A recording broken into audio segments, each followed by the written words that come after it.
The credit belongs to the man who was actually in the arena, whose face is marred by dust and sweat and blood, who strives valiantly, who errs, who comes short again and again. Because there is no effort without error and shortcoming. But who does actually strive to do the deeds? Who knows great enthusiasms, the great devotions? Who spends himself in a worthy cause? Who, at the best, knows in the end the triumph of high achievement? And who, at the worst, if he fails, at least fails while daring greatly, so that his place shall never be with those cold and timid souls who neither know victory nor defeat.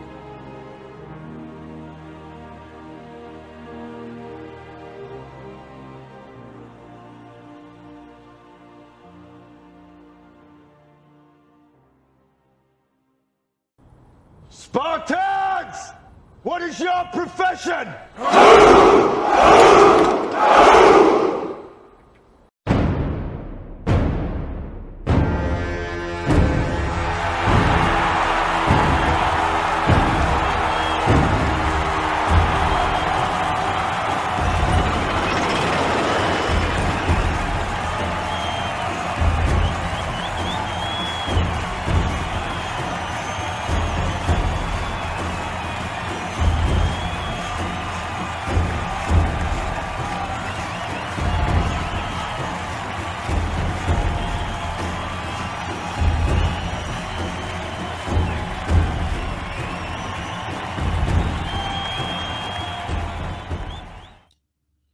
What is up? What is up? What is up? This is Art of More on vacation once again. Be on vacation this week, so I'm going to do a lot of rest, relaxation, get done with some stuff I need to go ahead and get done. Appreciate everybody coming through on this Sunday. Shout out again once again to BGS More for filling in for me yesterday. I meant to come back a little bit earlier so I could do the stream, but just didn't work out. So we're gonna do it today. We got I'm listening. What's going on? Craig, Artisan MC. I got a bone to pick with Artisan. I meant to tell him earlier, but I got a bone to pick with Artisan. He tried to be funny, so I gotta have a little conversation with the brother. AL, what's good? We got No One. What's up? Spain Man, what's good? With the Voltron. AL got jokes. Talking about I'm on color people time. This guy laughing. And Excalibur, what's up with you? But but yeah, I'm on vacation this week, so expect a little bit more content out of me this week than regular. I don't think I'm going to be doing too much. I'm going to try to get the interview done with my father this week, and I'm going to go see some family. Probably going to go down there where they're at around Thursday and be back Saturday.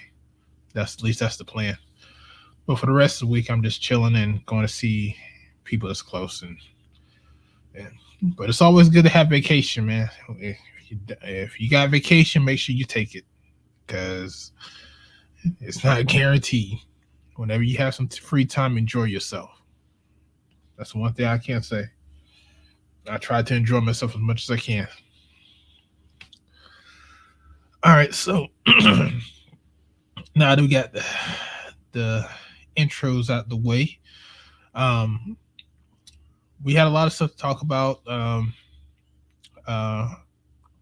especially with the therapist. I think BGS talked about that last night. Now, I did watch She-Hulk. I just got finished watching before I started the stream. And we could talk about that. I have my thoughts about it. Basically, it's just how I felt it was going to be. It was going to be a bastardization of Burns' run on the She-Hulk, which basically that's what they did. They just took tidbits of it. So as far as that's concerned, I'm not liking it.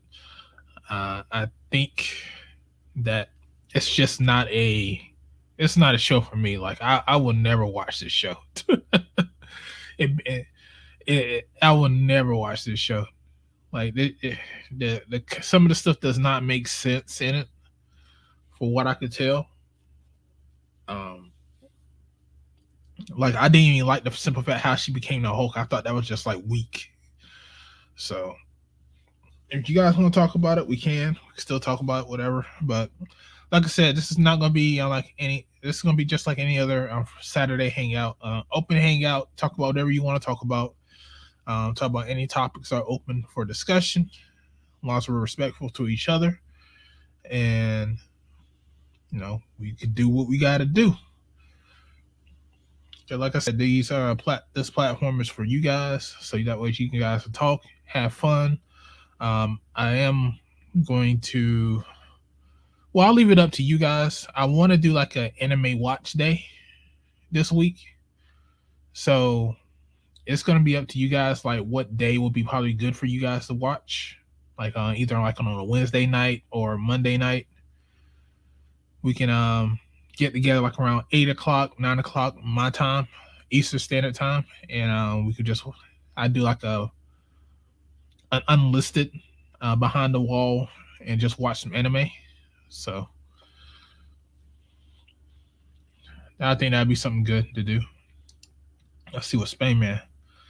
Just looking at trailers, I just don't see what I go to MCU for. Yeah, MCU's failing, man, at the moment. MCU is failing. That's why I said that if DC can knock out the part, this 10-year plan that they have, they can overtake Marvel, because Marvel has been on the downturn with all this agenda-driven stuff. So if they can do it and turn DC around, the movie side, they can overtake Marvel, but they have to do it right, and they have to do it well. I mean, because to be honest with you, they had the more iconic characters, so they, in theory, they should be more popular than Marvel. It's just that Marvel hit it out the park right out the bat. That's what they did. So, like I said, we'll see. Hopefully, they get their stuff together. I mean, I want to see Batman on the big screen. I want to see Superman. I want to see Wonder Woman. I would like to see Black Adam. Shazam was good. Shazam was a great movie. So I'm have high hopes for the second one. So I hope they do it right.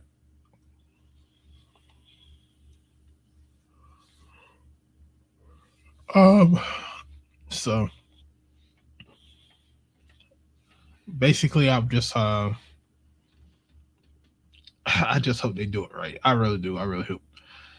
Because I'll be honest with you, Phase 4 in Marvel sucked. It really did. This whole phase that they're going through sucked. I don't have the big expectations for Black Panther. We're supposed to be the end of Phase 4. Now, Phase 5 and 6, we'll see. But I don't see what's going on with them. I don't even know if they got an idea about how they're going to go about doing this stuff. Because I know they said they want to do these 5-year events, which is fine. They don't want to do these 10-year long movie events like they did. That's fine. That's cool. But you're going to have to put more effort into telling a story instead of these pop shots, because that's not going to work.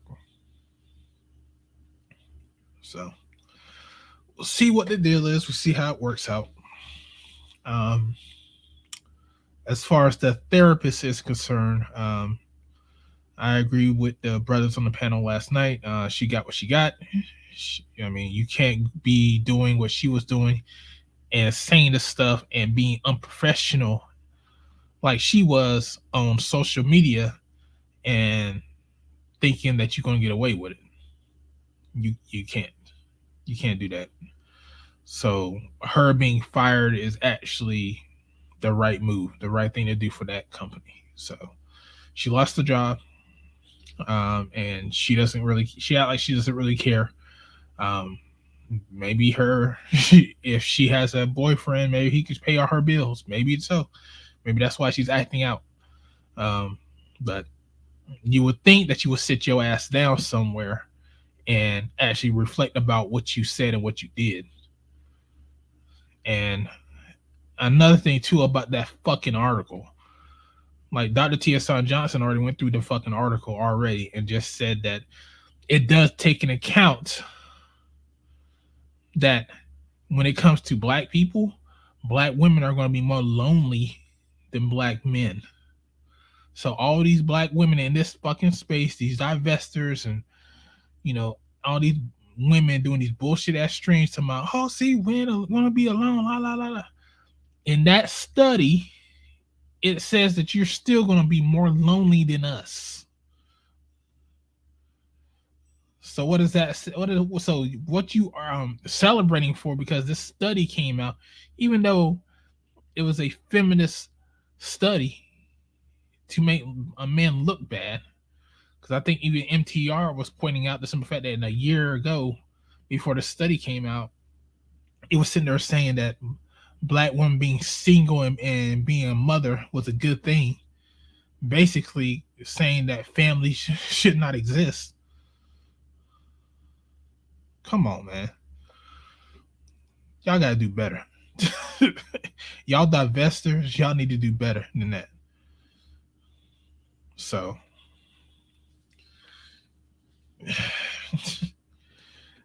the simple it's just ridiculous, man. How many women made streams about that and it was talking about it, but they didn't do no in-depth research to make sure like what they saying in that study was actually accurate. But then again, what do you expect? You just got people to take off face value about something and then go run with it. That's it. So is what it is.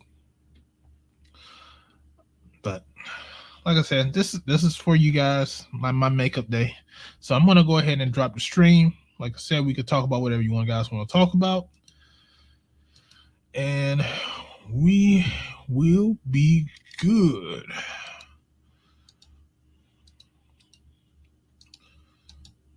There's the StreamYard link. You guys can come up as y'all see fit. And we can go from there. But like I said, I watched that She-Hulk. Yeah, that shit was not for me. Now I will say, if you guys are fans of Tekken, watch Tekken Bloodlines. That's actually pretty good. I'm enjoying that one. That Tekken Bloodlines is actually pretty good. I just got finished watching episode 3 and 4. So I got 2 more to go. And I'm actually enjoying it. PK said he's at work on the truck. What's up, Trey? Them dusty chicks have nothing to go, so they cling to anything. Yeah, they do. They do cling to anything. They cling to anything to try to make us look bad, but in turn, it makes them look bad as well. Or it doesn't even make us look bad. It makes them look bad. So as far as I'm concerned, we already called them out on that shit. And just he says, have you watched Sandman? I have not watched Sandman yet. That's on the itinerary for tomorrow. PK, did you watch Shield Hero? No. Define watch, because I got it saved up so that way when I end this stream, I can go ahead and lay down and watch it. So if that's what you mean, yeah, I'm going to watch it today or when I get off this. PK about to give me some trouble. AB, what's good, man? I'm going to watch it, PK. I'm going to watch Shield Hero, okay? Damn it. I'm going to watch it. It ain't going to take me long. Shit. Worrisome, boy. But no, I'm going to watch it.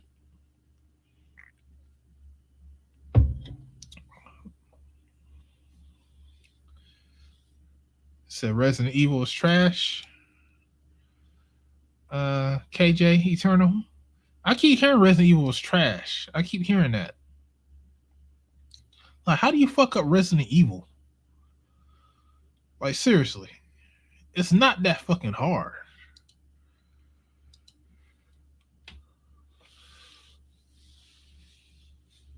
Trey says Shield Hero season 1 was good, season 2 was bad. What was bad about season 2, Trey? Cause I be like I said, I have not watched any Shield Hero at all, so I'm not sure. Hey, what's going on, Art? What's AB Media? Yeah, did you watch I'm an Independent Hulk? Yeah, I watched it. I just got finished watching it too. I would never watch that in my life. I would. It wasn't funny. I was just there looking at it, and I felt nothing about it. I just like, eh.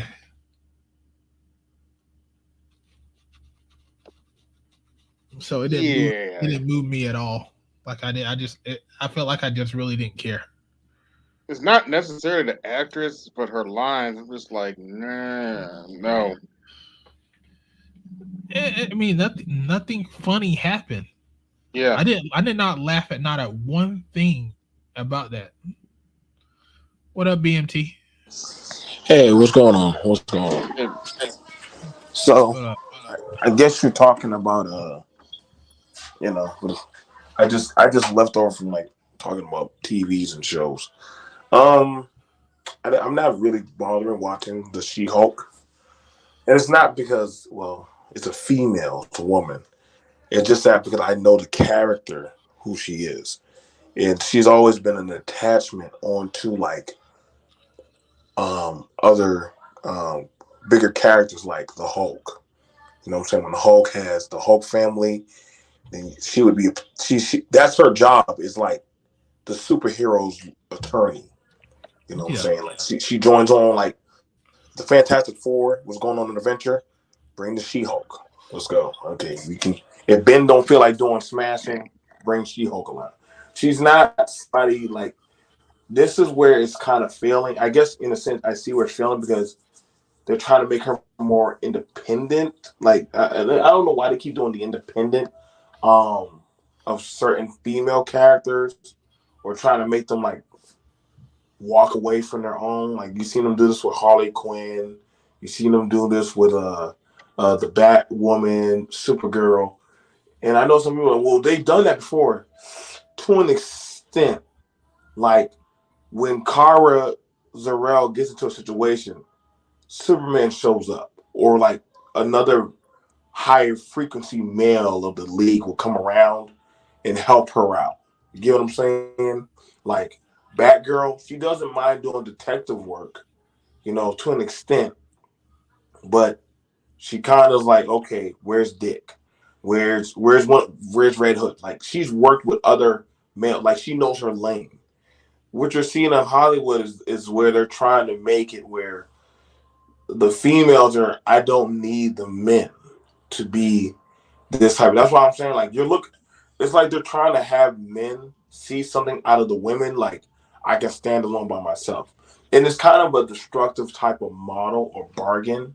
You know what I'm saying? Even with, I'm not saying how many people ever saw Red Sonja. And that's, if y'all never seen it, trust me, go look it up. Google her, Red Sonja. Great female. She was goddamn, Conan's main squeeze.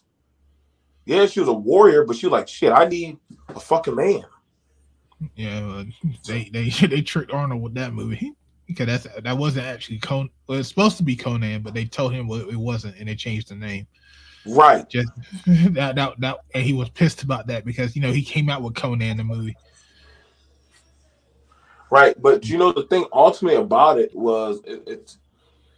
I guess like what we're seeing now is like this wave of Hollywood trying to tell females or trying to get the audience to feel like women don't need that of a man in a certain position of leadership or where they can stand out. And if you did watch it, you're gonna get cringeworthy with the She-Hulk because I'm telling you right now, she's very thirsty. That broad is thirsty as fuck for like. She was thirsty in the comics. To be Yeah, honest with you, I mean, yeah. That's what I'm saying. Like, she was y'all about to sleeping see with some everybody, cringeworthy just about. shit. Yeah, y'all about to see some shit. Only thing that keeps her alive was her goddamn gamma radiated vagina. With the goddamn super penis that she be trying to fuck, she should be dead. She would be dead. Hey, it's like what I said. Like, and she's in there smashing the Juggernaut. So Yeah. Yeah, that did happen. Yeah. What we were saying, I don't want Juggernaut's sloppy seconds. Yep.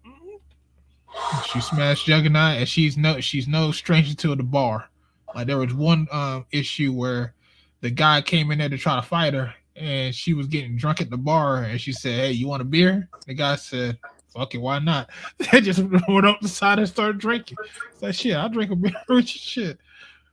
Yeah, but I mean, her comics are usually kind of goofy, but it's just that it doesn't work. It doesn't work. They have bad writers at this. They're bad writers with this shit. I mean, like I said, I watched the whole entire thing, and all the jokey moments, I did not laugh at all. There was not one thing in that. There was not one thing that they showed in that show that made me want to laugh. That made me want to chuckle. Nothing. It's bad when you got more funny material out of watching The Mandalorian than you do out of She-Hulk. That's what's scary. That's the scary thing. Because Mandalorians don't really even talk. Or Baby Yoda.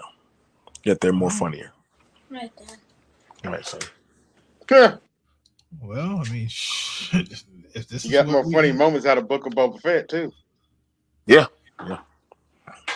I'm just saying, man. Y'all gonna... It's like, what's that comedian, Amy Schumer? It's gonna be like Amy. You know how like when they were trying to force Amy Schumer on the audience, and then after a while they started seeing that this broad ain't fucking funny. That's what happened. She stole all her material, most part. Wait a minute. BMT. Don't talk about Tiffany Haddish like that. Tiffany Haddish ain't even funny. Exactly. That's why she. That's actually my point. Yeah, don't ever go to her stand up because she had to go pay people. I bet she did. That's why I said don't talk about Tiffany Haddish like that. She had to pay people. Which one? Tiffany Haddish was paying people? Yeah, remember that time she bombed at her comedy show and she gave everybody a refund and what does she do? She paid for all their drinks. Exactly, fat. I didn't get what was funny about Tiffany Haddish. I never understood what was funny about her. They pushed her hard. That's why. Don't forget. Funny. Nobody understands what's funny about Tiffany Haddish. They just pushed her. And I think that's the thing about it. Like, okay, like the funny. I don't know that many funny female comedians. Like, they're not saying they're not out there. Like, there's this one, like that white chick that's like very scrawny. She was in the Bruce Willis movie when he was a thief. She's this white. Is a white chick. Very, very vulgar. Like, you could tell she gets her guts banged out by black men, but she's hilarious as fuck. She was around the time with Paul Mooney, and if you can stand Paul Mooney's crude humor, then I mean, shit, I don't know what else you can't stand. Between her, Monique, Monique can be funny. She can be when she was with the Queens of Comedy. Oh, that bald headed chick. The one that we talked about being a prostitute. Like she's an ugly prostitute or something. Like She used to be the on Queens. Comic View. Yeah. Yeah, I think I can't think of her name, but I know who you're talking about. The simple fact that we can't remember the name doesn't mean she must have just barely made the That's what I'm threshold. saying. They don't stand out like Yeah. it's like when you're seeing these messages on the WNBA or like the certain female basketball sports, and they're like, "We want you to like pay us like the men," and They have no argument. I don't see it. Ain't nobody paying the WNBA any money because they're not even fucking making no money. BMT, they have no argument. There are more female NBA fans than there are WNBA fans. They have no argument. They don't generate the money. Go ahead, Art. I'm sorry. No, because people don't want to watch them. That's why. Because they suck. They're even still talking about lowering the goal so that way they can dunk. And they're complaining about that. Like, why should we have to lower the goal? So you got some exciting moments. Y'all know y'all can't jump like the fucking man. Nobody want to see layups every single game. That's a huge thing to them. I think it's hilarious to me. With They're saying it was Lunel that you're talking about. Oh, that's who it was. Okay. Yeah. No. Okay. I'll put it like this: one of the most cringeworthy things in the MCU was, you remember when they had all the chicks and the Avengers come out and they all had to carry the Infinity Gauntlet, and everybody could tell it was forced.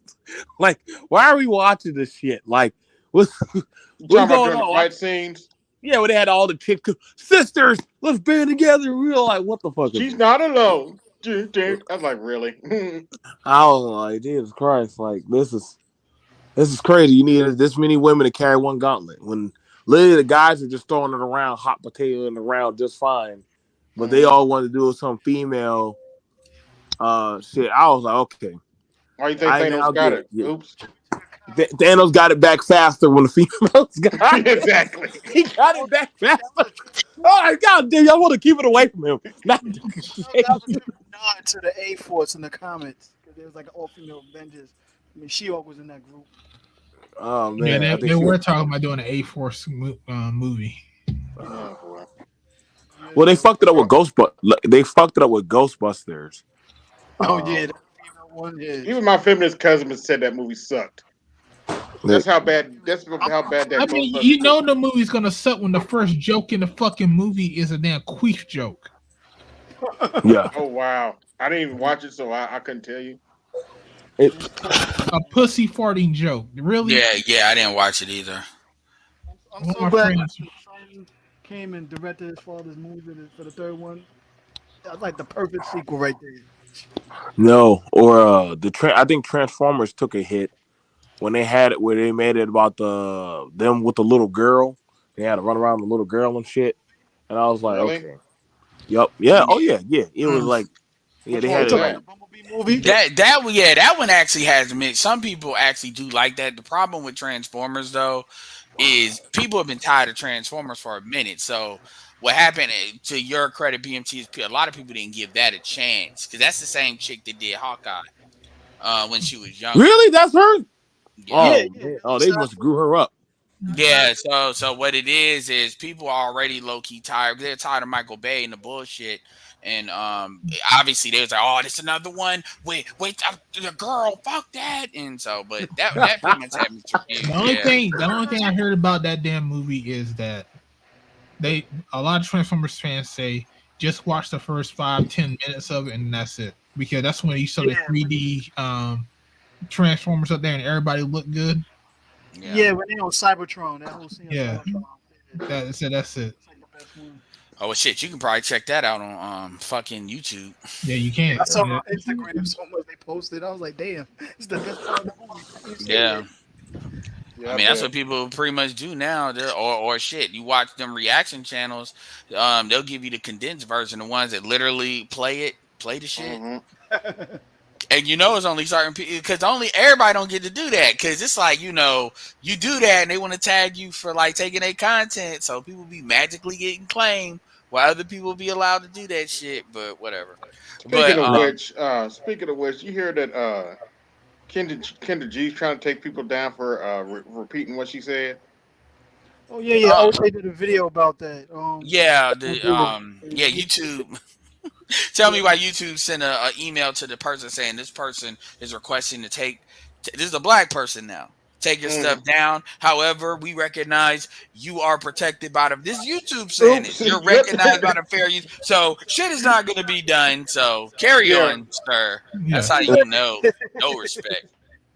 Yeah, I mean, you can do that. You can talk about someone else's content. Sorry, it is what it is. Yeah, I'm like, stop having that's what fair use is. Yeah, stop having goofy bitches on your shit. Stop giving people something to talk about. How about that? Try that on. Maybe that'll work. Nah. You know what? I'm gonna be balanced. Got in, and they tried that like millions of times. It didn't work. Like, not Ed. I gotta be balanced with Kendra G. Stop having goofy bitches and stop having goofy niggas on your show. oh, I mean, some people show the dudes, but it's the women actually. A lot it's of mostly the folks women, choose yeah, to but do it. still, But there's some goofy no, true. But here's the thing. The thing is, if dudes go up there goofy, a lot of times they're gonna get humiliated. Like True. it's okay to, and whether it's on her show or anywhere, like the Pine Man, it's okay to humiliate black men, and that's not a problem. So dudes already understand that if you don't come correct, you're gonna look like a moron. Even on Austin Holloman shit, it was a dude that came up there, and he was like laying in the bed on the side, and I'm like, what's the point of you? Yeah, so it's a goofy motherfuckers get. I mean, shit, Jason Black niggas be. He had what was anyway. Don't get me started. I think it's Jay Prince from the Peep Network was on there too. Anton was like roasting him like crazy. I'm like, why? Roasting who? Jay Prince. Jay Prince. Wait, DJ Prince. Oh, yeah. Well, a lot of dudes like to they like to appear balanced, so they take those opportunities when it's like a good opportunity to really go in on a dude. They'll do that so they can seem like they're balanced. I mean, that's content strategy. I think one of the things about it, it's important how you brought it up, because we already know, like, when it comes to marketing and you look at the analytics, a lot of dudes understand, they feel like they play it more safe when they try to appeal to a female audience. And I was like, no, that's not true. And they're like, no, dude, like, look at it. Imagine there was a chick, a fitness chick, but like if Andrew Tate turned into a fitness chick and appealed and said the same shit, but it was like on a female ladder, would they have banned him? Oh, hell no. Right. I mean, and after that, I said, damn. He has a fucking point. I mean, Tasha K literally got a judgment on her from a woman, Cardi B, that has money, that has corporations behind her, and it took her a whole minute to take them videos. I don't even think she has taken all of them down. Nah, that bitch, that bra still going. Like, Tasha K, that's no, Andrew Tate. I know who Tasha. No, I'm talking about Tasha K as far as the female. Like, we're not talking about opinions. We're talking about a legal judgment that was made and done. She pretty much got convicted of cyberbullying Cardi B. Mm-hmm. Okay, and slandering her brand. And cyberbullying is definitely against YouTube's policies. And then she didn't even take the fucking videos down. I think she just now did that. Mm-hmm. Yeah, probably. And her channel is still up. There's a difference between some like female YouTubers that probably would say, tell these females the truth. They're not gonna say as raw and ranchy as the dudes are. So that's probably another reason why they ain't gonna take them down also too. Yeah. See, now here's they probably don't look at it as far as like as far as you. I mean, YouTube is funny with their fucking policies. I'll just say this: YouTube is funny with their fucking policies because they say some stuff is cyberbullying and the other stuff ain't, and they can make up their mind on which they feel like it is, and it doesn't make sense. I think that's that. Like, okay, so like how you asked about the Andrew Tate, and you could just put it in like he goes around, he talks about things how men do this, don't be fat, don't be lazy, go out there he's just talking about guy shit. Like he's like the bros code type of guy for a lot of young lads. And but the shit he was saying, it just the women. I'm gonna tell you right now, the women banded hard to get rid of his ass. No, I don't. I don't even say the women. Uh, damn, I would say honestly the dudes got rid of him No, because he had dudes. No, he had. It wasn't just the women because if you no, Yeah, look at some of the, I said that's what I say. He had dudes also that yeah, that's what definitely. I'm saying. I'm I concurring ain't gonna with lie. BMT. The dude, the Yeah, dudes, definitely, the dudes because got it. here's why. Part of it is he's the okay. So it's a couple of different things. He's If you red look at pill. some of the it ain't even the fuck the red pill. He's nah, I that ain't about dude that that is gonna clean out all the pussy, and a lot of these people got bit. That's one of it. Another one of it is the money. And so when you look at what they were attacking, like one of the things that was going on was they kept on saying he was running a pyramid scheme, which you can't run a pyramid scheme if you don't have multiple levels of payment. He basically had an affiliate program that he has a digital course called Hustlers 2.0. And he deals, Yeah. it's kind of like, and he basically, long story short, he has like professors in there that make money in different things. You can learn freelance things on digital stuff, copywriting. I'm actually in there, like copywriting. And no, I don't have an Oh, okay, affiliate that's thing. cool.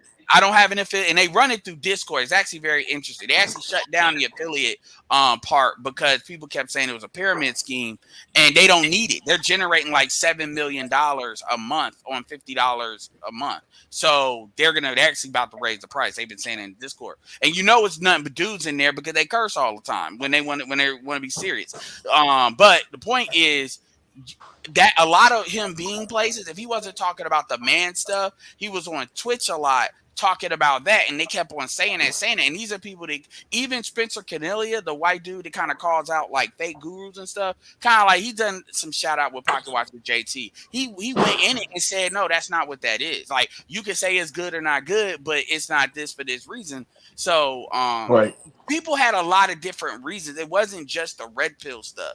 You had like a lot of the anti-guru folks. It was a lot of different people. And what they did was they honed in on a couple of key things that we kind of, even Fresh and Fit don't really say shit like that because they kind of know. They know what the kill words They are. know how far to take it.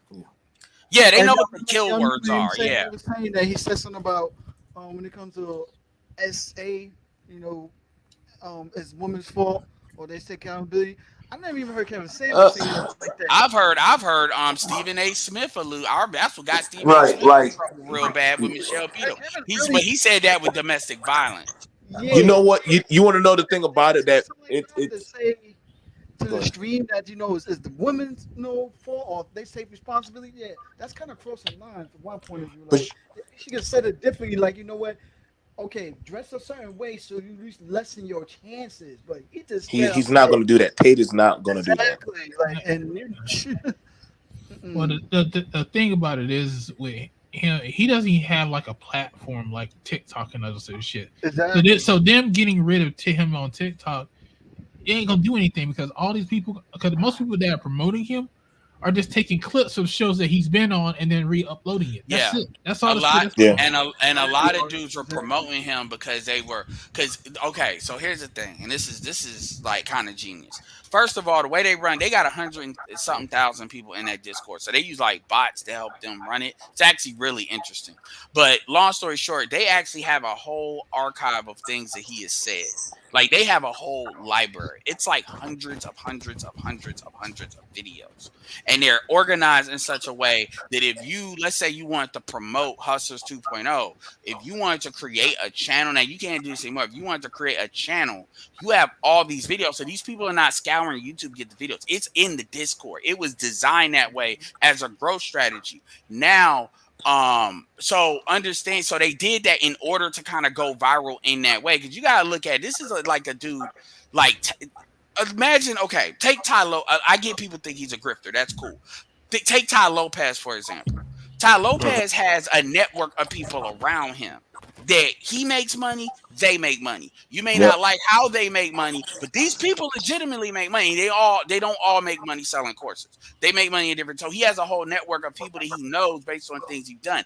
Andrew Tatum is kind of in that same boat. So so the thing is, it's this network he can leverage. So the way they approach social media was very different. You also got to say he lives in Romania. You also got to understand everybody don't know he mixed. Now he doesn't hide it, but everybody, I didn't know that shit. You know, Yeah, that you caught me know, off guard when I found out 2 days ago. Like, what? You're mulatto? yeah, What? oh yeah, yeah. Yeah. So and they don't hide it. Like they talk about their dad in very positive terms. They don't. It's just they don't promote it. But when it's asked, they don't deny it at all. So anyway, my point is that this is the main point I want to drive home.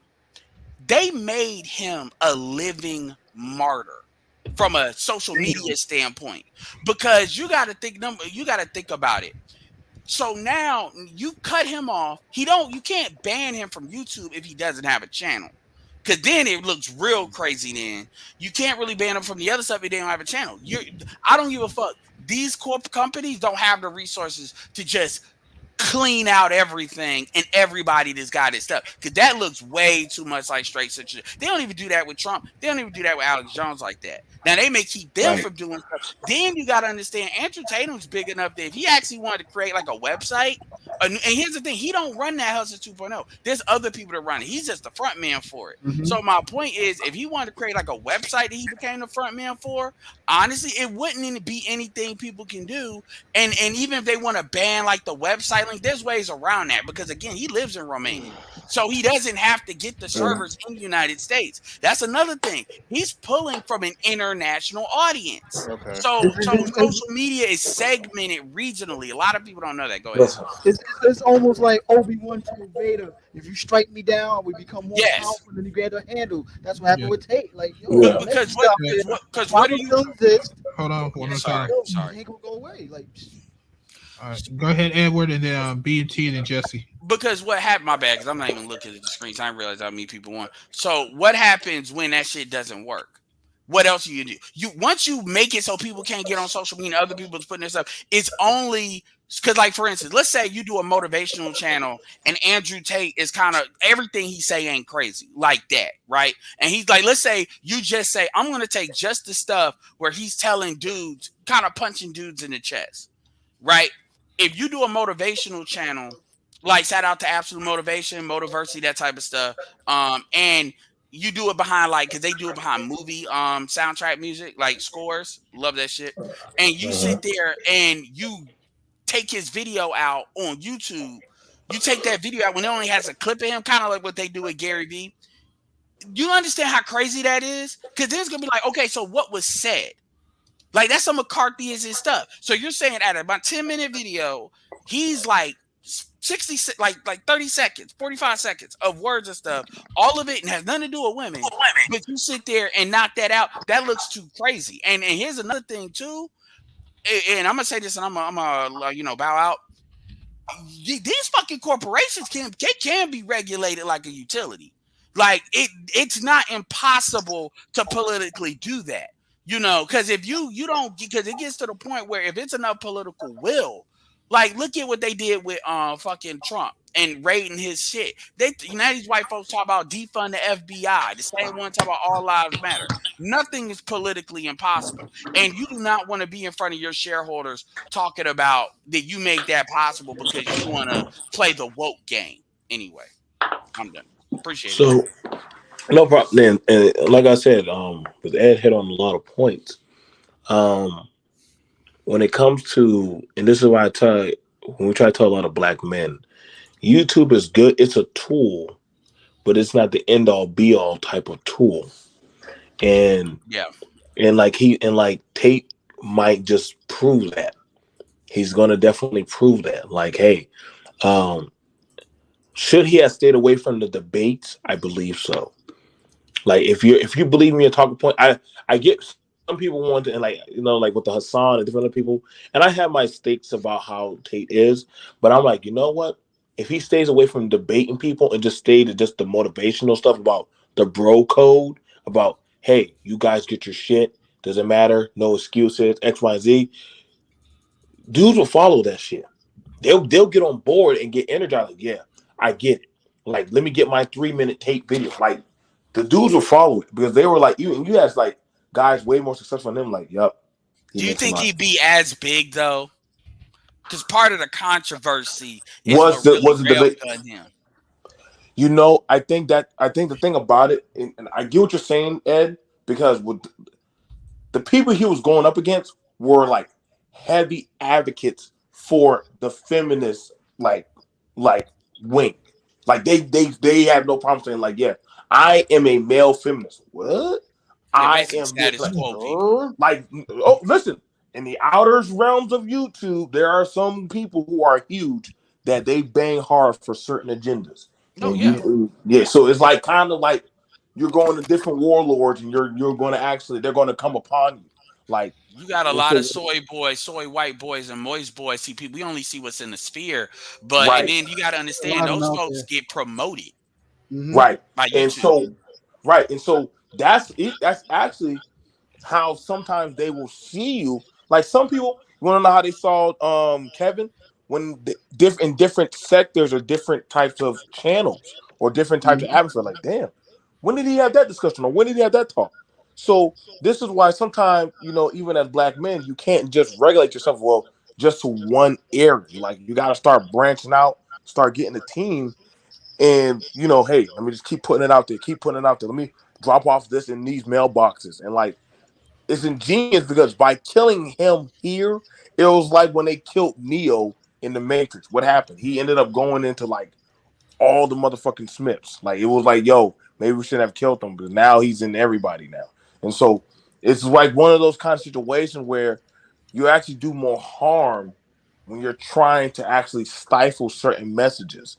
You know what I'm saying? Like, don't you find it interesting? Even with KS gone, more people that normally don't play his shit are seeing his shit. And so it was like, well, damn, y'all kind of actually pushed his message faster than when he was doing it. And Hell, so, Like I said, the Obi-Wan effect. hell, right, you got more people. He's got more. He's still getting subscribers on this old channel. Yeah, he right, was Exactly. trending. He was trending on Yeah. Twitter the other day. So this situation is a gift and a curse. So thing is, of course, it's going to attract more people.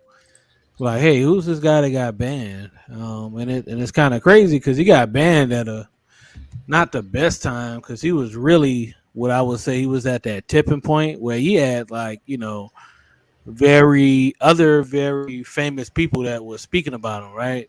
There's this there's Patrick Bat David, big insurance guy on YouTube. You have people like Iman Ghazi, 23-year-old multimillionaire, just different people like that was actually speaking about him in public. And so it's going to be a kind of bad thing. He's not going to be able to benefit from those people talking about him as much now that he's banned. Not really. I mean, it's Well, fucking Facebook. well, the whole thing is that yeah, he doesn't control the traffic from those platforms, but it's still a loss because we have to realize with all the social media platforms, right? It's constantly changing. So it's like as time goes on, they're changing the algorithms, and it's actually harder to build your base back up with those, even if you're at a critical point, like engagement, and there's some behind the stuff that I'm doing with big people where we're seeing that is like engagement is going down and all that type of stuff, and people. So big thing on Instagram in particular. Even if you Where get big you talking engagement about? on there, Hold on, let him Sorry, finish. sorry. even if you get big engagement on let's say a platform like Instagram, people are no longer following to the same level that they were years ago. So it's like, hey, you can have a million people click on your Instagram post, but maybe only like 2,500 follow or like 20,000 follow, right? And so that's something that will be to his detriment. And so the biggest thing is, you have to own your own traffic. When you're a personal brand like that, you got to get people in that funnel, email lists, text lists, or even if you build your own type of platform like your website, have your own membership program on your website built in, so you could start bringing in those people from YouTube, from Facebook, and other social medias. So if you do get banned, Uh, at least you were able to better pull some of those people into your own ecosystem. I Yeah, want to jump Jesse, you in just here. pulled the idea out of my I head. want to jump in here real quick. Here's the thing. I agree with Next, 100% Mel. with everything Jesse is saying. However, he already did all that to a certain extent. Like he has 106,000 buyers that's in that Hustler 2.0 thing alone. Buyers. And they did this on purpose. You know, because I told you they had that archive of videos. So what you're saying makes sense for somebody that's like not famous. And I'm not saying that Andrew Tate is famous, but he kind of is beyond, like, he's beyond what, because the truth is, people, just because he's banned on Instagram and Facebook doesn't gonna stop him from being talked about. Like that won't stop him from like trending on Twitter or something like that. Just like how banning Trump didn't stop how they did with Trump. You know, it was the legal, same thing with Alex Jones. It was the legal shit that started fucking Alex Jones up, really. And Alex Jones was, you know, literally white children got mowed down, and Alex Jones was telling them to their face that was a hoax. Well, not to their face, but you get what I'm saying. Same thing. I'll give another person. Paula Dean is another example of this. When she did what she did, and they took her off TV, yeah, you don't hear about her, but the truth is, she has a website. They took all those videos they did on Home Cooking Network, and they put it on a video, and she gets all of that direct traffic. It's on the low, but it's good money. Now, is she getting new audience? Maybe not as much, but within people, he wants to be found. The last thing I'm gonna say too, and I agree with Jesse. My only disagreement is that, you know, like 99.999% of people he saw that what Jesse's talking about applies to 99.999%. I think Andrew Tatum's in that 0.001%. Is he's international too. That's another thing that people don't calculate. He's got an international audience, and Kevin Samuels was starting to get an international audience. Andrew Tate is like 5, 6, 7 times. Like what you're saying for Kevin Samuels, if that happened to Kevin Samuels, you'd be absolutely right. Just so people can understand the scale of what I'm talking about.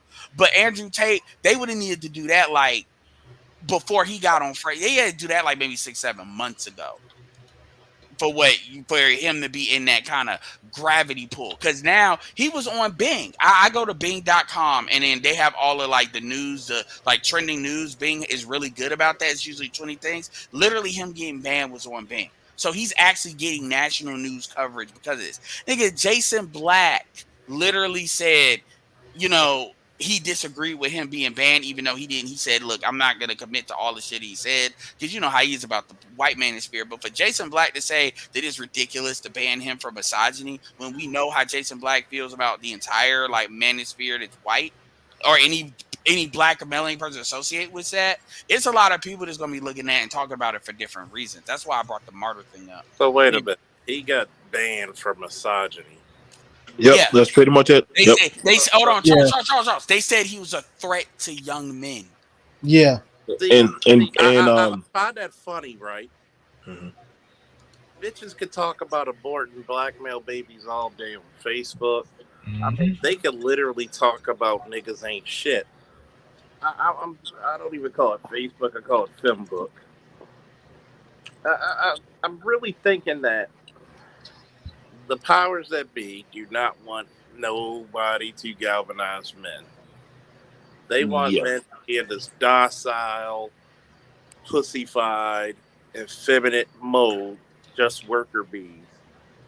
I'm gonna just tell you the 2 videos I was watching, man.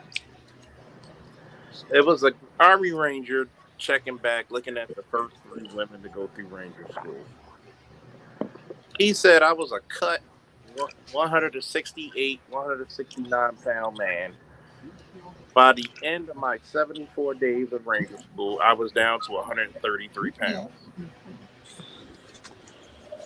You really think those bitches actually got that? And I'm like thinking to myself, y'all banning people because of misogyny, but yet, who's typing? Yeah, he's got the background noise. Well, I would say that, Charles, like when I was driving today, thinking about wasn't finished yet. Someone had background noise. Oh. But it's the same thing of like, okay, you're getting. AB, can you meet up real quick, AB? Thank you. Go ahead. Finish your Charles. And Mel. It's the same thing as like you're just gonna make this guy even more sought after. Mm-hmm. You're just gonna make him a new lash to hook on. Now that you banned him, you're like, okay, what if those guys said, fuck Facebook, we're not supporting you. We're gonna look at my boy. Now wherever he pops up, if he has a YouTube channel or Instagram, I don't know, fucking Snapchat, wherever the fuck he wants to go, he's gonna bring traffic. It's funny how they always can talk about misogyny or some other bullshit, and he's a danger to men. Do you know what a danger to men is? A danger to men is being caught and being stifled because you can't say certain shit because women are around. That's a danger to men. A danger to men is not having any integrity, any honor, any fucking loyalty. That's what a danger to men is men not doing manly shit. Because eventually something's gonna have to give. And I think and that's what I'm trying to tell people. And greetings to all those who are coming onto the panel. What's up, Charles? What's up, Jess? Um, yeah, I think the thing about it, a lot of people don't look forward to, if this goes down, do I have a backup plan? I'm gonna have a backup plan, and that's how some men have to think. You know what I'm saying? That if this happens, what's my backup plan for that? And that's why I said, like, it'd be more scary when people say, "Well, I'm gonna shut down your channel." It's cool. We have a backup server that we can go into another site. And when men start talking about that, well, where y'all gonna go? Then it's actually not so much the women giving a shit. It's when other men start throwing out and chopping the ankles. And I always say that you gotta start making backup plans. You gotta be ready to go bigger and better. And it's gonna happen. It's gonna happen. You know what I'm saying? Everybody said, well, I don't think you can leave this space. I don't think you can leave this hood. I don't think you can leave this neighborhood. But sooner or later, guess what? The hatchling has to jump out of the nest. And you have to start trying to fly. And you got to think it's always been trying to put in the back of our mind, we can't do that. You know what I'm saying? Like, I get some people saying, well, what's bigger than YouTube or big? There are other bigger shit out there. You know what I'm saying? Could you imagine what it would be like if you got yourself an XM radio? Or you got yourself, you know what I'm saying? Like, you can put up the money to go get yourself your own airtime. But saying stuff like that sounds taboo. That sounds forbidden. Like, no, just stay on. No, dude. Like, if you really believe in your message and the people who actually rock with you, y'all can go do shit like that. Other people do that. But it's just that you're always told to be stagnant while other people don't mind putting out and pushing their agenda of their message. Go ahead. I feel like this. Well, I was gonna say. Well, I was just thinking about this when I was driving earlier, this situation and everything. Thinking about y'all because I know some of y'all experienced that channels being taken down, like temporary suspended. Art, you experienced that yourself, also too. And my thing is like I think about this like YouTube, Google. They only got a certain amount of small workers that's gonna watch a whole lot of millions of videos online to monitor this. Easy targets is right wing feminism against feminism talk, manosphere talk, and everything. That's the easiest target they always target. But it's to me, it's like it's no different than someone reporting you about Section 8 or welfare fraud. Someone's reporting y'all, and they do the investigation. And of course, they're doing the laziest work because they got automatic systems that just feel like this, that, and another. A human's not doing it. But see, this is my whole point. I want to get to. Y'all channels being reported so much, but why these? And Charles has alluded early. They got these female channels up like that, but I know for a fact nobody's not reporting their channels and stuff like that. Now, me, if I had a channel, I'm petty. Someone, if I find want to report my channel, let me report them back. They try to take me down, I'm gonna take their asses down. But I think that's the problem. Most of us is acting so lenient, like, you know what? We don't want to take some of these female channels down. Let's give them a taste their own medicine because we already know they doing that.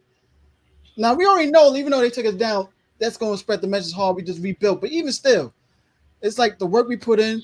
And I'm glad BMT mentioned it because I was thinking about this also too. It's like early days of the internet when people had their first website. What they use, the emailing list, the backup, and funnel all these social media to come to their website and all that stuff.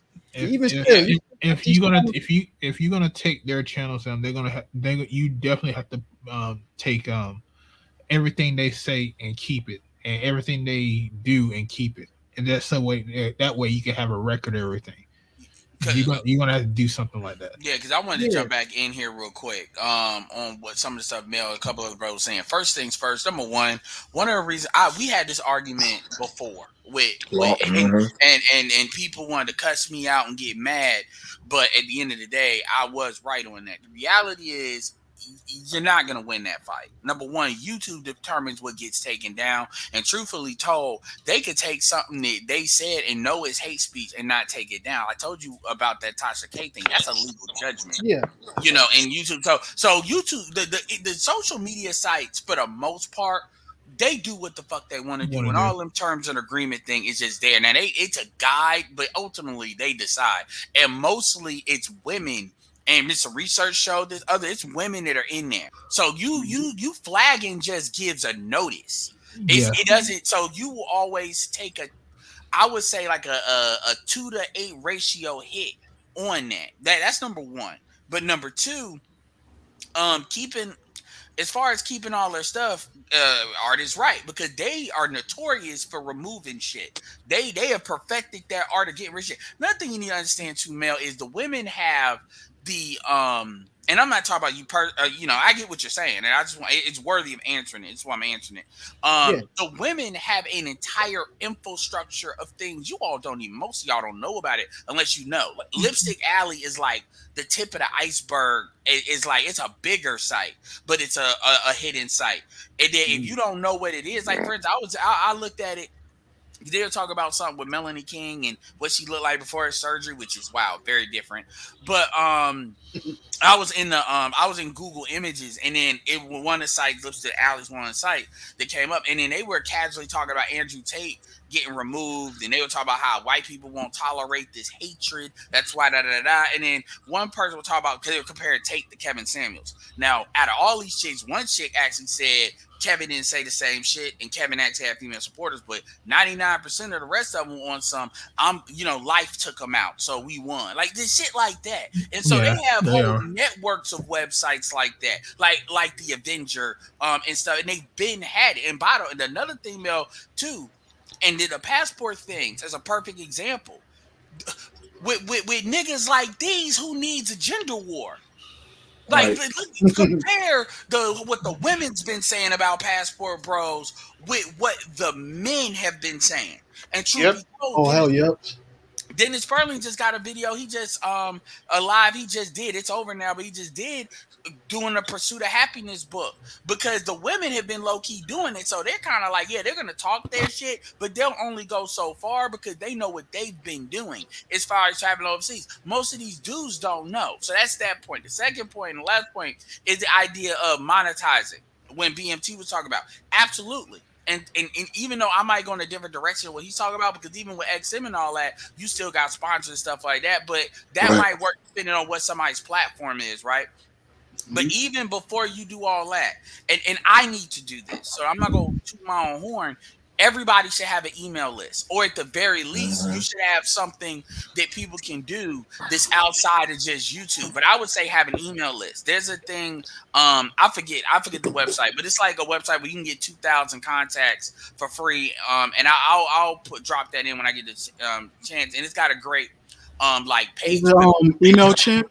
Yeah, but my point is, and the reason for you want an email list, and this is where I bring back to Andrew Tate, even though this can be done at a small scale, everybody does the Patreon and stuff, but some of y'all can do t-shirts. Some of y'all can because Jada Black, quite a few people do that. Some of y'all can do affiliate products or Amazon, hell, Amazon products of equipment that you all use. Like take Kuda, for example. You know, you could do, he can do the thing with the microphone. Yeah, there's ways to monetize it. So, but the email list untethers you from like the algorithm. So if your stuff does get knocked down, like say you're somebody like Professor Black Truth, where Professor Black Truth just sells advertising. What he'll do is he'll do like a commercial, kind of like what Tariq does.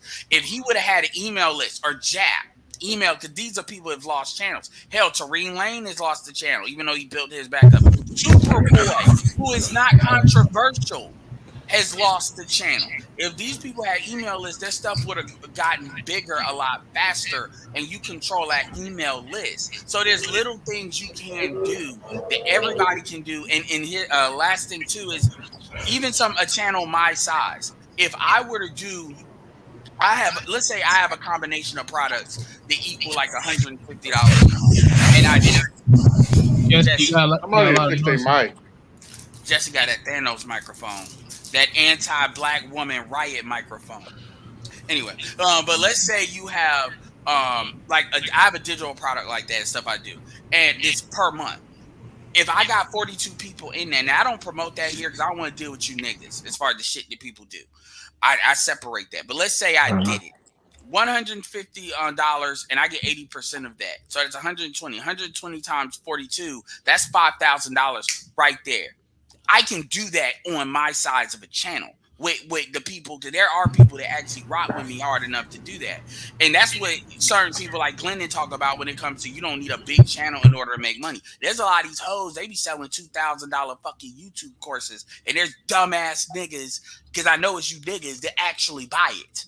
Yep. So there's things that can be done. That's all. Yeah, one thing I know, one of my mentors, the Udi Mahatra, did, because he was one of those guys whose channel, got taken out by the black gynocracy, hitting it as either reporting it or reporting it as spam or reporting it as negative hate speech or whatever. I don't know if y'all know, but like Black in, I guess, 2.0 manosphere, back in like 06 to maybe like 2010, around that era, it was a strategy that black women was doing where if they didn't like what the hell you said on your YouTube page, they would have like a little behind the scenes email list where they'll just get 100, maybe 200 of themselves, and they would just go and report your page to get the shit taken down. That's what they did in the second time they tried to take down the manosphere by trying to go after everybody's channels and took a lot of people's channels. They did that the first time the women did, because I was a part of that, where the women were going around doing false flag campaigns. Yep. So the thing about it is, if you want to protect your channel, put people on an email list, back up everything you have. Because that's one of the things I'm grateful for, because that's why I got this 8 terabyte hard drive, so I can back up all my damn videos and that's why I've been re-releasing some of that shit. And basically, because how YouTube does the take down stuff and take down channels, it's so easy. But the thing is that they'll ban your account, and all you do is just make another one. So you really don't have no protection of your account. You really don't. What I was gonna say, what he did was, before there was Patreon and OnlyFans, or at least before the shit was popular, because I don't know when they were actually started. He actually created his own membership video account. I don't know exactly how he did it, but it was like Patreon before Patreon, OnlyFans before OnlyFans, because it was like, he re-uploaded all of his videos that he had on his YouTube page, and he just charged you $9.99 a month to watch him. And so that's how because it's like, shit, you get your shit banned, you have a high level. It's not always easy to rebuild your stuff, and it take a long time to rebuild your stuff to where it was in terms of your subscriber base. So it's like, hey, but he was one of the guys, and I ended on this. He said, stop bantering in cyberspace, and write a book, or start up a YouTube page, make some money out of it. I know everybody is like, hey, this ain't about money. I understand that, but hey, man, you gotta, everybody gotta eat. It. Yeah. I see no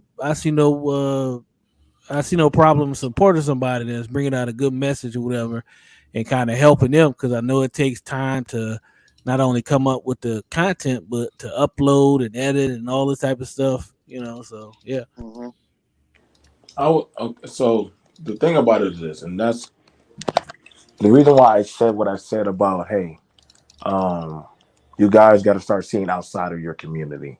You got to see outside of your neighborhood, like, and that's something that has drastically crippled a lot of people. Actually, it was a DJ that actually pushed me to being on radio. It was a DJ. I was like, no, no, man, I got to go get my backup channel. Backup channel, dude. You're thinking too small. Fuck this YouTube shit, bro. He said, all they doing is listening to your voice anyway. And when he started saying that, I started thinking differently. Okay, so I got to understand the rules of the FCC. Okay, I had to read the book. I had to read up the paperwork. And so I had to understand how it works for commercial and different other stuff. Once I started understanding, and see, that's the thing about it, black man, you got to be willing to learn new shit. You got to be willing to learn new methods. Yeah. Oh, well, you're paying for this, so that's cheating the algorithm of how you're getting subscribers. What are you talking about? Everybody plays the game. How they play it, how they win. At the end of the day, when they get to the end of the finish This ain't line, the let them time for talk. superstitious. Go Right. ahead. I'm And sorry. so the thing about it, and this is something that's been holding a lot of men back, especially black men. They're trying to play the game by their means, not by how you should be playing the game, because I'm Mm-hmm. going to play fair. Again, y'all think, well, let's fight the gender war and take them down. Good luck. Good luck. You're fighting an uphill battle. It's like you're taking one ship and trying to fly into a Star Armada fleet. You're going to get decimated. Why you're doing that? That's not how you don't have to be right out there with a sword. It's an endless. They have more of them. Plus, and honestly, it's not even the women, because David Carroll said it his own self. He said, it ain't the women that's shutting me down. It's the men. It's the men. Well, The women don't go out there and fight on the battlefield. They get men to go do it. Yeah, Who do you think was simp ass motherfuckers? who was shutting down Tommy? It was other men doxing the crap out of him. They were like, we're gonna ride up on you and come up and beat you and punch you. I ain't seen no chick run up on Tommy like that, except that one time. And if he really wanted to, he could have really rocked her world.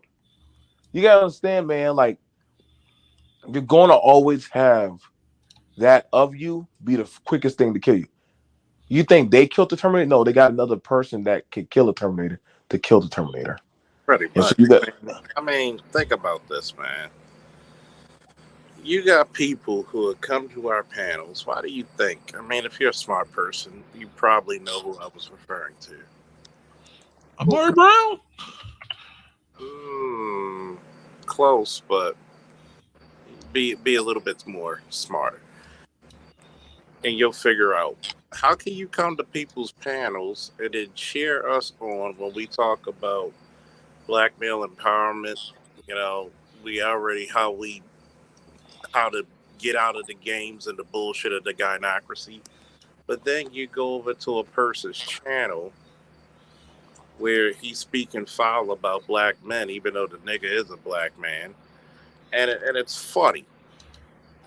All the people we were cool with years ago, now they wanna be on this fuck black men shit. Oh, it's the woman. We need to apologize to the woman bullshit. You got a lot of Benedict fucking Arnolds here. You got a lot of treacherous motherfuckers. But then when you pull up on motherfuckers and ask them, so you fuck with yo? That's that message you hear him say. You really fuck with him, right? I said, cool. My whole thing is stay the fuck over there. Because obviously you're just playing the fence. That's why I said I can't stand a fucking fence sitter. Mm-hmm. Because if a motherfucker's talking shit about me to you, why they feel so comfortable they can talk to you? Nobody figures that shit out very clearly. And I'm looking at people in the fucking chat. You got Chaos, Rain, you got Char Willie, you got a couple of motherfuckers, and you like, wait a minute. I thought y'all were gun hoes for the fucking for the Black Manosphere. Y'all making fun of like, oh, the 6-figure man, 6-figure men. I said, but yet, you got motherfuckers who just as human as motherfucker is anyone else. But you try to shit on us for what? Like is cryptocurrency made in simp? Apparently.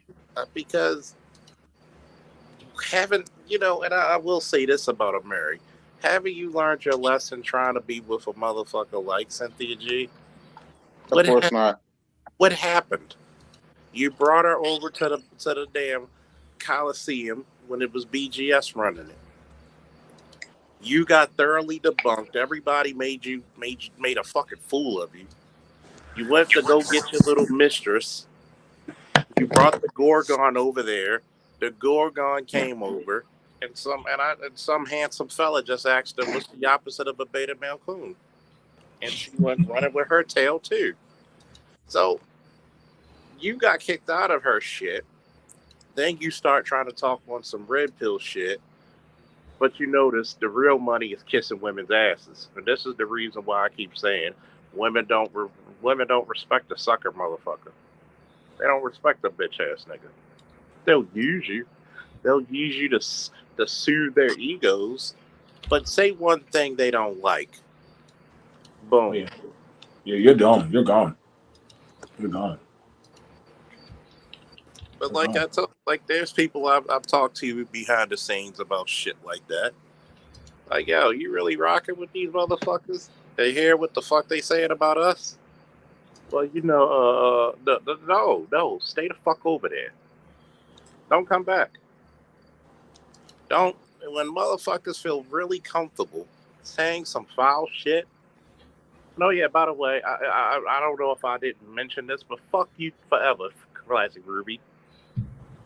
There's not enough fuck yous that the time-space continuum can fucking create. Because bitches like did she respond to you? The problem was I seen her on a panel where she was talking about my fucking shit, and I said, "Why the fuck you talking about my shit? But you never donated, you never supported, but you have the audacity to say, well, maybe he needs to prove that he has. Why the fuck do I need to prove something? Do you say that to that white boy? Why do I have to prove something? I have 20 fucking 2 years of holding a gun for God and country. I literally have been in service to this fucking country one way or another longer than fucking Pookie's been alive. The fuck I need to prove to you? I don't know why anyone should have really much to say about the way that we choose to, I guess, do our businesses and collaborate, especially if they aren't supporting. Exactly. You know what I mean? Like you don't have a right. You don't have a right to fucking complain about some shit. You know what I'm saying? Like just willy-nilly without asking for evidence of something where you haven't even contributed any fucking money, so you haven't lost anything. And you don't even have any skin in the fucking game. What the fuck are you crying for? I gotta say one last fuck you, because it's to Char Willie. I noticed that y'all posted my shit up that time. Not one of you bitches ever fucking donated, if y'all really believed in a nigga. But like I told you, there's a lot of fucking snakes in the goddamn grass. Here it is. I said that shit a while ago. When I remember on Art New Styles channel, I said that shit. I said, man, y'all allow too many snakes around this motherfucker. Y'all don't even realize y'all got snakes around you. Here it is. I'd be like, listen, y'all need to go ahead and cut the grass and go ahead and cut the heads off the snakes. If you're not willing to do that, you're gonna continue to have these problems. Like it's not something that's gonna go away unless you deal with it. And that's the reason why when I next do a live stream,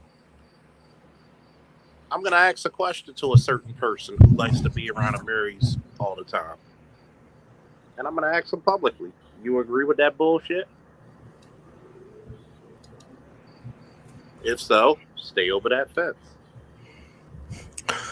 Yo, Art, real quick. You doing this like a regular Coliseum, like 5 hours, 4 or 5 hours? Probably not that long because I know Sunday people need to go to work. And got kids got to go to school. Yeah, so. But I will be doing because since I'm on vacation this week, I'll be doing videos all week. Wait a minute. Oh, okay.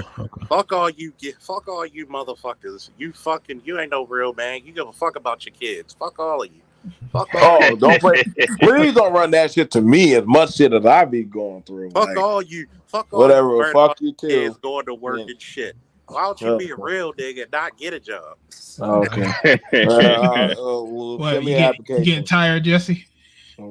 Send me an application. No, I was just curious because you normally don't do streams on Sunday. I was just curious on. He was doing the makeup. I'm on vacation this week. That's why I'm doing the stream. I love it with Jesse. I love it with Jesse's Louisiana accent kick in. It's like that motherfucker should be throwing cards. That motherfucker should be throwing energized playing cards at your ass or some shit. But there was something I wanted to speak on, if that's all right, guys. There was something that y'all was talking about a second ago that piqued my interest to hop in while I was at work.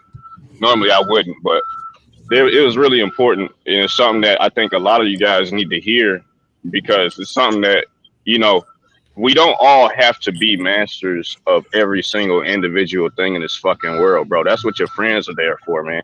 Like, one of your expectations of a friend is for them to, have some sort of contribution that you may not be aware of, or have something that they know that you might not necessarily know. You're not supposed to be in constant if you do have competition with your friends or the people that support you, it's supposed to be in a healthy way, bro.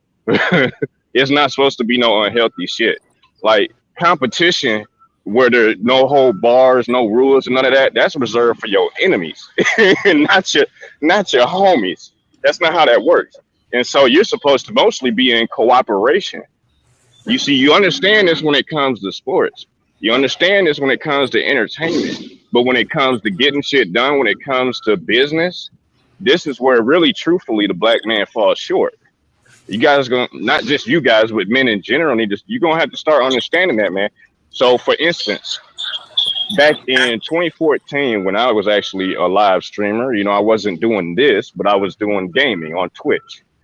It was me and another two brothers from overseas. They were in the UK while I was here in America, and we were putting together a website to do exactly what y'all were talking about. We didn't have an email list because back then we didn't really have a need for it. The email list was in between us three. We put together this website to back up not only our content, but to have another place for people to access where we were at what time, and had a schedule, and as well as information on that website, including our own products that you could sell, whether it was t-shirts, hats, mugs, etc., whatever it was that you were doing. And we actually don't work together in that fashion anymore. One of the only places that exists in the manosphere that does that is, from what I know, just what goes on YouTube and what is it? I think the one guy does it, but he doesn't do it in the same way. But one thing we need to start doing is promoting each other's causes in such a way, on another website, not necessarily attached to YouTube. This can be a good place to gather people and to galvanize people. But insofar as coalescing, where people will actually be there for the long haul, it has to be somewhere else. You're not going to find it here. Not with the numbers that we currently have. That's what I think. It didn't even work that way in the past, insofar as what I was doing back then. So I don't expect for it to have changed too much from then. This was back in, like, I want to say anywhere from 2012 to 2014. I want to say somewhere around there. So it's important that even if you guys don't know something, and someone else is doing something, you still on the boat, goddamn. So as long as you make that clear and they know, if you on the boat, work together. What's wrong with that? It's something in it for you too. That's kind of like a good analogy I use is, NBA basketball teams, right? You're a team. You're all competitive with each other because you have these things called one-on-ones where, individual players may play against each other during practice, whatever. But at the end of the day, when it comes down to game time, you playing against the other team. You know what I'm saying? All good teams, and that even extends to. I want to start doing some videos on this, but business, right? So many people feel in business because they're a one man operation. They doing everything themselves. I understand that sometimes you kind of have to do that, especially at the beginning, if you don't have the startup capital. But there's a reason why the most successful Eventually, you're gonna have to businesses delegate. has at least two or more people, because you got to think about it, right? And I talked about this on the interview that I did with Young Grizzly that I'm gonna be releasing probably in a couple weeks or month or so. Um, you have more human capital in the business. Psychologically, when you research psychology and the human mind, you find out that all humans have blind spots. So it's like some shit that may be easy for one person or one of y'all, I may not be able to get the hang of that joint. And it's like when we come together, we can kind of cover each other's blind spot, our weak areas. And so, that's just something to take in mind. Like Yeah. can't do But you don't want to do everything yourself Let, because you're let gonna me, have I'm gonna blind tell. spots. I'm, all right, I'm go gonna Blind, say. ahead, blind Charles, and spots. then BMT. I'm gonna say this. Most guys in the military will get what I'm about to say. I don't care how badass of the military unit you have. Military runs on its belly. Not everybody's gonna be a door kicker. uh-huh. And even if you do have a group of door kickers, you are all supposed to be trained to the T and know each other's weapon system, know each other's quirks. You should actually know that guy's blood type. You should actually know if that guy's married, has kids, because guess what? We need you focused 100%. Your job. You have to Uh-huh. be a team member, but at the same time, for that team to also be successful, that supply sergeant, that supply officer, is going to have to make sure he gives you the state of the art shit. Do you have enough water in case you're stranded somewhere? Do you have enough MREs? Do you have enough ammo? Is the ammo even good? Is it sufficient? Did you change out your ammo because you've been sweating for fucking 12 hours? You know, there's a lot of stuff when it comes to teamwork that we lack because, like I've said before, one of the crucial issues with black men is that we don't work well together. And Yeah. yes, it's by design, but here, like I said, we got a brand new day. Fuck the past. We looking towards the future. If I'm going through that door, I'm gonna need some hardy niggas to go through that door with me.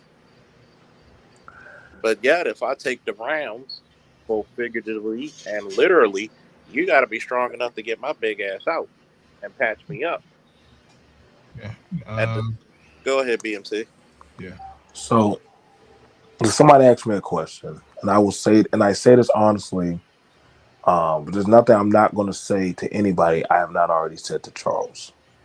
Okay, because me and Charles have had this discussion before everything even started on underway. Somebody said, "Well, BMT, you do private security and bodyguard. Why ain't you fucking with Charles?" I said, "Who said I didn't?" Actually, me and him had a one-on-one. He was actually one of the first people to congratulate me. I said, and I said, Charles, do this. Charles, go do that. I was giving him information that I didn't have at the time. But the thing about it is, here's the thing, and we have this thing in the infantry called stairway to heaven. I can mean well for my brothers to want to finish, but I can't carry you. You got to carry your own weight. You got to be able to hold your own. You can't. Us six on this panel, we can be on this panel together. But if one of us is not doing our job, can we honestly say that we're at 100% capacity? And I agree that we may want the best for everybody, but sometimes we have a problem where not everybody has the same motivational drive to want to get to the end. So when Charles told me, "Watch me, bro. I'm going to get those certs. Okay. I shut up and I watch. Now, if he ever wants to hit it up or say, hey, where do I go get the ammo? Where do I go do this? What? I'll tell him. But I have to have faith in him that he's going to actually go do his diligence in his part. You know what I'm saying? You don't make your son stronger by lifting the weights for him. That's You right. coach him and you train him to do that. And so, but he has to see himself like, I can visualize myself squatting or benching this 385 or this 200 or this 115. I can see myself doing it. That's why they always have a mirror and you have to visualize it before you actually do it. That's the thing about it when you actually are lifting. And the thing I understand that but my friends were my best competitors. If any of any of y'all have friends, y'all ever had it where y'all, let's see who can ride the bike the fastest. Let's see who can do this. We were all still friends. We still had love for each other. But at the end of the day, how was I not to get better if they would not to push me? And that's the thing about it. Like, the space could be better for where it needs to be, but there, it's very fractally divided. That's why I don't try to get too close like I used to anymore. Everybody has their own stance. I don't tell anybody how to speak or stay, but I also understand that is everybody properly driven. Like I said, like the gender thing, the gender war, whatever shit. Man, I'm like in the fifth dimension, sitting with Doctor Strange. I see shit for what it is. It's not holistically a gender war like y'all think it is. Like, understand this: the woman doesn't have to be the one to pull the trigger on your ass. She just has to go tell a nigga that's crazy enough to go kill your ass, and he will come do it. If you honestly think about it, there are more men incarcerated in the grave. Not, well, yeah, you can say, well, there's a woman behind it, but she wasn't the one that had to pull the trigger. She just had a doggone know how to properly, like, watch Troy. That woman didn't pick up not one damn sword, yet thousands of men died. Thousands of men died when when the one guy said, send this bitch home. I promise you, this is the worst idea we ever did, bringing her. And the same thing's going on now.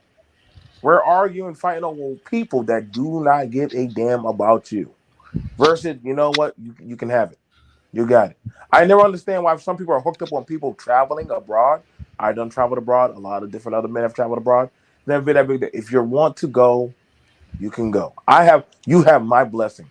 I hope y'all enjoy the cheese and the streuzels and the goddamn beer and the EDM concerts and shit.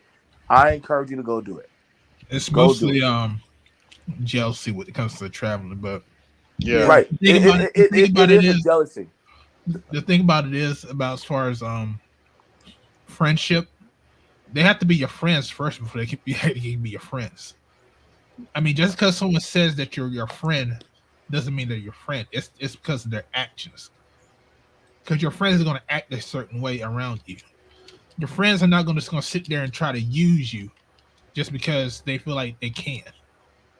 Or like, I've always used this whole concept when it comes to friends. If they're not willing to do the same for me, what I would do for them, I can't consider them a friend. Right. I can't because at that point, then I'm getting to the point where I feel like you're just using me. And your friends are not there to use you. Your friends are there to be there for you. And if you got people in your life that's just using you or just calling you just because they need something from you and they're trying to sweeten it with a little words and shit, they're not your fucking friends. They're not. So those people, get them out your fucking life because you don't fucking need them. Well, see, that's what I'm saying, Art. Like, imagine you have a project of you got to move. You got to move some furniture or a couch or some stuff. Then after that, we have some cold ones.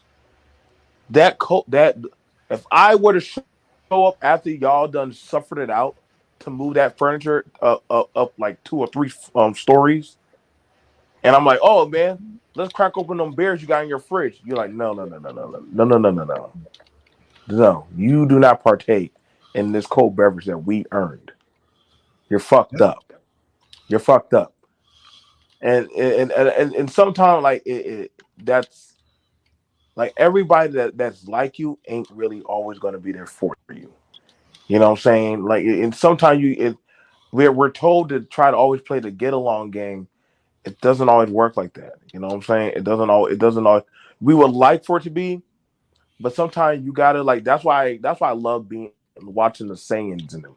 Like Vegeta said, you know why he liked Goku so much? But he knew Goku was on the other side busting his ass just as hard as he was. So he understood, like, you know what?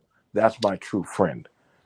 I don't call him a friend, but Goku could trust Vegeta. Like, yep, I trust in that motherfucker. Like, he's gonna do what he's supposed to do on his side. I just gotta do my part. That's why they had that such understanding of a bond. And so we have this thing of a mind shape that you're trying to tell other men to get on board. That's why I say, like, hey man, like, let's focus on it. Keep your ass to the grinding stone. Work hard. You know, there's always going to be a distraction. There's always going to be a broad. There's always going to be somebody off code. I can promise you that's never going to change since I think I've been here for 6 years now. You too. Yeah, man. And I done been there and seen it written. I've been there for a while, dude. And I can honestly tell y'all, like, there's no end. Like, I done came to the epiphany. That's why, like, even y'all even hear me sometimes talk, like, yo, dude, I could give a shit if my channel goes down.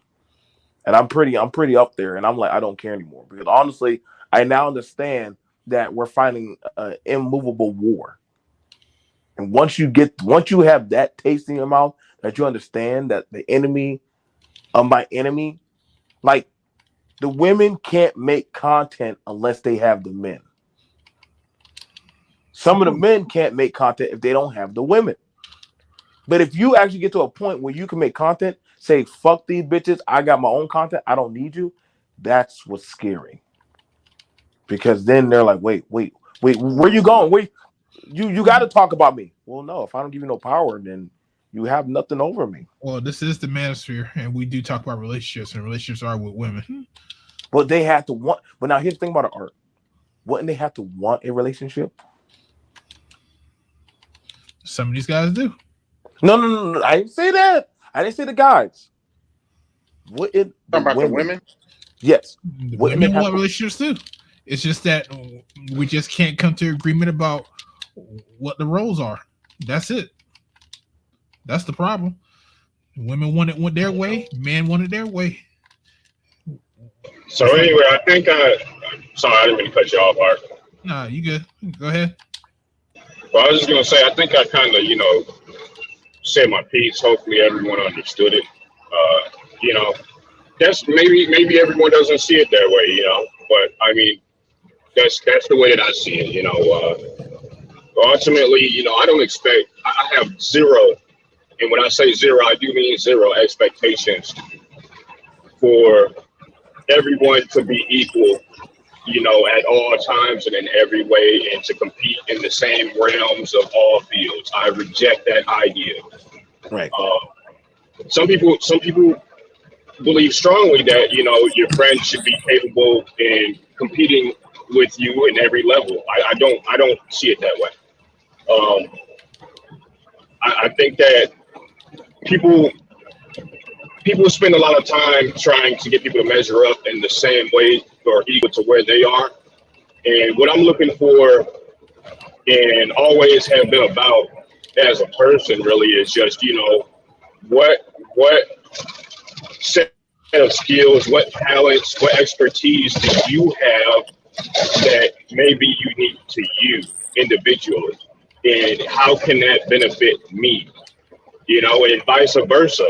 Because, I don't deal in parasitic relationships, and I hope that no one else does. But, ultimately, everyone has something that, not everyone, but a lot of people have things that they know and have things that they can do that you may not necessarily be able to do, or you may not necessarily have the skill at it. You may not necessarily ever become good at such a thing.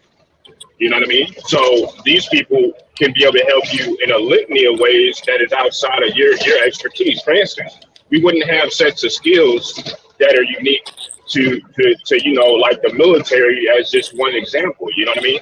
Where people in the military, are very proficient at certain fields, whereas people who aren't in it are proficient at other things, and they're not. That's just one realm. We can go to things like mechanics, to things like, science and scientists, to historians. We have all sorts of fields that are highly specialized, and everyone doesn't need to be a master of everything. I reject that.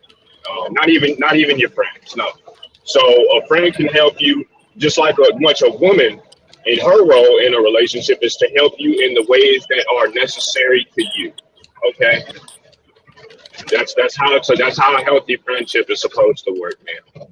And vice versa. You help them in turn. You know what I mean? I don't see a problem. That's all I'm saying. No, I don't see a problem with that, PK, in what you're trying to say. I look at it like, and we have it called a gunner crew, okay? And a gunner crew, you have the guy who actually is handling that of the mechanism, maybe a saw or a Bravo, and you have the guy who's carrying the stand and the ammunition, right? Now, only one guy's going to be firing it, while the other guy is going to be keeping view, setting up the stand and everything. Okay, I might be the guy with the stand. Charles might be the one with the gunner, with the rifle. Okay, now we both have our own separate strength of a job, right? But then, in the same sense, we might both have a chance where we laterally have to flip. And hey, something might happen to Charles. Let's say he breaks his hand or he gets hurt. Things like these happen.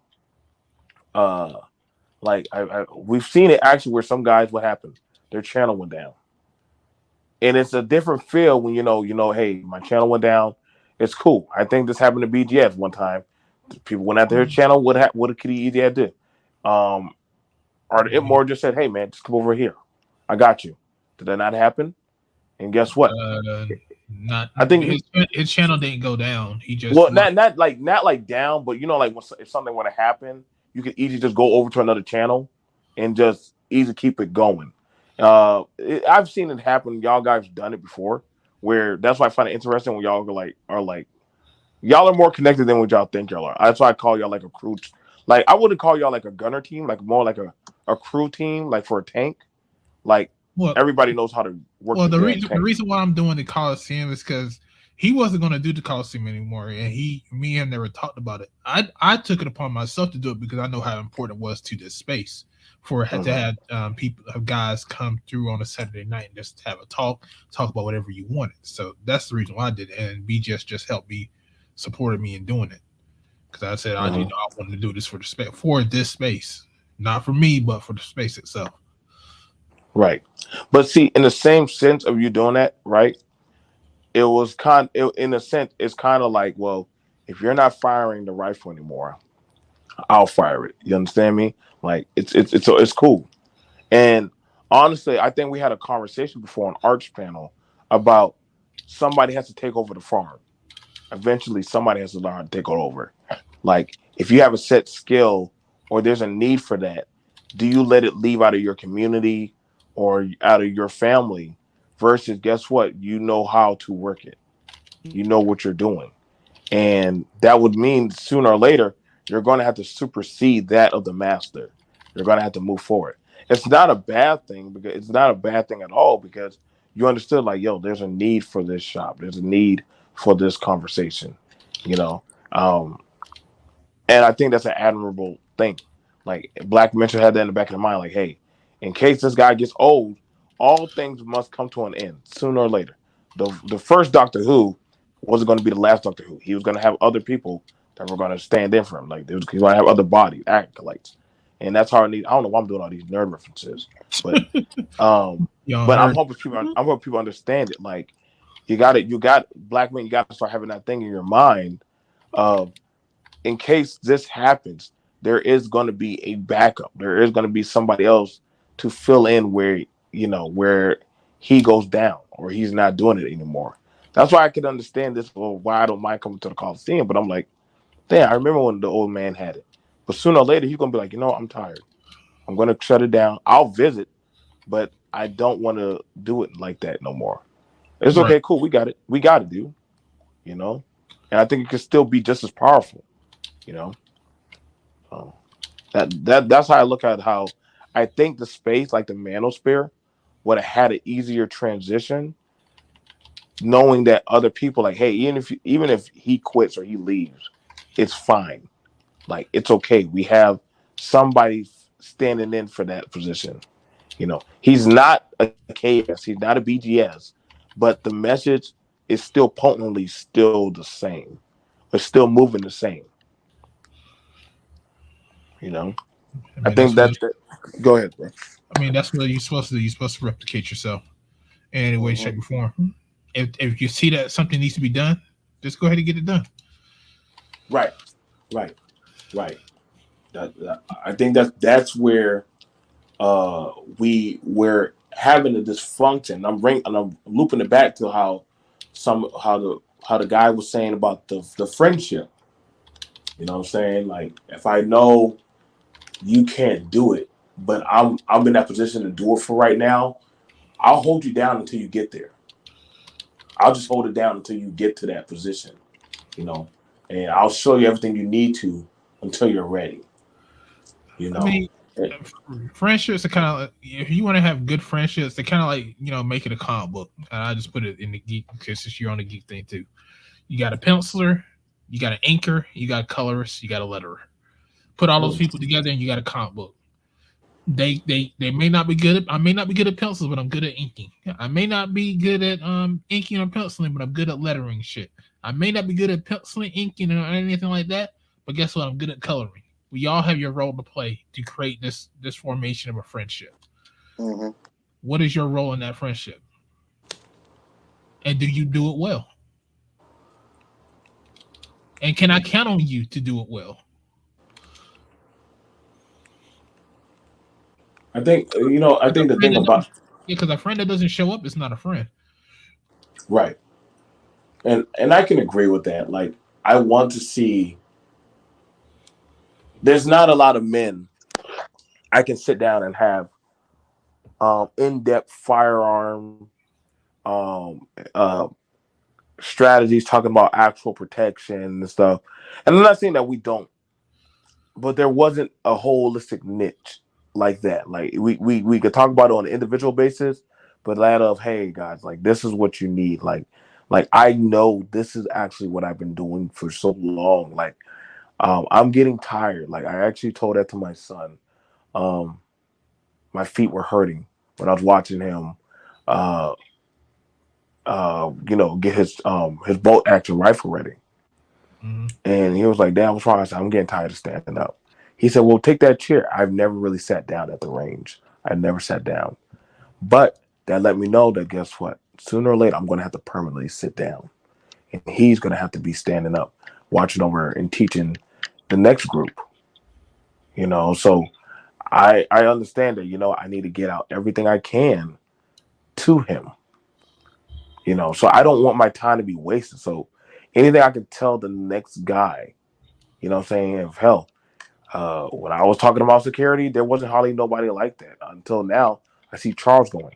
So yeah, fuck yeah, I'm rooting for Charles because I want him to make it. So that way, when he started talking about it, how many people started attacking him in my chat? Like, it was crazy. Starting a security thing. Charles, where you at? Like, they literally started I'm here. challenging him. Remember when I was talking about private? I was talking about bodyguard and private security. How many people Yeah. non-black were attacking him? Yeah. Like, that nobody knows. Like, it's funny. I got more experience in this field than a motherfucker, but people want to attack me. What you know about this shit? What the fuck you know? I can literally teach you classes on how to do this shit. Not including all the certifications I'm getting now. So, you'll see. I didn't step in. I didn't say anything. I let Charles show his thy approval. When they asked him questions, and they know the laws, they were trying him. But I was very proud how Charles angled and threw the questions right back at them. Like, well, let me explain this. This has to happen like this. This has to go like that. And that shows, like, hey, like, we got to just have trust that there's going to be people that are going to fill in the line. It feels good when I see guys talking about carpentry or different other stuff. When we shout out to Artisan when he's talking about geek. geekdom, and everything. Guys need a space where to go to talk about that stuff, And then if they do it, are we going to properly support them? That is a problem we do have. Even if it's only like 8 or 10 of us in there, we have to keep on pushing them hard because there are people that need to hear that. Get that idea of a message or something. So I look at those kind of things. Those are very important facets of stuff. If a woman could grow with her doing yannies and stupid shit, I see no problem with a man want to talk about some guy shit like, hey God, I'm gonna tell y'all about fishing and how to do these liners. Well shit, we need to get behind that guy. Or like a guy want to talk about, hey, I'm gonna show y'all how to get your forklift shirts. That man's channel should not be dry. Should be, but sometimes the channels that get promoted are not the best ones. True. What's going on, Geek? What's going on? I call him Professor Geek sometimes. He don't know I be throwing stuff at him. I meant to be mad at him the other day. Why? God damn. You know what you did. Leave my division commander alone.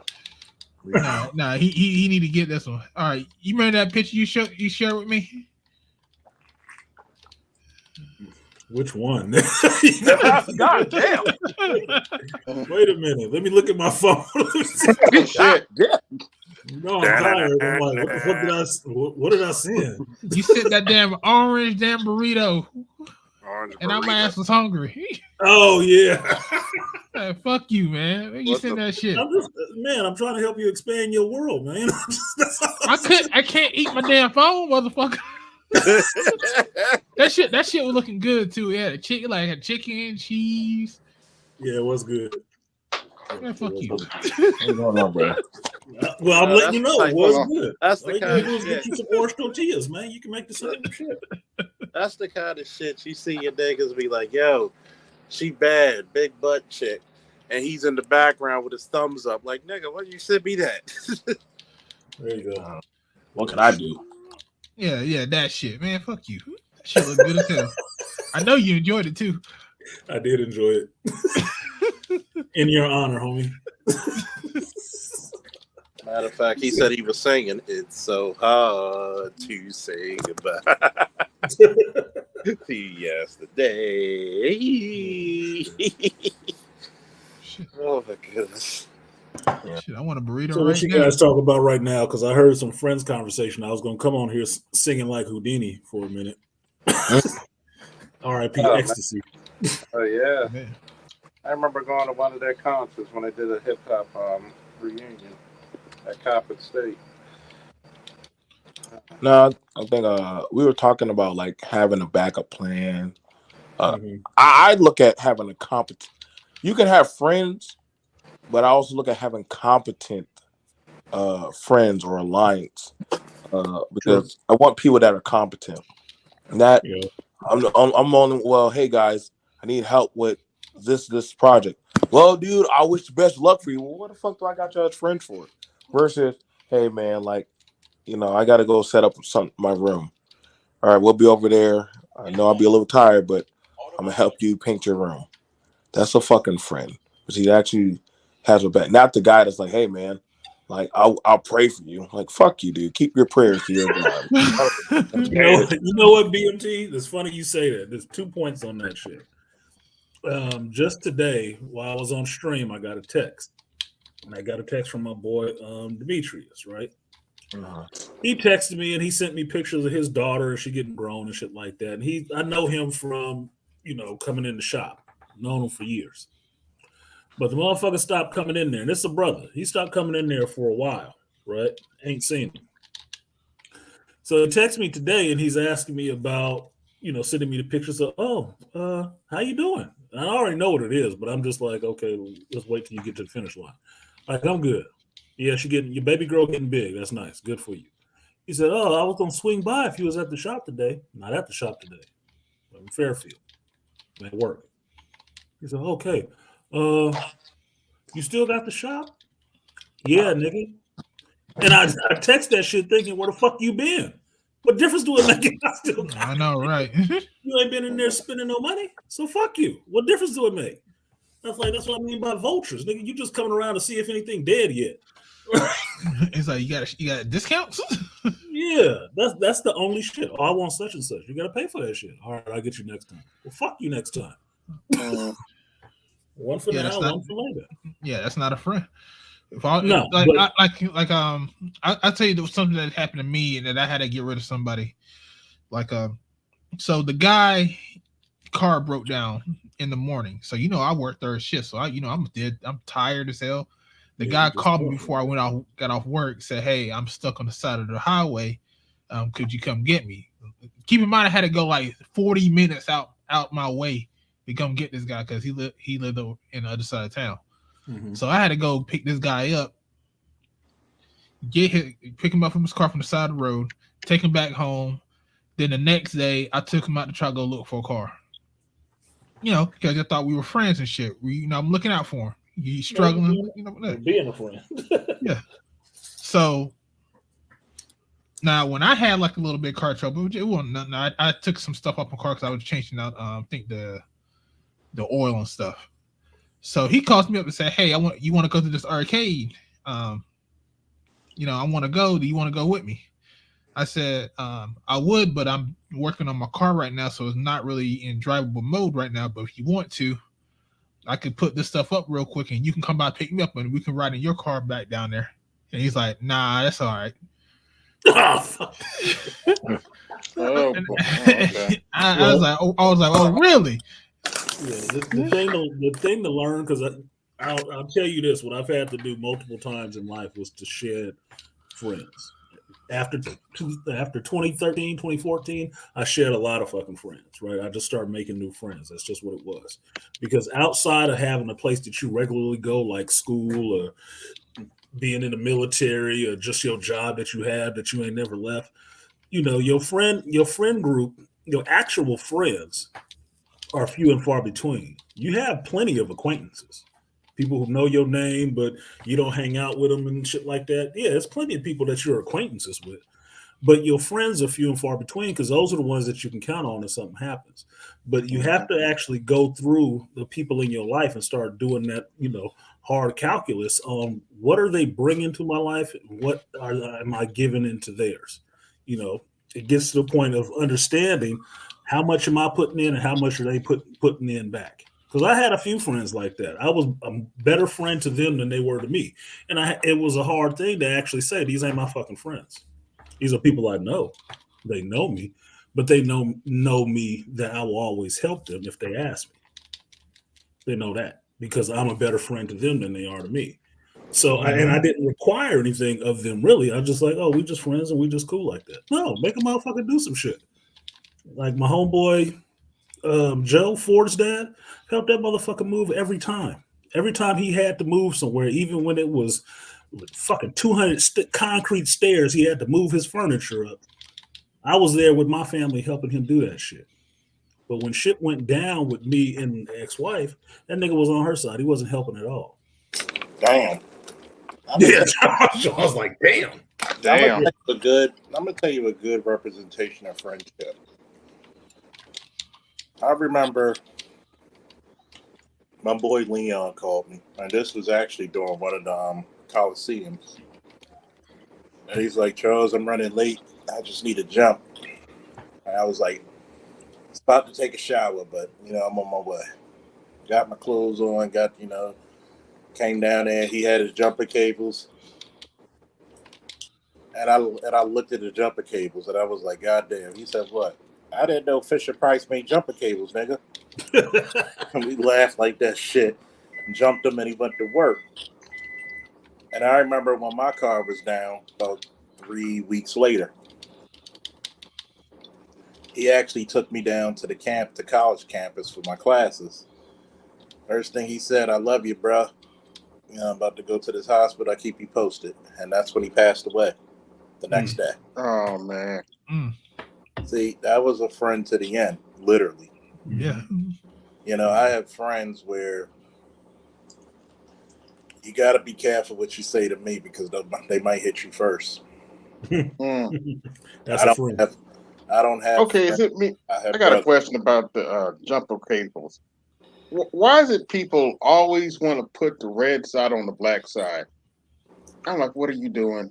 Because they're stupid. Father teaching that shit, but let's not run over Charles' point. Okay, I'm sorry. Go ahead. Because they're stupid, and what you're gonna do is you're gonna either make a fire or you're gonna pretty much each other's engines. So, like I said, they didn't have a father, so nobody taught them that shit. Yeah, exactly. You know how many people's kids I had to teach about jumper cables and changing a damn tire. Tire, yeah. Mm-hmm. That's just the worst. I'm gonna tell you, it's like this is what gets me pissed off about a lot of shit about a lot of these naysayers talking about men like us. We're trying to keep the masculinity at an uprising. I'm not about apologizing for women for shit I haven't done. You know, fuck you and your apology. You know, take that, Mary. But damn, you ain't done punching that bag. Sometimes you know why you kick a man while he's down because your feet's closer than your fist. It doesn't matter. He's gonna go to the other side, get kicked and punched around too. So, hey, it cost as much as the first one. Yeah. I feel like that's something Skeletor would have said, but don't judge me. I just feel like Skeletor would have said that. I'm too much of a nerd. Wait, Skeletor said that. Just like a woman. Just like a woman. He did say that too. That's the funny thing. Just like a woman. I got that clip. Trust me, I got that clip. Oh boy. I never knew that Spider-Man. I never knew that Skeletor was Red Pill. He said a lot of fucked up things. Red Pill as fuck. That's why he was in Snake Mountain chilling with one bitch. And he called Evil Lynn. He knew what she was on. He wasn't calling her no princess or nothing like that. No, that's Evil Lynn, nigga. She ain't about shit. He just told her just like a woman. Mm-hmm. I mean, shit. I mean, who was worse with the comebacks, Mongra or fucking nobody beat Skeletor? I'm sorry. Yeah, Skeletor, man. Your bag of bolts, whatever the fuck he said. Okay, he used to come out with a hard too. I mean, he cussed everybody out. He was very sexist too. Very sexist. Stuff he was like, I'm like, man, who's writing his lines? Feel like this guy has some hurt life. Oh man! I'm glad you realize you bucket of bolts. Yeah, but I think you know that's why I always try to let men know, like, hey, don't be afraid to venture out. Don't be afraid to, you know, go out and abroad. One of my best friends, that's why, like, when people say, well, watch out for that group or that group, was a redheaded white kid when I grew up. And I knew that was my best friend because when it was raining, he was the only kid that stayed out there to help me fix my bike in the rain. While everybody else was just walking and not giving a shit. He was the one who helped me get into comics. He was the one who told me, hey, it's okay to be different and weird. Like, screw them. They just don't get you. And the thing about it is, as black men, we're always told to try to fit in with those who do not give a fuck. And that's a big problem. That's a big flaw that we've had for a long time. Because other people are told, hey, fit in with people who don't like us to begin with. Right. And so I'm not going to pander to what that does not care about me. When you start saying that, oh man, you don't love yourself. B&T, you should apologize for black women because you know you're just a sorry black man. No. Why? I'm not. You're not going to shame me into that of an environment I did not destroy. That's bullshit. It's like you're telling me to save something that does not even give a fuck about me. I was there. I watched the news where they told women stop throwing your babies in the dumpster. I saw it for myself. I was in Massachusetts in my fucking goddamn grandma's house. Yes, I also talked about it with a few other people. I said, hey, how many of y'all remember being latchkey kids? I was very shocked to find out, yo, that was a normal thing. Hell, Artisan gave me PTSD when we started talking on it on some real stuff. I'm like, yo, dude, like our parents either A, were too busy, or B, like it's every dog for himself at some point. Yeah. So when you telling me now to give a fuck about something that did not care for me, I would just put here by circumstances, not out of love, not out of, oh man, we're doing this for legacy. I was put out of here, but hey, I was the convenience at the moment during that snowy we were just night. being irresponsible. Right. So I don't want to hear no lovey-dovey bedtime stories about, oh God. Just like a woman. But see, that's the thing about it. So when I hear people say, mama sacrificed a lot for you, I'm like, was it a sacrifice or was I the inconvenience? Yeah. And see, that's the thing about it. A lot of dudes are told. I got into it with my friend, my good friend. Me and her got into that shit about that shit. Me and her were having a conversation, a real. And I told her that I didn't think my mother actually gave a fuck. And she's like, oh, how can you say that? Your mother actually gave a fuck. I said, no, she did. My mother was fucking 15. She was trying to get a piece. Don't tell me that shit. I lived with her. I heard the shit she said to me. I don't think she gave a fuck. She was upset. My friend was upset by that shit. I'm like, for what? What difference do it make to you? I understand what it is. Artisan, I said the same thing to my homegirl. And it's hard being an intelligent black man in America. I'm like, first and foremost, your nephew, right? He's only in his early 20s and he got 5 baby mamas. Damn. Who can do that shit? Well, his mother always make him condone it. Why? Where was his father? Well, his father He wasn't pulling out for that's for damn sure. So guess what? Out. Because if he actually, I said, let me ask you something. What's out? Yeah. Let me, and I asked her this question. I said, I'm going to ask you something. 2 things. Either women are stupid or they just bad pickers of men. Bad pickers of men. I said, well, was your sister getting married or was she looking for dick? Oh, shit. God damn. Just like a woman. Oh, God, it's going to be a thing now. It's going to be a thing. I mean, to be honest with you, a lot of people don't want to admit that they were oopsie babies.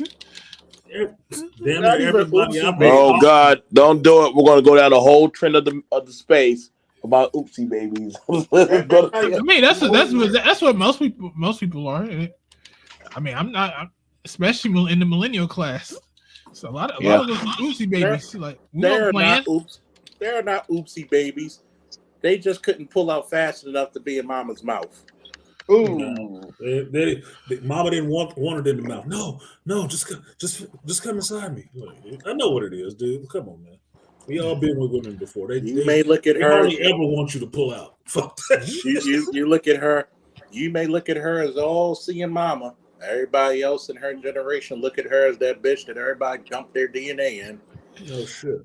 Fucking come around. Look, oopsie babies ain't new. You ain't never you never been with no chick and then figured out that she was trained with Hoist Gracie all of a sudden when you got close to coming. Yeah. Like for some, she got me in a triangle hole. What you doing? I'm trying to pull out. No. Like goddamn, I feel like I'm in UFC 4 against Dan Severn. No but, shit. You know the thing about it that really killed me. I think I was talking to some young guys about legacy, and the kids told me, he said, well, he was like, well, what if I never was put into the plan to have a legacy? So why should I give a fuck? And he stumped me because he knew that, I was never meant actually to want to be here. I'm actually not like, there is no legacy for me. I'm like, well, Well, no, Here's see, but, here's the answer to that shit, BMT. You go ahead. tell them, well, you're in the privileged position to be able to define your legacy for yourself. That's the same thing. When I understood what my parents did, and I wasn't necessarily a plan for shit, and after I was here, it was just grow up and get out. Anything I did was on me, and I was fine with that because then they couldn't tell me shit. If I made myself into something, they couldn't take no credit for it.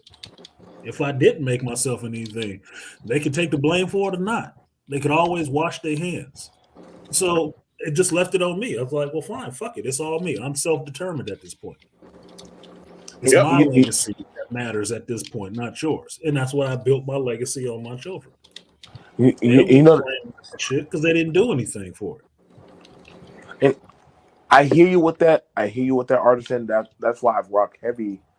When I talk to certain men about, hey man, like it was rough. Like I got to be honest.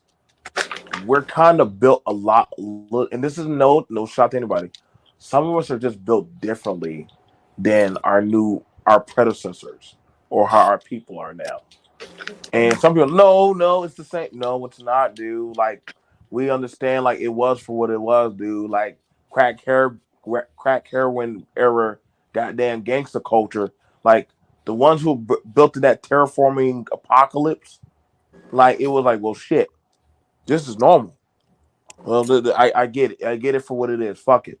Like you don't give that. Fuck you. Fuck your baby.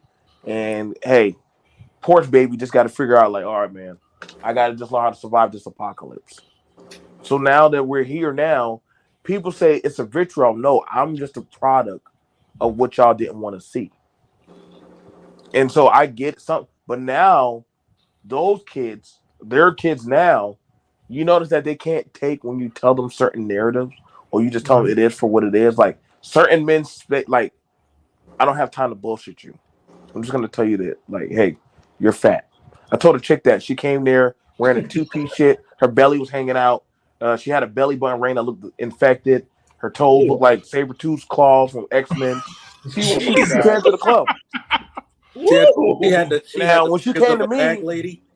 Now she came to me and she was like, "Don't I look like a bad bitch?" Well, I said, "Well, you look like a lichen." Yeah, like I get it. Like, oh shit, you look like that. So underworld. You know, I mean, I get it. Like shit, I'm not stopping you.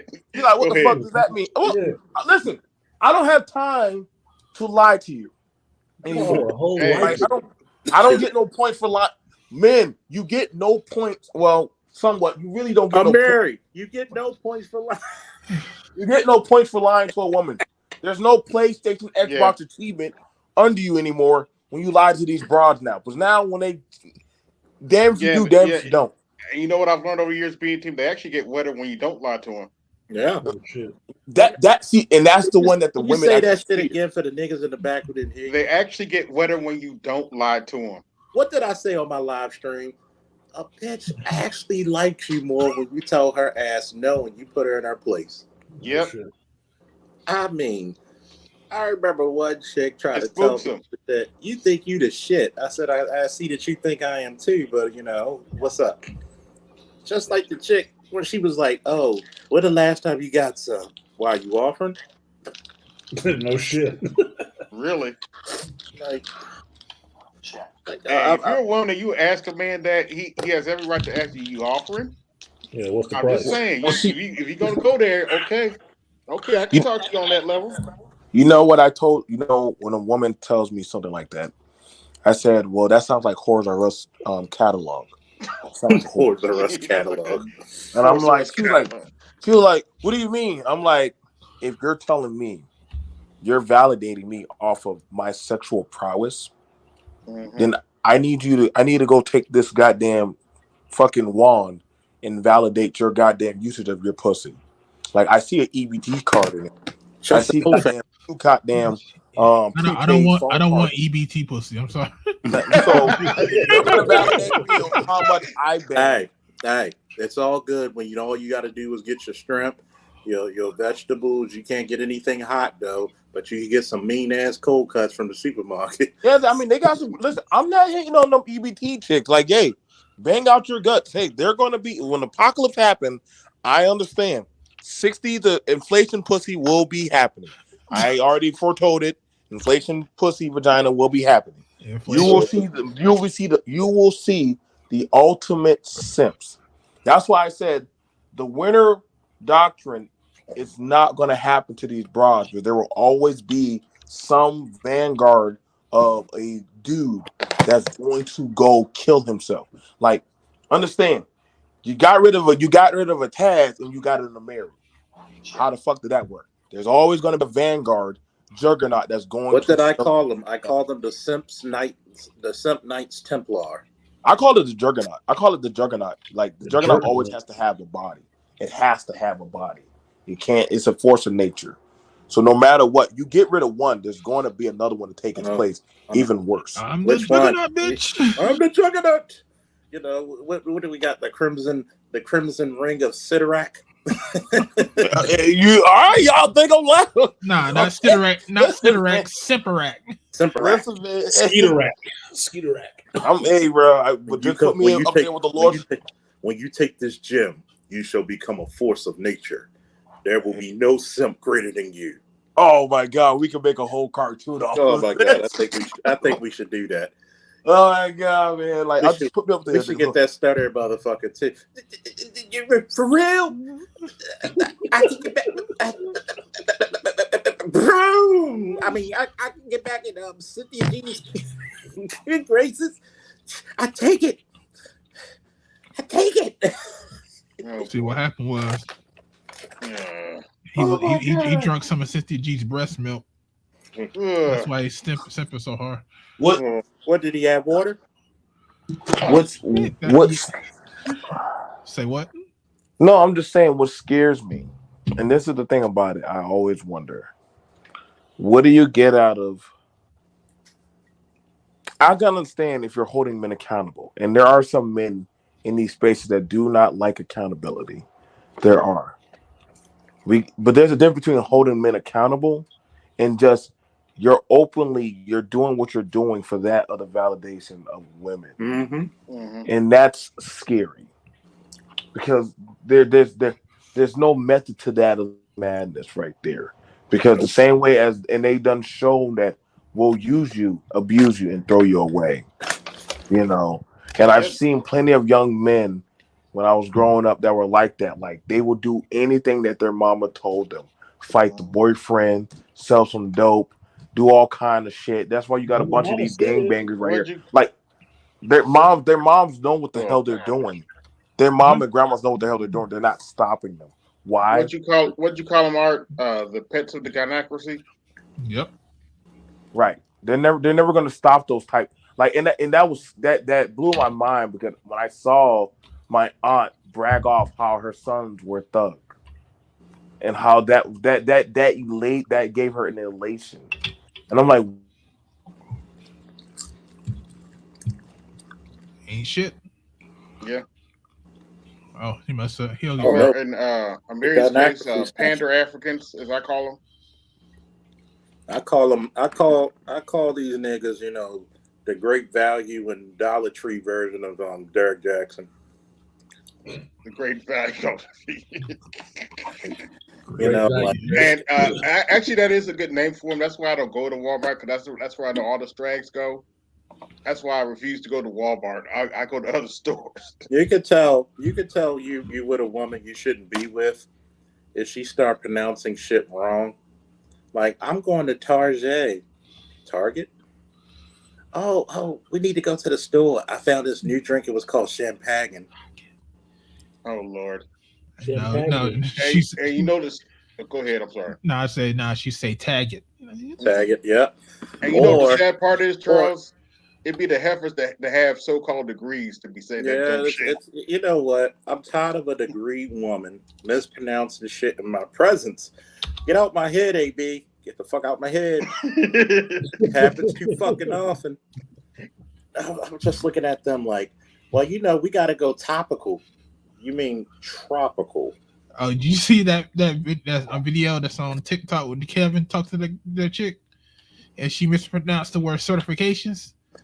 I got what she say. I got I got certifications or something. Yeah, I heard that. Oh he's like, what? I was shaking my head. Excuse me.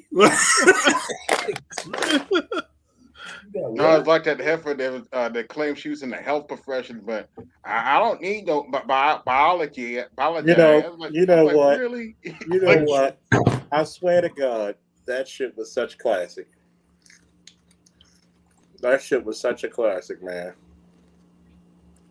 How you in the health profession and you didn't even know what basic biology was? You'd be surprised, man. You know, sadder than that, I sucked at biology and I know more than these heifers. I'm like this. Wait a minute. What? I really would have fucked that bitch head up about to start. How many kids did she have? That's about as much biology as she knows. I know, right? I probably would have fucked their head up, artisan, if I start talking about phytoplankton and zooplankton. No shit. I'm sorry. Like plankton. You made about me that think nigga of one of trying my favorite. You made me think of one of my favorite professors. Little short chocolate thing. She knew all kind of biology. Into the cytoplasm and all that stuff from the alleles. I'm like, she's the smartest little chocolate girl I ever seen. I was like, oh damn, she married? I will fuck my professor, not for A, just because. They be like, you sounded so smart. I was turned on. I was like, oh shit, I got feels. Yeah. You know, he was like my wee called rigor mortis. Ms. Richards, I think I'm having a problem over here at this desk. My cell walls are expanding. I don't understand why. Cell walls are expanding, really. Like what happened? Yeah, I think I'm in hydrostasis. Yeah. Like what happened? I think I caught a stricken of elephantitis. Speaking of Mr. Biology, what's up, Judge? What's going on? I came here to give you a lesson on mudding. I saw that bullshit job you did, but no. This nigga right Here we go. I put that up for you. Yeah. They said this motherfucker reproduced so much he reproduces in litters. God damn. No. Judge come over and spray the whole town like a seahorse, huh? You know? Oh, you gonna get it. Like, oh, y'all gonna have some kids. He's like the Oprah Winfrey of kids. You had my child. You had my child. You get a baby. You get a baby. You get a baby. No, this motherfucker's the modern day Genghis Khan.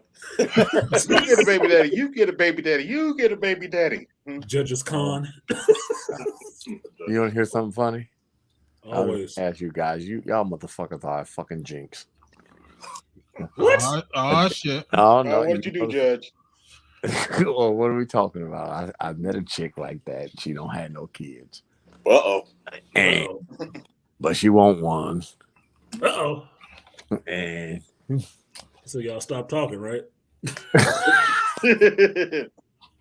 What you said to yourself was, I wanted to move out this fucking raggedy ass Cleveland anyway.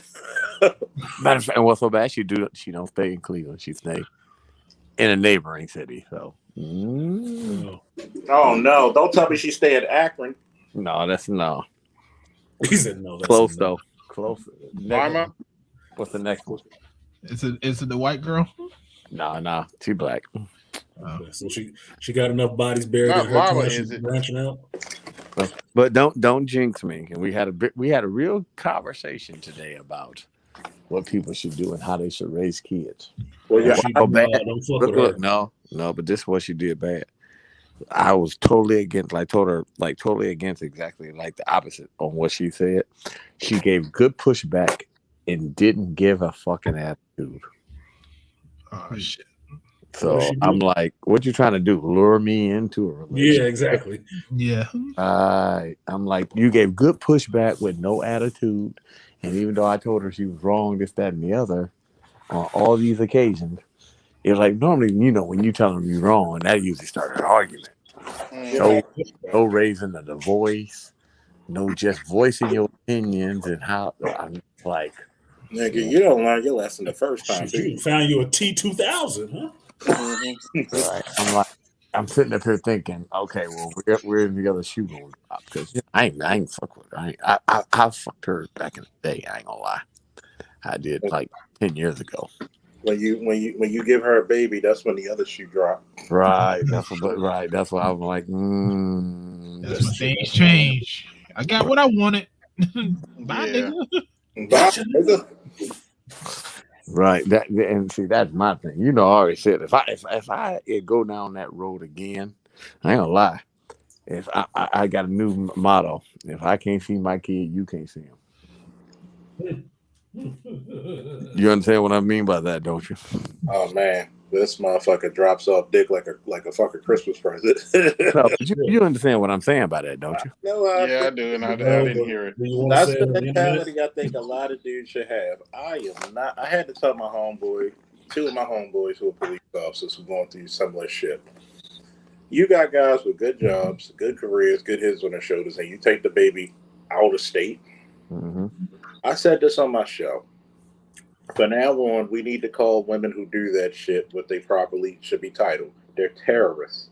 Terrorists. Yeah. You use political, ideological. Shout out to Mr. Palmer. I love that term, baby mama terrorist. They're terrorists. You know, they're Peace. using political. They're using politics. They're using ideological threats and emotional suffrage to cause both emotional, physical, spiritual, and mental pain to men. They know what will hurt a man, and it's usually going to be his child. Yep. They are terrorists. And I had to tell one dude, I said, this is what you do. You write a letter every week, every day, every month. You send it to the daughter. You keep copies on your own. When that child grows up and you have all these letters written or typed up, and you say you sent them, because look, this is what you need to do. Send them. And she's gonna have to answer for that. Yeah, build up the paperwork on her ass. Mm-hmm. Yes, you got to. And I'm like, and I tell a lot of brothers, man, who go through this shit. If I could hold a summit, a panel summit, I would literally teach young women to have no integrity. No, they do not. They have no integrity. They will throw a baby on you like a fucking touchdown pass from flat to Jacoby. And I mean, they have no, and they would not even flinch. You already saw. Well, you can't have integrity, Charles, when you're an opportunist. Exactly. It's impossible. It's very impossible. And it's just like what's that one chick who had Fix My Life, Yala Van Zandt? Mm-hmm. When the mother lied and said such a heinous lie about a father sexually molesting his daughters, and lied for 2.5 decades. And then the only thing she said, why didn't you fight harder? Ooh. I'm not gonna lie to you, Charles. I wanted to jump in the screen, jump in that dude's body, and jump across that table and grab him by the throat. Who? They're like, bitch, what? Fuck the shit out of you. Fight harder to get loose. I'm gonna tell you. I promise you. I knew what I would have done. You would have had me go through decades of not saying my kids or saying my kids through some suspicious means. People looking at me weird down the street. I don't give a fuck if I was in front of Obama. I would have slapped the bitch through the ground. That is some of the most ugly and heinous shit. Like, I swear to God, that R word and that molestation, that is some of the most heinous shit. You better be. Even as a police officer, as long as I was, I even told people, please tell me that this is a serious matter. Please do not make this up. Please tell me that everything you're telling me is true to your best of your ability. I know, right? Because you can change a person's life overnight with just the allegations. No shit. Mm-hmm. And I don't play with that, because the stigma that some people, you could even be proven innocent. The stigma alone will ruin you. Yeah. Look what happened to Michael Jackson. Everybody making jokes about Mike, but yet he never touched them kids. And one of the kids was so guilt-ridden, they committed suicide. No shit. Yeah. Macaulay Culkin to this day comes out and said that Michael didn't do nothing. Yeah, still to this day. And think about it. This is the part about black men that I want to curtain tail into the conversation. We allow so many people to kill our heroes. We allow so many people to talk shit. Think about it. What was the dude who did Red Tails and what is it, Nate Parker? Yeah, Nate Parker. He was a Penn State wrestler. You know, had sex with a chick. You know, it was consensual. She tried to say that, you know, R word, him and his roommate. Come to find out, he was acquitted. What does acquitted means? He was found innocent. Mm-hmm. All charges dropped. And that chick committed suicide. And she committed suicide like the coward she was. A lying-ass coward. But yet, you got bitches when he makes... Notice, it didn't say shit when he was in Red Tails. But as soon as he wanted to make a strong black man revolting against the fucking slavery, guess who were the first bitches to come out? Oh no, he did such and such. He was innocent. Look how they were talking shit about Kobe. After he passed, they tried to bring that crap back up. Not even an hour after somebody found that he passed. And here's the funny part. I didn't know they found like 4 or 5 different other things of semen in her drawers. Like, damn. I did. Yeah. I was like, God. She was a hoe. Think about this, right? How can you talk so cruelly about a man when they went to the wreckage? They found holding his daughter. Holding on to his daughter. I swear to God, man. I've asked this one question when a chick was like, why do y'all talk so badly about black men? Why do you hate us? Yeah. I actually asked her, give us one reason that black men should actually like you. And I hate to say this, Charles, I think we're seeing the wrath of God for some of that stuff they've been saying. Because who's the number one new homeless people now? Black women. Yeah. I mean, see, you got to realize. I don't like going there. I don't like going there, especially as somebody in the church. But this, y'all asked for it. You got to think about it. Y'all see the screen? Oh yeah, I love that shit. So send that shit to me, man. That is so funny. Single baby daddy. I mean, bitches will get pregnant by a nigga who can't even do a resume. Can't even find a shirt. You what the fuck said you even want? And then Charles would then say, "Oh, he got me pregnant. He got you pregnant. You sure you wasn't out there gapped open, letting them shoot up the club? You sure?" I had to tell this one chick at the desk one time. She was like, my baby father, he kidnapped our daughter. How do you kidnap your own kid? Don't y'all both have legal custody and rights to the kid? Yeah, so he can't kidnap his daughter. Mm-hmm. Well, and then here comes the fat, ugly bitch friend that she had. She Lord have mercy. She looked like a cross from like Shirley from What's Happening to Mr. Krabs. And she was like, well, you know how men be talking women? I said, no, I'm going to ask you this question, sister. So you just said women are easily manipulated or they're stupid. And, she... I was like, damn, Shorty, you remixing over there? No shit. And then I told the lady, I said, why are you here? Well, he takes drugs. I said, I'm going to say that. Last time I checked, when I go out to Comic-Con or Otakon or BlurCon, I'm hanging with other people who like comic books, anime, video games, and cosplay. We all enjoy that. When you hang out with people with drugs... Hang out with other people who like drugs. Must be your ass. All right. And she was so slow. It took her 5 minutes. You try to say that I take drugs. How did you meet? I'll come back. At a party. What kind of party? Just getting high and fucked up. She faked her moans, but I faked my entire personality. Please send me that one. That is so me. Please send me that. Oh my God, that is so funny. Because Bugs Bunny lamping like a pimp. Right Oh my god! Oh my god! Oh my god! I just that's just so many times. Oh, oh shit! Oh, I almost got tears about. Hey Charles, I got another one for you. I saw this. I had to save it. Oh You don't shit! mind? You blow that up for Art. Oh shit! Oh, hold on.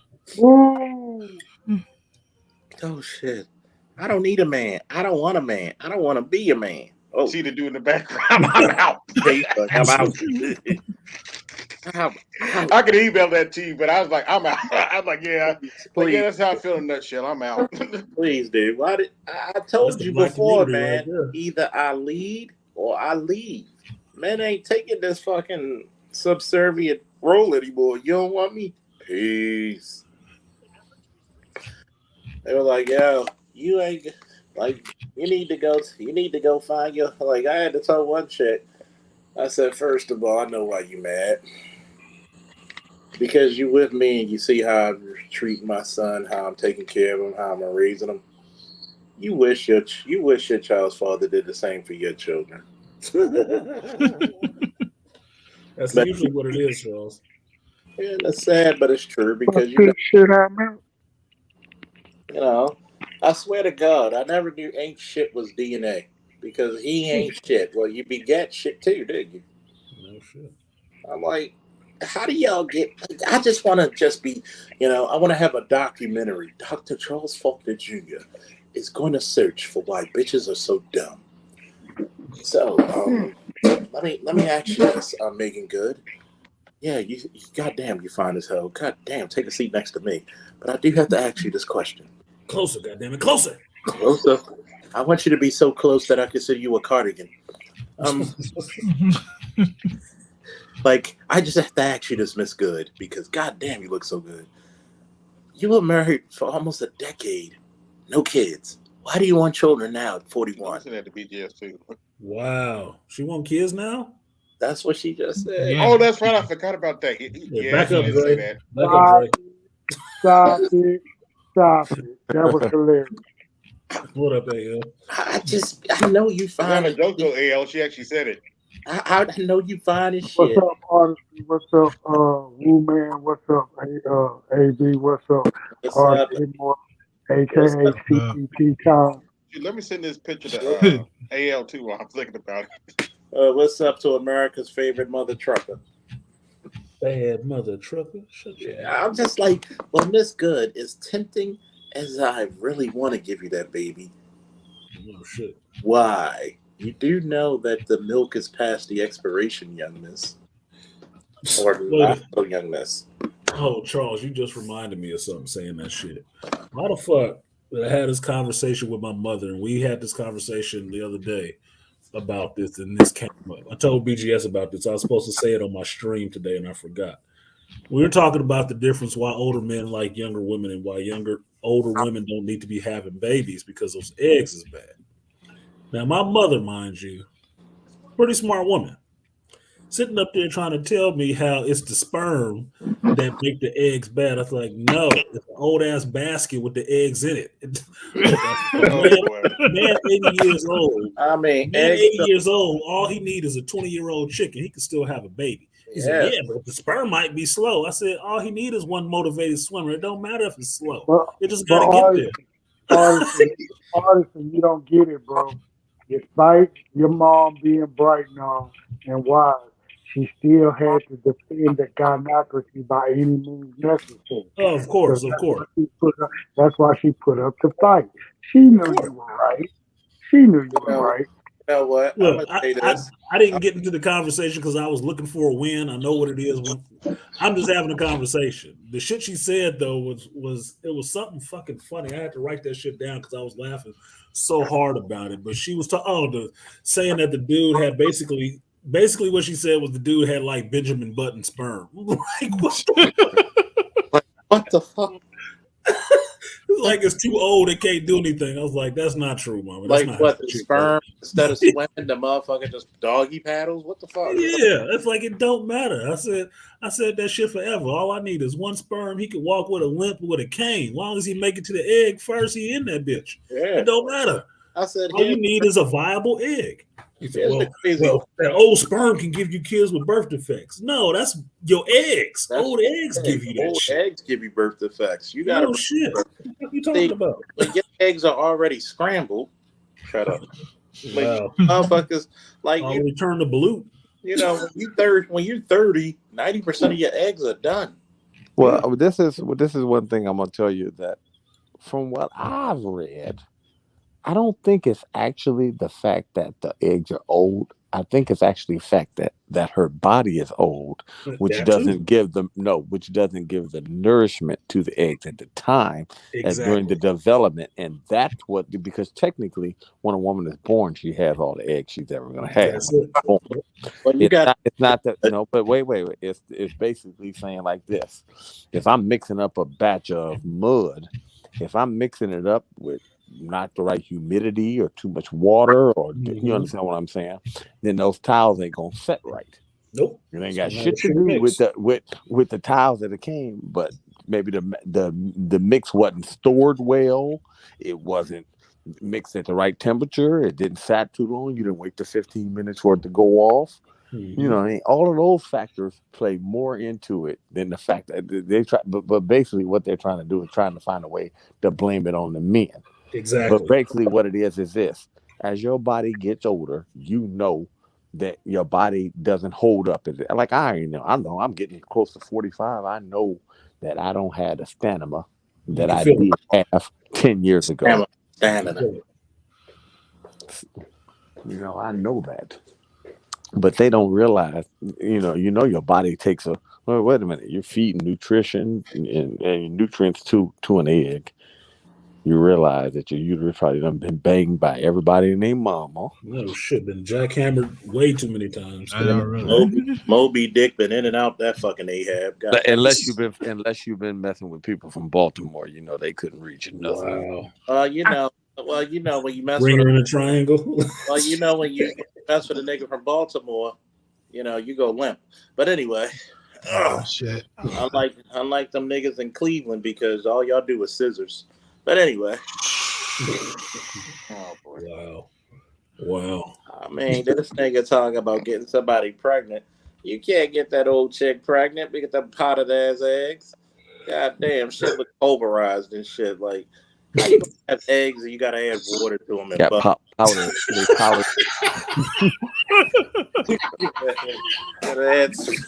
Stop talking about my artificial womb baby. You gotta hydrate this little motherfucker. He gonna be good. You gotta add Old Bay seasoning to the bitches. Old Bay season. You gotta oil Old Bay seasoning, some hot peppers, and some Morton's season all and shit to the bitches. Jamaican filet. I want them spicy. Oh my god. Oh no. Like shit be having old ass kids. Kids be looking like they deacons in fucking church and shit. Oh shit. If y'all laugh, y'all ain't shit. Okay. You good company. It'd be all right. Yeah, you good company. No, please. I've seen chicks. They actually look younger than their daughters. I'm like, how do you do? I was like, how's that possible? They don't take care of themselves. That's why. They don't take care of the kids either. That's why they end up looking old as fuck. Yeah, that shit. The older I get, the more I see this stuff happening. The more I'm thinking that shit is intentional. These little skinny ass boys, like Truth, they malnourished on purpose. Oh my god! I'm not saying Truth is. I'm just saying kids his age like Truth, they malnourished on purpose. I mean, he looks like one of them kids for 50 cents a day. You could feed this kid. Called him a Shriner's kid. I didn't say that shit. I just used him as an example. Just looking at it like I said it. Oh wow! Only in the black community, I've noticed the daughters are so big. Exactly, Charles. Yeah. That's why I'm looking at it. I'm looking at it that This has to be planned. That's like I don't think genetically all the boys start getting really tall and skinny, and all the women start getting really short and squat. I'm like, that's bullshit. That doesn't happen over the course of 20 years. Yeah, they look like they're from the Jabari tribe. No shit. It's like they just getting bigger, and the boys is just getting thinner and thinner and more wiry. I think that's malnutrition. Because if I can look at this woman and say that she's overweight and bloated and all the rest of this with heart problems and everything else, it's because of the diet and stuff. How you 14 She's staying in the same house with the kid. How so you what's 14 the boy years eating? old with gout? Yeah, what's the boy eating? He ain't eating shit. So his sister big as a house, but the boy is skinny as a rail. Somebody is not eating. That is true. I don't know. I always try to look at what's the psychology of that shit, and like something mentally is going on there. They making these boys small as fuck so they can dominate them, so it's easier to dominate. We're going. No. It's called that they don't actually care about it. Remember, I told you when I used to. That's one of the things I can say that when I work in the houses in the hoods or anywhere down like the inner city, I see it all the time. Yep. I told you I was gone in here, and I says a property here, and then when you go in there, you see girlfriends doing hair or whatever, and she's doing hair in the house. I mean, like I ain't gonna lie, dude. I walk into the house, it's like 4 broads in there. Yep. And when I say all of them were baddies, like they could definitely be flown out, and I mean not by, like literally all of them had body for days. Like literally, it's like damn. It was like that. But then it's like 6 kids running around the house. Look! All of the kids dirty as fuck. Yep. Like they had that T-shirt on for like 5 days, and it's not like. See, you can tell when a kid done put that T-shirt on, he can get dirty. Right. And, like right that, but like when you see like the sweat dirt in the shirts. God damn. You're talking about like when you be you like, start seeing hidden messages, like the kids were so dirty, you start seeing hidden messages. Like right. Like you see the sweat dirt in there, and I'm like, I remember I went in this one house. Oh my gosh, I ain't even gonna lie. All of these young girls, all of them was like 18, 19, maybe 20 at the most. And I'm like, man, if my son was here, I see. It would be hard to pull out. Like if they was like, come on, get some of this, it'd be hard to pull out because they was all that fun. But that's the until you look until you looked around and saw them damn kids. Yeah, like literally, if you don't got a strong if you didn't have a strong mind. I'm walking into folks' houses. And I had these 2 chicks. Oh, he's saying shame. Shame. S-H-A-M-E. Shame, Dre. You are so old now.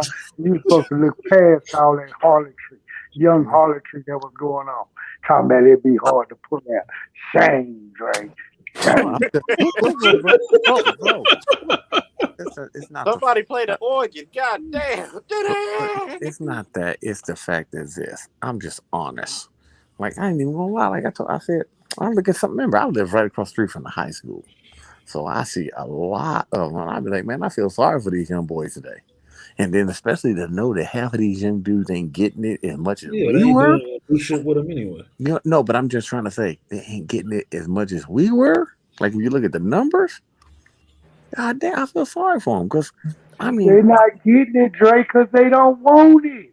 You ain't woke up and realized the fact of what we've been talking about in these spaces. I do realize they are walking away from. Walking away from them to the point where they're not even trying to fuck them, bro. They know the reputation of these bros. Look, they have seen enough of what their relatives have already been through, and they is not fucking around. Say it again. What they see they home them relatives. They older male relatives and stuff like that. They've already seen what's happening. They damn near they got PTSD and not even went through the shit. They just have from seeing it. Like, no, I'm good. I play these video games and jerk off. I'll be good. I'm gonna say this: like if I was ever say I was supreme and say I had a big following and young kids was listening to me. First thing I'm telling the young kids off rip. I ain't even gonna lie, they would never they say I'm like, no, nigga. The way the society is with the laws, and I'm going for the world and stuff how it is now. First thing you do, go get fixed at 18. And people say, what? Why Oh, would you fuck say? no. No, wait a minute. I said, why is that? Because that way, the way these broads are, you got to worry about them stealing the condoms, all that bullshit. That way, when you want a kid, you pay for the motherfucker. You understand Shout what to I'm Drake saying? for the hot sauce method. Yeah, but I mean, right. But you understand what I'm saying. I understand what you're saying. Right. That way you know. Because I can see that we put some Tabasco in it. I can see what you're saying, but I'm kind of against males getting vasectomies because they say they can reverse that shit now, but no. The Well, reason they say it grows back too. You got to get it checked bullshit, because that. bullshit. It's usually No. women saying that shit. No, They're saying that shit to try to sell it the on. reason why to it go grows back is because most guys don't go for the second checkup. You got to go to 2 checkups for it. Most guys only go for the 1 checkup, and then that's it. And that's just to make sure that there's no nothing going past through that tube. No. Screw all that. We're totally against these young men give vasectomy. No. I'm not for a young dude. Hold on. Let me finish. Just let them get their motherfucking passport. Let them fuck around with every other race. They figured it out. It's okay. I know I'm of the older generation. I grew up under this black child die shit. So hey, we let this right now be the last of the dying breed. They have woken up. Let them be woke. They understand what's going on. My child, my daughter included. No good. No good. Well, ain't no need to try to fix something that's already broken. For what? In this case, they reaped what they sowed. They've instilled it in them 4, 5 generations deep. This is all they know. This is what they want. And these boys have woken up and they see in the light. And now we gonna have some who just go succumb to that. But JJ, let them be. I got a cousin right now. What he got? He's going on his 4th child by 3 different chicks. I look at it like this. That dumb motherfucker's trying to repopulate the goddamn population. Okay? But other than that, I know he's a lost cause. He knows he's a lost cause. Okay? We got something like this. BGS have been stressing us over and over and over. We cannot save everybody. Yeah. We cannot. So what we not finna do is play this, try to figure out how to save them game. For the ones who understand and know, we promote them. Get your passport, fuck around, live your life, enjoy your life. Go go to and from where you want to, be your own man, and date how you want to. The world is your AL. Don't talk about PJ Washington like that. Oh no, yes I am. Hey. But my thing with him is, all right, he's heard enough of us after that debacle of a bitch went through trying to railroad him and flambe him. No, it's worse than that. The people in the NBA try to warn him, and he Yeah, still went for it. everybody is warned, but hey, he's one of the stew heads. It's always gonna be a stew head or two in the light. We know this. But our thing is we're not finna be carrying their water no more, and we're not finna be accepting that blame that they want to blame all of us in that stew head boat. No. You're bad pickers of me. Y'all choose who y'all want to let shoot up y'all club. They always do.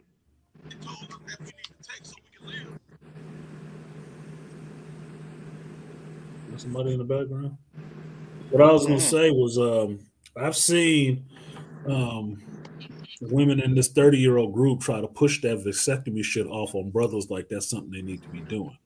My thing is, I don't think brothers should be getting vasectomies when they're young. If you over 30, you and had a kid or two, yeah, go ahead and get yourself a vasectomy. But don't be letting a woman push that shit on you like you, the dog in her life, and she taking you to the vet to get your nuts cut off, nigga. No. Let her get her fucking shit tied up, and she won't do it. She won't, because they want the ability to have a baby whenever. They just don't want you the ability to impregnate anybody else that they don't deem worthy. They want to be that's how they take control of owning your seed, by convincing you not to give it to anybody else. This brother, he's a handsome brother. This was his 3rd chick, his 3rd baby. She was trying to get him at 35, and she younger than him, to get a vasectomy. You don't need no more babies. I said, you know why she don't want you to have no more babies, right? Because it pushes her down the line. That's why. She don't want that next bitch to have no sway over him. Now, sure enough, she ended up breaking it off with his ass and got his 2 babies because she won up the other bitch, and now she giving him holy hell. Did he get that vasectomy? I don't know. But if he had another kid, the other chick would be telling him, "Fuck that bitch and them 2 kids," and all that shit she put you through. Yeah. Don't be limiting your options. That's not your role in life. You don't have a shelf life. She do. Understand this. Fellas, while I got y'all on the line, I want to know how y'all feel about this latest video. I know y'all have all seen it. I know y'all. You can't tell me you missed it.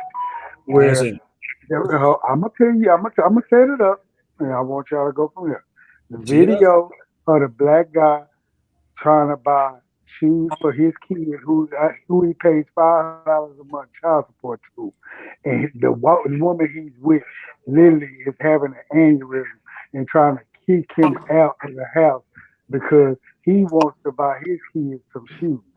Okay, and Yeah. she's saying no. You already support this bitch and that kid $500 a month deep, and then she went to the point of telling this dude, "Fuck you, fuck your kid," and whatnot, and literally started trying to pack his bag.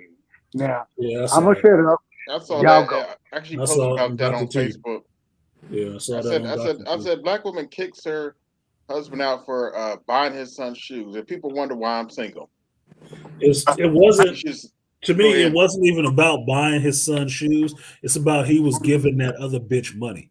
Yep. That's what that shit was about. It wasn't really about them damn shoes for them kids. No, she don't give a fuck about them kids. What she gives a fuck about is him putting money into that other bitch house. That's what she don't like. Because if you listen to that shit, Correct, or she correct. understood she What you should understood have the did. whole ins and outs of how that money and that child support shit worked. She Yes, understood that shit. Now and if she wanted to be bet, mad, bet she me should be mad money at the that if fucking he judge. divorced her, she'd be using that shit against his ass the same way. That's the only Mhm. thing she upset about. She giving that other bitch money. I've had that conversation. I've been in that argument before with my But if wife she was and so his mad, mother. she should take that shit up with the judge. All right, I've married this dude. Yeah, she's married another dude with her, and even went so far as to tell him, why can't the dude she with now pay for them shoes for their kid? He's like, that's my kid. That's not his Right. kid. You know what I'm Exactly. saying? She was just like you said. She was mad because she knows the ins and outs of the system, and she felt like another chick was getting She what was she getting should over. get. But what you don't understand is, what you do understand is, and not willing to understand is, he had a baby by somebody else. That shit I didn't work understand out, that shit. but he's still obligated to take care of that baby. Yeah, she knows. She just salty for no reason, just to be salty. She's salty. Martyr. It's not no reason to salty. She's salty because she wants to own his resources. She wants the resources to herself. Correct. It's Correct. selfish. She don't give a fuck about them kids because them kids ain't hers. Mhm. She don't give a. That's Yeah, why she you don't give you a fuck about it. you She heard you want heard his her money. argument when she said She fuck want this, his fuck that money kid, fuck in her you. house. That's Mhm. it. That's where she So, wanted. I give you a perfect example. Okay, this is what happened. One month, my son wanted something, and it was like $250, right? And my daughter wanted something. It was like 75. Now, it happened first. Is this me and my daughter's mother? We were together. We had been living together. We were working on being married. All this other crap.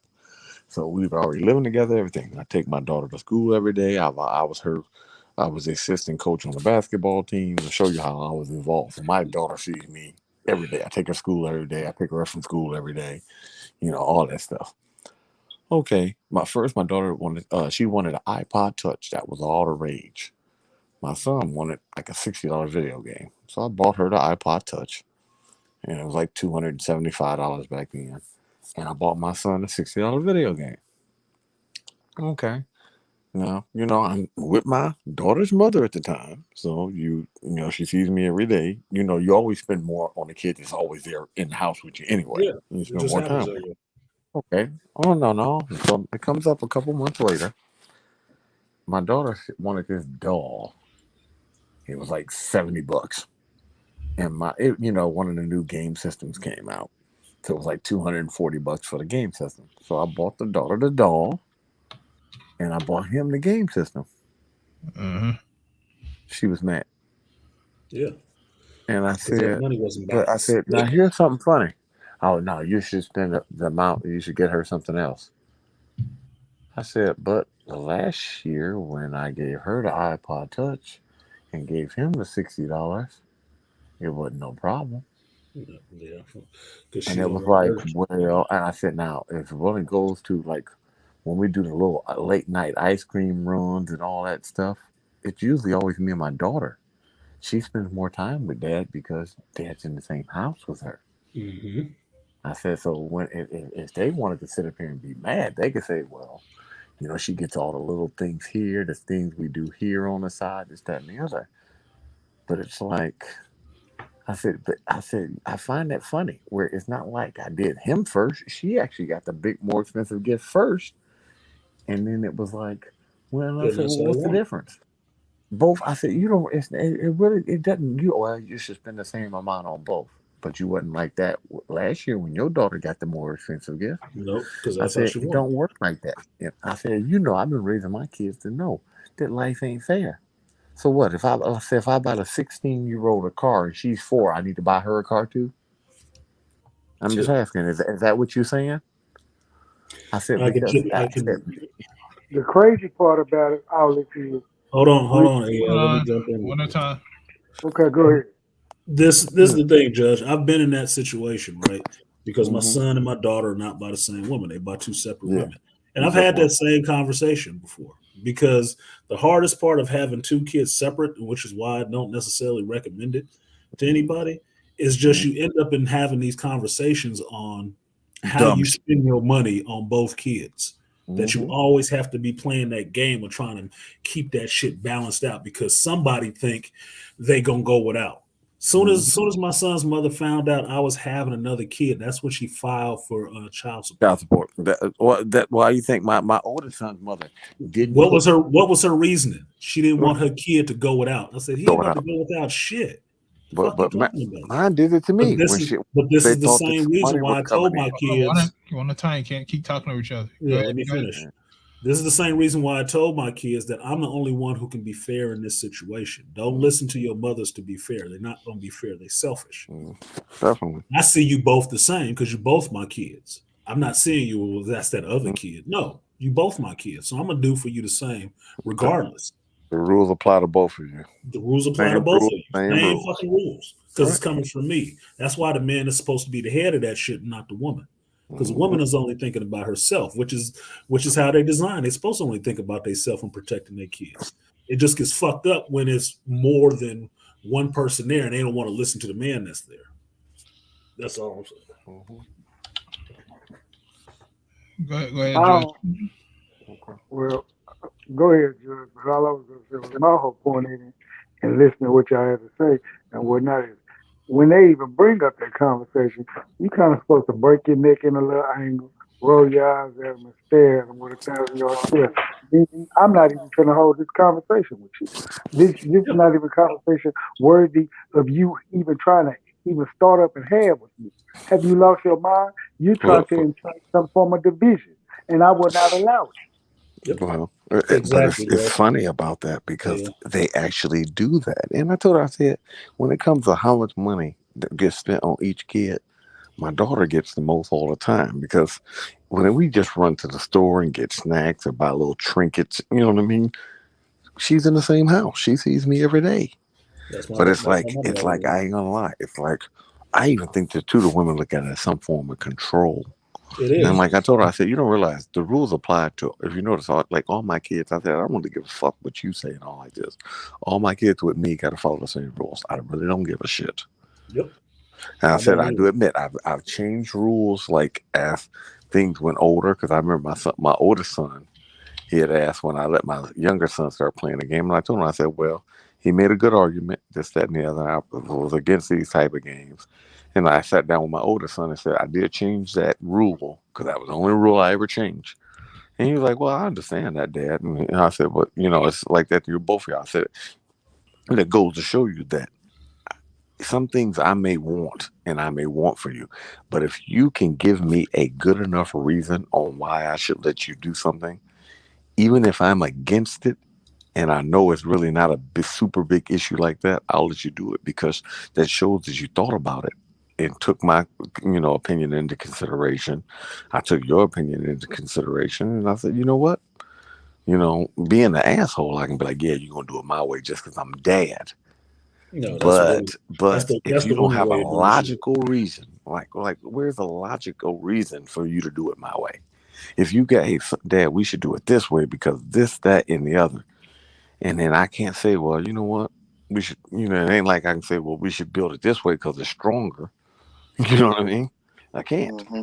I mean, if hey, you know what? You got some good logic right there, son. You got to go with it because that shows too that they put some thought into it and all like that. But a lot of times the women, well, I just want it that way because that's how it makes me feel. But you can't run the world off feelings. I try to tell these women that they don't. Can, but it will be chaos. All right, off of feeling. Chaos control. I mean, this is what's so bad. I hate to say, that's the reason why we got the chaos now. And they sitting up here and they think that it's just a hatred thing. No, it's not. I say what's so bad is it's like that kind of like you remember the movie War Games. The only winning move is not to play. Yep. I mean, it's like, and I told her, I said, you don't realize something. It's gonna fall. Y'all think that it's good. There's a lot of simps out there, but then it's gonna fall on its face to where now it's gonna be like it's coming. It's gonna have an app or something when it come out. Oh, these people around, these people want to have sex. Do you want to have sex? Yes or no? And it's gonna be like that's it. It's like no talking. You see the person. Do you? I mean, like have like an app on your phone so you know these people nearby or whatever. It's gonna be to where dudes are like, yeah. Oh, you meet them. 10 minutes later, if you ain't on top of them, get the fucking moving. And y'all don't realize it's gonna hurt the women even more than the men. Me and me know it. Look, man, we want families, and we would love to, had a white picket fence, go to work and work hard, bring the money home, help take care of your kid, raise your child. But then men are more logical to know that hey, these women don't want to raise children. I'm not gonna have no child with a woman who don't want to be his mama because we smart enough to know that yeah, you can be a single dad, but the child still suffers of being a single dad.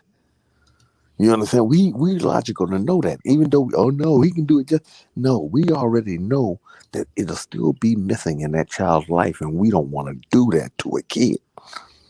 Well, I had that conversation with my son's mother, and I talked to her about being there. It was when she was going to move. She was trying to take my son to Mississippi. She was trying to move him to Mississippi, and I told him no. She said, "Well, I figured that there wasn't anything I couldn't do as long as you was there." I was like, "That's not parenting to me. That's not parenting to me. No. I don't parent over a phone. That's not how that shit works. That's calling in the police in a sense. Like what your son did. Talk to him. Talk to your dad."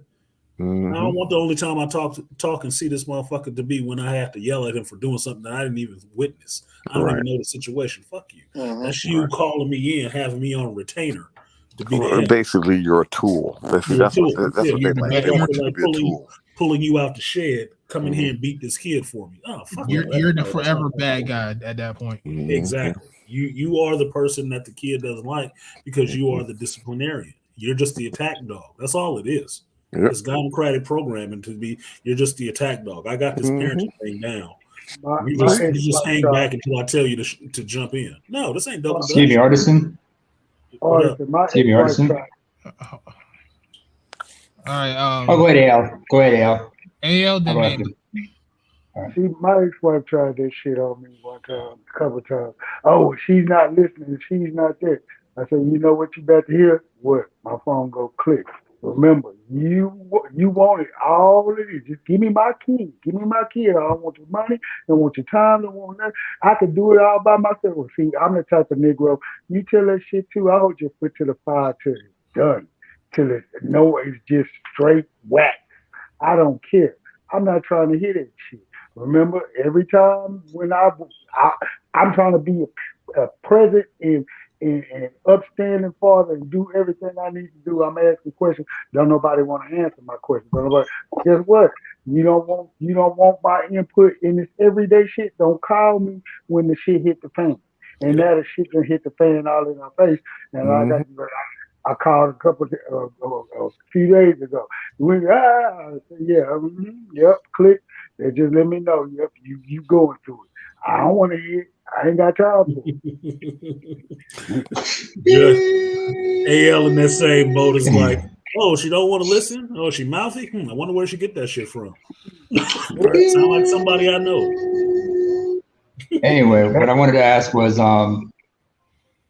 before I say what I say, when we brought up earlier point about the whole thing about vasectomies and tubes tied and everything, I want to talk to a female and ask her about the whole tubes tied thing. She said the dangers of women getting their tubes tied is they end up having premature menopause to birth.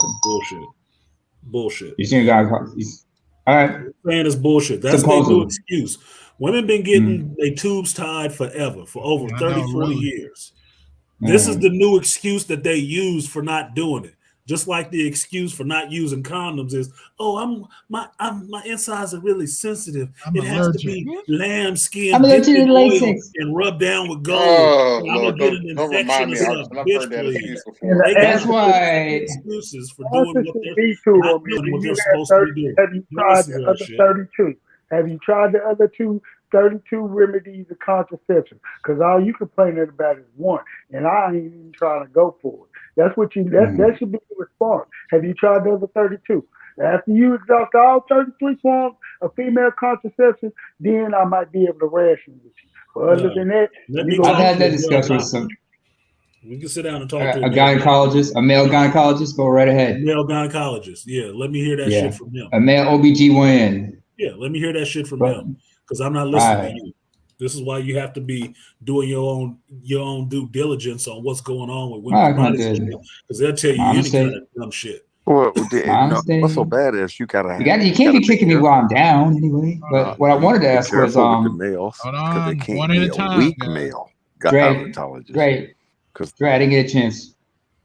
I didn't get a chance to say what I was saying. Because like the whole thing about, like you guys said, it's control, it's abuse, about the whole thing about fathers and mothers. Like Drake, I understand your point about you don't want to raise a kid by yourself because you want to deny him the rights to his mother. But from what I understand, it's like it's better that he's with you. He's gonna be with a single parent. It's better that he's better with you than with his mom, because from his daddy, he's gonna understand discipline. He understands his limits, and he understands how to get shit done right. Because you're going to teach him how to be independent, not codependency from his mom. That's the problem. Let me answer you that though. Like this, it's like this is. Okay. Say if we were ranking ranking structural stability. When he's raised with the mother, his structural stability is 45.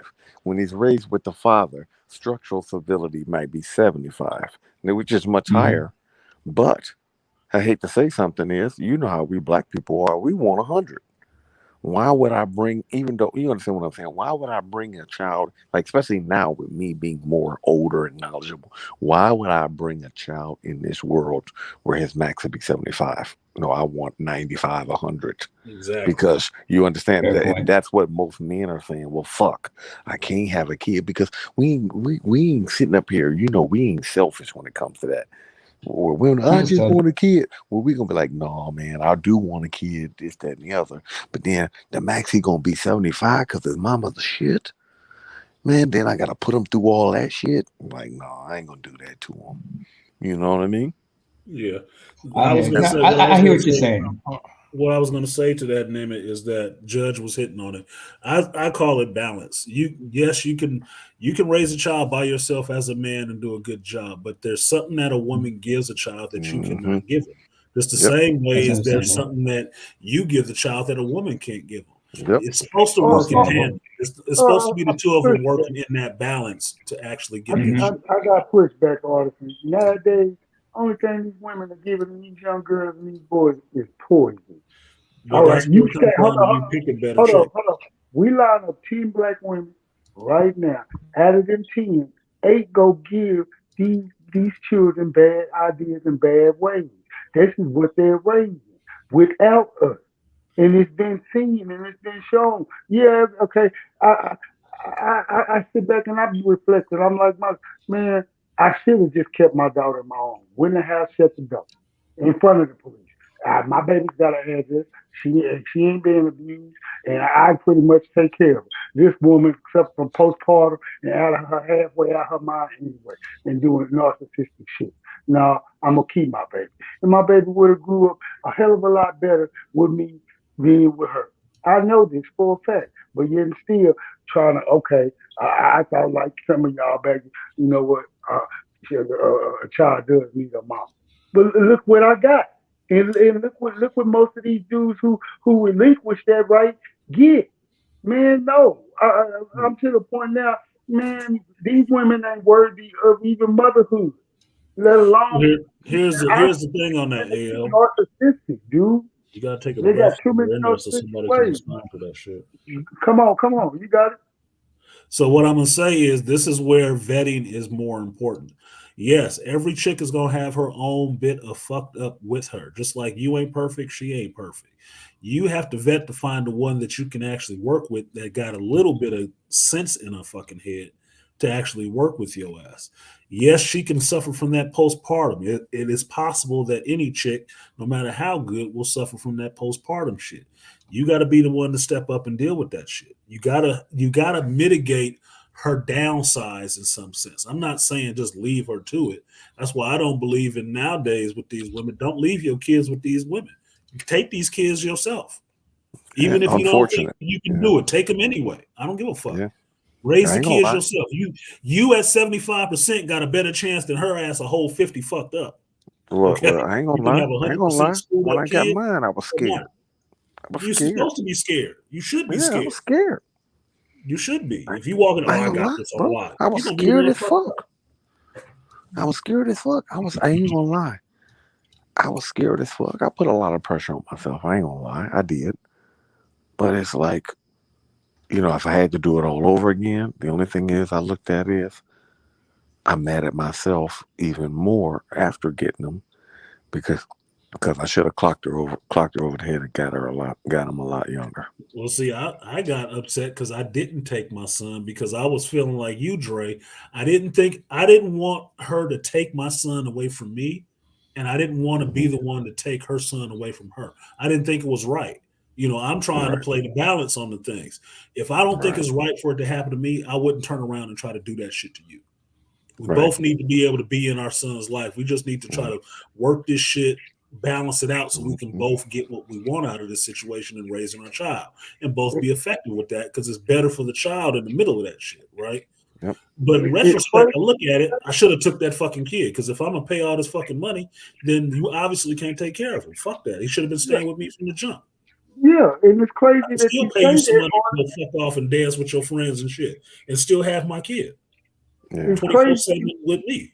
It's crazy you say that, Artisan, because every dude in this situation is like, man, I'm gonna try to take the high road. I'm looking for, and you thinking, all right, I'm gonna try to do what's best. Yeah, the Fuck first the 2 high years. road.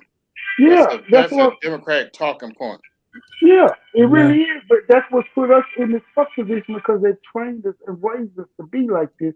Because most black men, we not trying to be labeled as that bad guy off the rip. We don't. We go try to find a medium through everything. That first 2 years my baby was born, I was doing everything. Not only taking care of her, taking care of her 10-year-old half brother, and that was mine. That I was making mine for the simple fact. Look, I'm trying to fix you, lady. I'm trying to fix this situation. I'm trying That's to the thing. keep You're this trying to fix marriage her. afloat.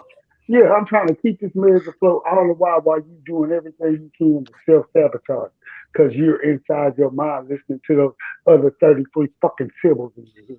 You know what I'm saying? I ain't the only dude who had boy who's listening to her other 33 symbols in her head. No, And they love to listen to them motherfuckers. You're not. I'm talking about from the point I'm waking up 1 in the morning, pushing the rig from 1 in the morning to 8 in the evening, getting my kid from the babysitter picking up my stepson and saying, "Have you eaten? Have you done your homework?" No, no. What's going on? She just in there cleaning on her hands, and knees, cleaning, rearranging her house. Get up, get your backpack. Come on, I'm finna take you. We're finna go get some eat. I'm grabbing my daughter and shit. I go over to my partner's house and I stay over there to damn near 12 o'clock, and I bring them back, put them in bed, and my alarm about to go back off at 1 o'clock. Man, I'm not trying to touch you and deal with you because you was on some other shit. And I'm bringing in $1,500 a week cash money. She bringing in 22 every 2 weeks.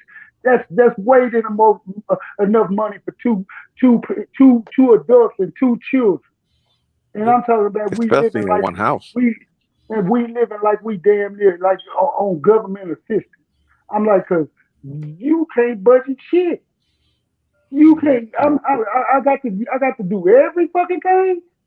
I needed a helpmate, not a leech. That's what I mean. That's where it comes down to. And don't think I'm sitting on the high ground saying this shit to your ass like we got to pick better. I got to pick better. Look, my son's mother was good at certain things, but cleaning was not her fucking strong suit. And I didn't know that because I wasn't living with her ass when I got her pregnant. Okay, it's the shit you learn after the fact. It's like, okay, well, damn, this might not have been the bitch to be And teaching. it's not like we wasn't. It's not like every dude in here wasn't trying to vet the chick he was with. We was vetting with only what we had to work with, and then we trying to make the best decision possible. Don't no dude on this panel, in this space, and in this world go out and say, you know what? We just gonna go pick the most fucked up girl we can fucking find that can ruin our lives. Don't know, No, man. I'm not saying that. I'm not saying we do that. I'm not saying we do that. But where that knowledge comes from is having the men in your life to teach you to do that shit. Definitely. Teach you how to do that shit. I didn't have that. I didn't either. You want to hear something funny? I didn't either. I'm not gonna lie. The thing about it is that I hate to say it, but it really is. It is a risk. Getting with a woman, putting her in your house is a risk. No, I'm about to tell you something else. Either she's going to work out or she's not.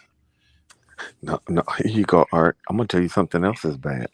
To go to show you how delusional I was. Like when I sit back and think about it now, and I had to give up. Like somebody said, give the 10-second answer what I thought. I'm not even gonna lie. The way I was born and raised, I figured all females were good parents. It was just the men that were bad. Yep. Yeah, that's and I mean, I ain't gonna lie. I mean, right. I ain't gonna lie. I mean, if I gotta take that, I gotta tell you the truth. I figured that if the problem with a kid, it was always the dad. It never even came to mind that a mother could be a bad parent. Yeah, see, I didn't learn that until afterwards. I mean, not after my first, not after my second, maybe like after my third was on the way. That's when I realized that a parent, because it was like so ingrained into you.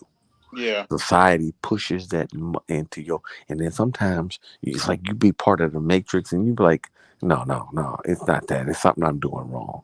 Or the reason it's like you thought everything was your fault. Well, the reason why she acting like this because I ain't making enough money. Or the reason why she doing this because I ain't working hard enough. The reason why she doing is like you, right? And then after a while, you realize, wait a minute, I'm doing. And these motherfuckers just don't care. And even when I'm not there, they still do it. Here's the thing about it, Dre, is that I had to learn this shit too the hard way. And what I figured out is that, say you with a chick, y'all fucking around, and you end up getting pregnant. Right? You end up having a baby. She has a baby later on. Now, the day that baby comes out, she automatically thinks she's a mother. You still thinking that you have to try to work to be a father. But here's the question you need to be asking yourself. What skills did she have to keep her from being a mama when she got pregnant? What made her all of a sudden the mother of the world and she knew everything about being a mother when she wasn't using any of those skills to keep from being a mother? No shit. But this is the fact. What does your ass do? Nothing. You were brainwashed. You were brainwashed into thinking that they could do no wrong. I mean, think about it. Let me get in after whoever is next. Yeah. The point being is that don't look at this person like they know everything just because they popped out a fucking baby, because they'll be quick to tell you don't know everything just because you got a woman pregnant. which is true. Neither one of y'all know shit. It's a work in progress. And until somebody pull out the fucking owner's manual on having a vagina and being a fucking mother, I don't want to hear nothing about, oh, we just got it on lock just because we had it. You don't know what the fuck you're doing. If you did, you wouldn't have got pregnant so soon. They don't. Don't believe that shit. Ask questions like that. Like, what makes them think they know better? Because the first thing they'll do is try to isolate you from the baby. Right. Well, you can't hold it. We got to teach you how to do this. Why? Well, you play with dolls? Come on, man. But right, we didn't know that. So something that we was talking about earlier, and this ties into it, man. And I can't speak in a holistic way on this topic because obviously I don't have children myself. So that is going to be a demerit insofar as this topic is concerned. But one thing I can say is that I had both of my parents, and that is something that a lot of men can't say in today's, American society. And one of the things that you're supposed to learn from your parents is what is necessary to produce a family, like what is necessary and needs to be there. What are the expectations of, a wife? Because any woman can get pregnant, but that doesn't make her, a good mother. That doesn't make her a viable candidate for a wife. All it takes for a woman to get pregnant is to lay down and take some dick. Yeah. You know what I mean? So it's not that doesn't make her much of a good woman, a quality woman. And men are unfortunately learning this. I know that this skipped a lot of generations due to a lot of bad parenting and people who not to be rude, but just in general, people who probably shouldn't have had children, unfortunately, because they didn't care. But now that we're here, now that they're here, the tragedy of it all is that, it becomes a cycle, or the cycle has already existed in the first place, and we're carrying this on knowingly or unknowingly to other people's kids, and it affects other people's children and families as well that do it well. So it's not so simple anymore. But anyway, this falls back into the earlier topic we were talking about, what sort of standards and expectations do you have for your friends? And not only your friends, your significant other, man. That's important. Exactly. That's definitely important. There are only a handful of decisions you can make in this world that can change your life trajectory. And picking a good woman is one of them. And that's at the top of the list. And that is one of the reasons why some people don't like standards, because they know they can't live up to them. Exactly. That's why they always try to tear that shit down. Mm-hmm. Even with the whole suit conversation, I don't want to wear a suit because I can't live up to what a suit represents. Yeah. I can't be a wife because I can't live up to what a wife represents.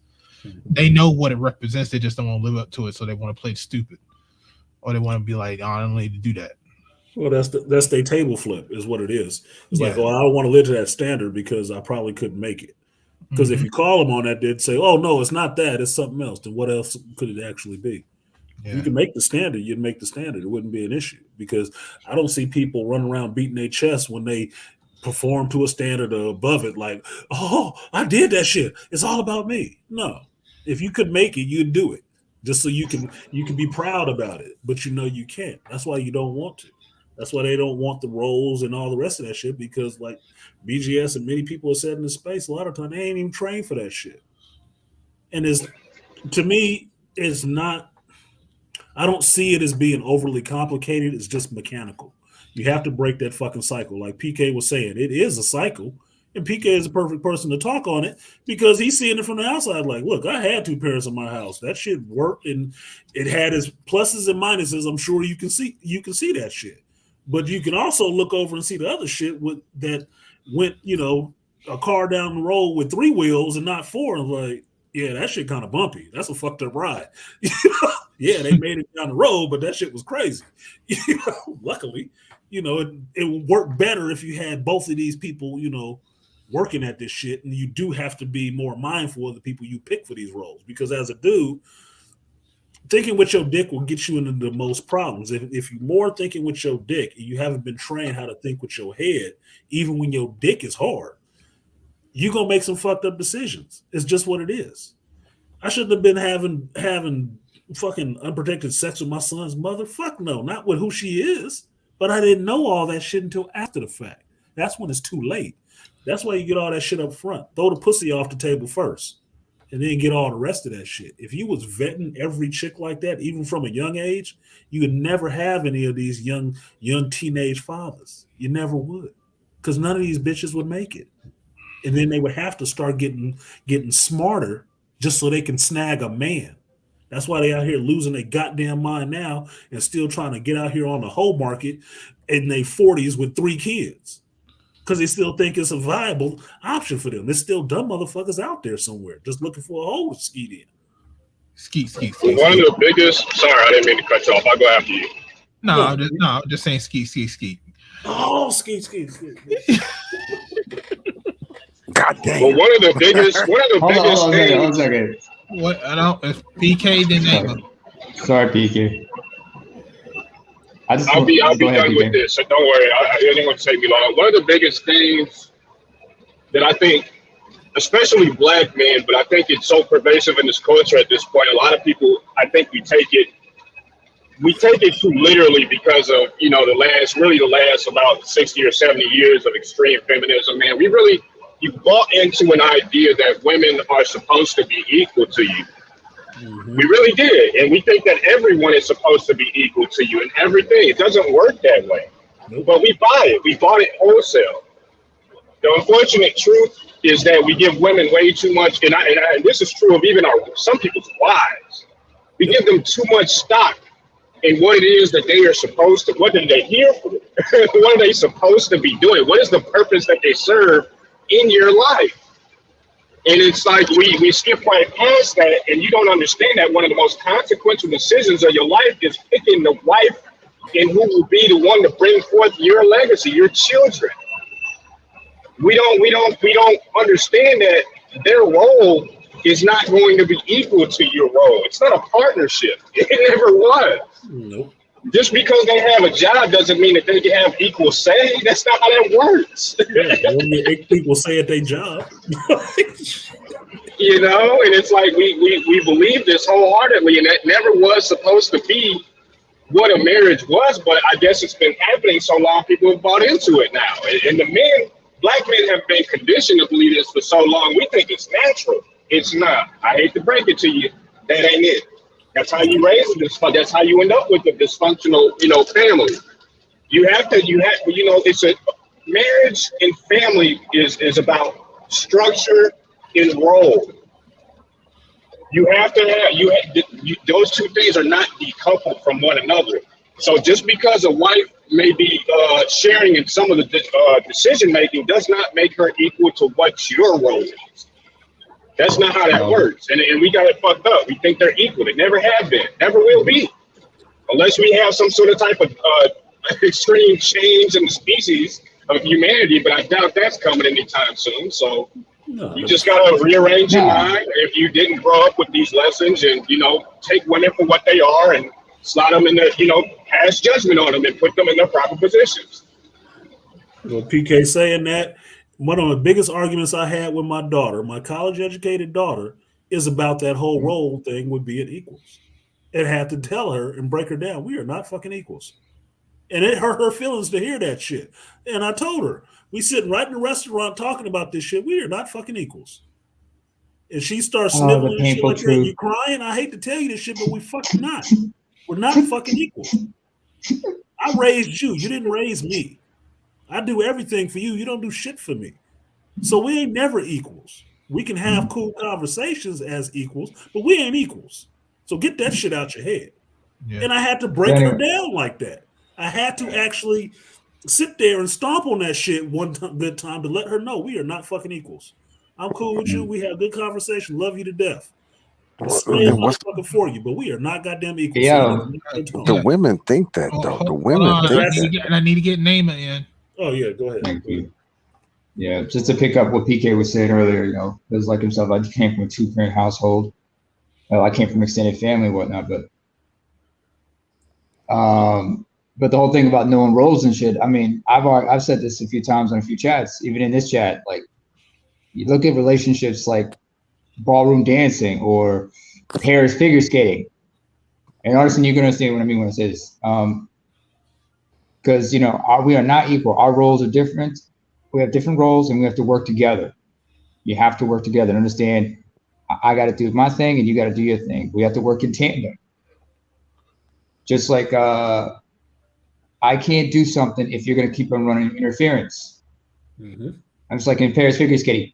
I can't be swinging you around or lifting you up when you're 300 pounds.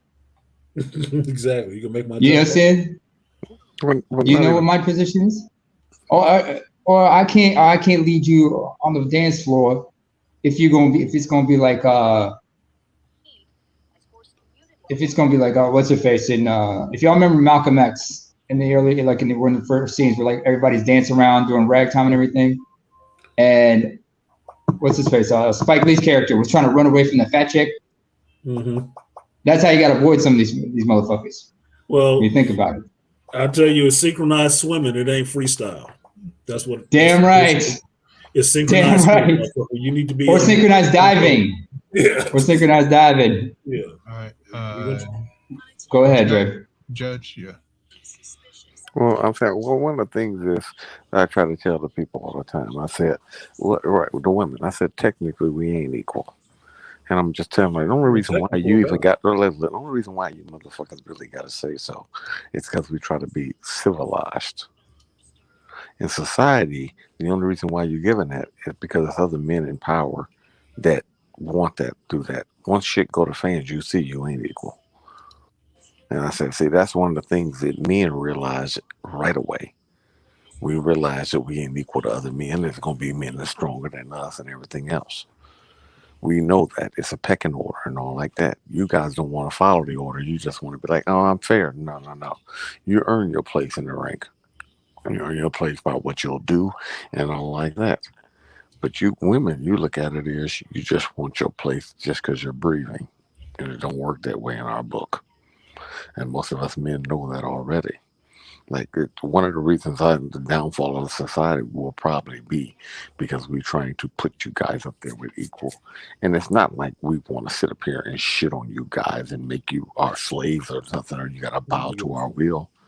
Because you don't have to worry about that, because we actually love our women, especially as black men. Now, with others, they don't, but as black men, we've always loved our women. That's one thing that goes especially different in the black man. It's not, we know we're stronger than you. We know that we can do all this crap. And when the proof comes down to when it's time to die for survival, we know we're better than you on that. Well, because what your survival protection, isn't based on right, fucking somebody. That's right. Now tell them about right. And I said that's the problem. I said because this is the thing. If you want to say, like, you need the protection all the time. You need someone to do all that crap all the time. The only time the guy really needs you is for procreation. I said, if we just say, fuck it, we're going to just say, no, everybody equal on the scale of this, and we're going to just say the men or the women got to do this. You guys will be gone in 6 months. Because the fact is no, everybody fair, we're going to do it like this. The people, you need the protection. Once society falls down and you don't have the will of them, or the bad people will destroy you. We know that. Like, I know as a man that somebody could break this door down right now. And if he wanted anything in his house, could take it. Just take it. I said, the only thing that really protects you guys is because we're in a civilized area.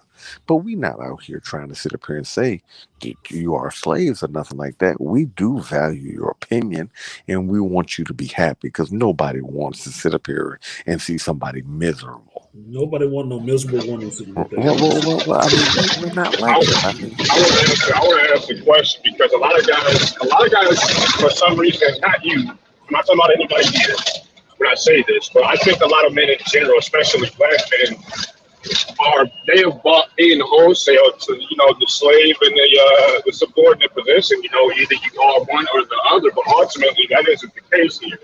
when you're in a relationship with a woman, she's not a slave, never has been, but that doesn't necessarily mean she has equal say so to you. Right. You know, it's like it doesn't.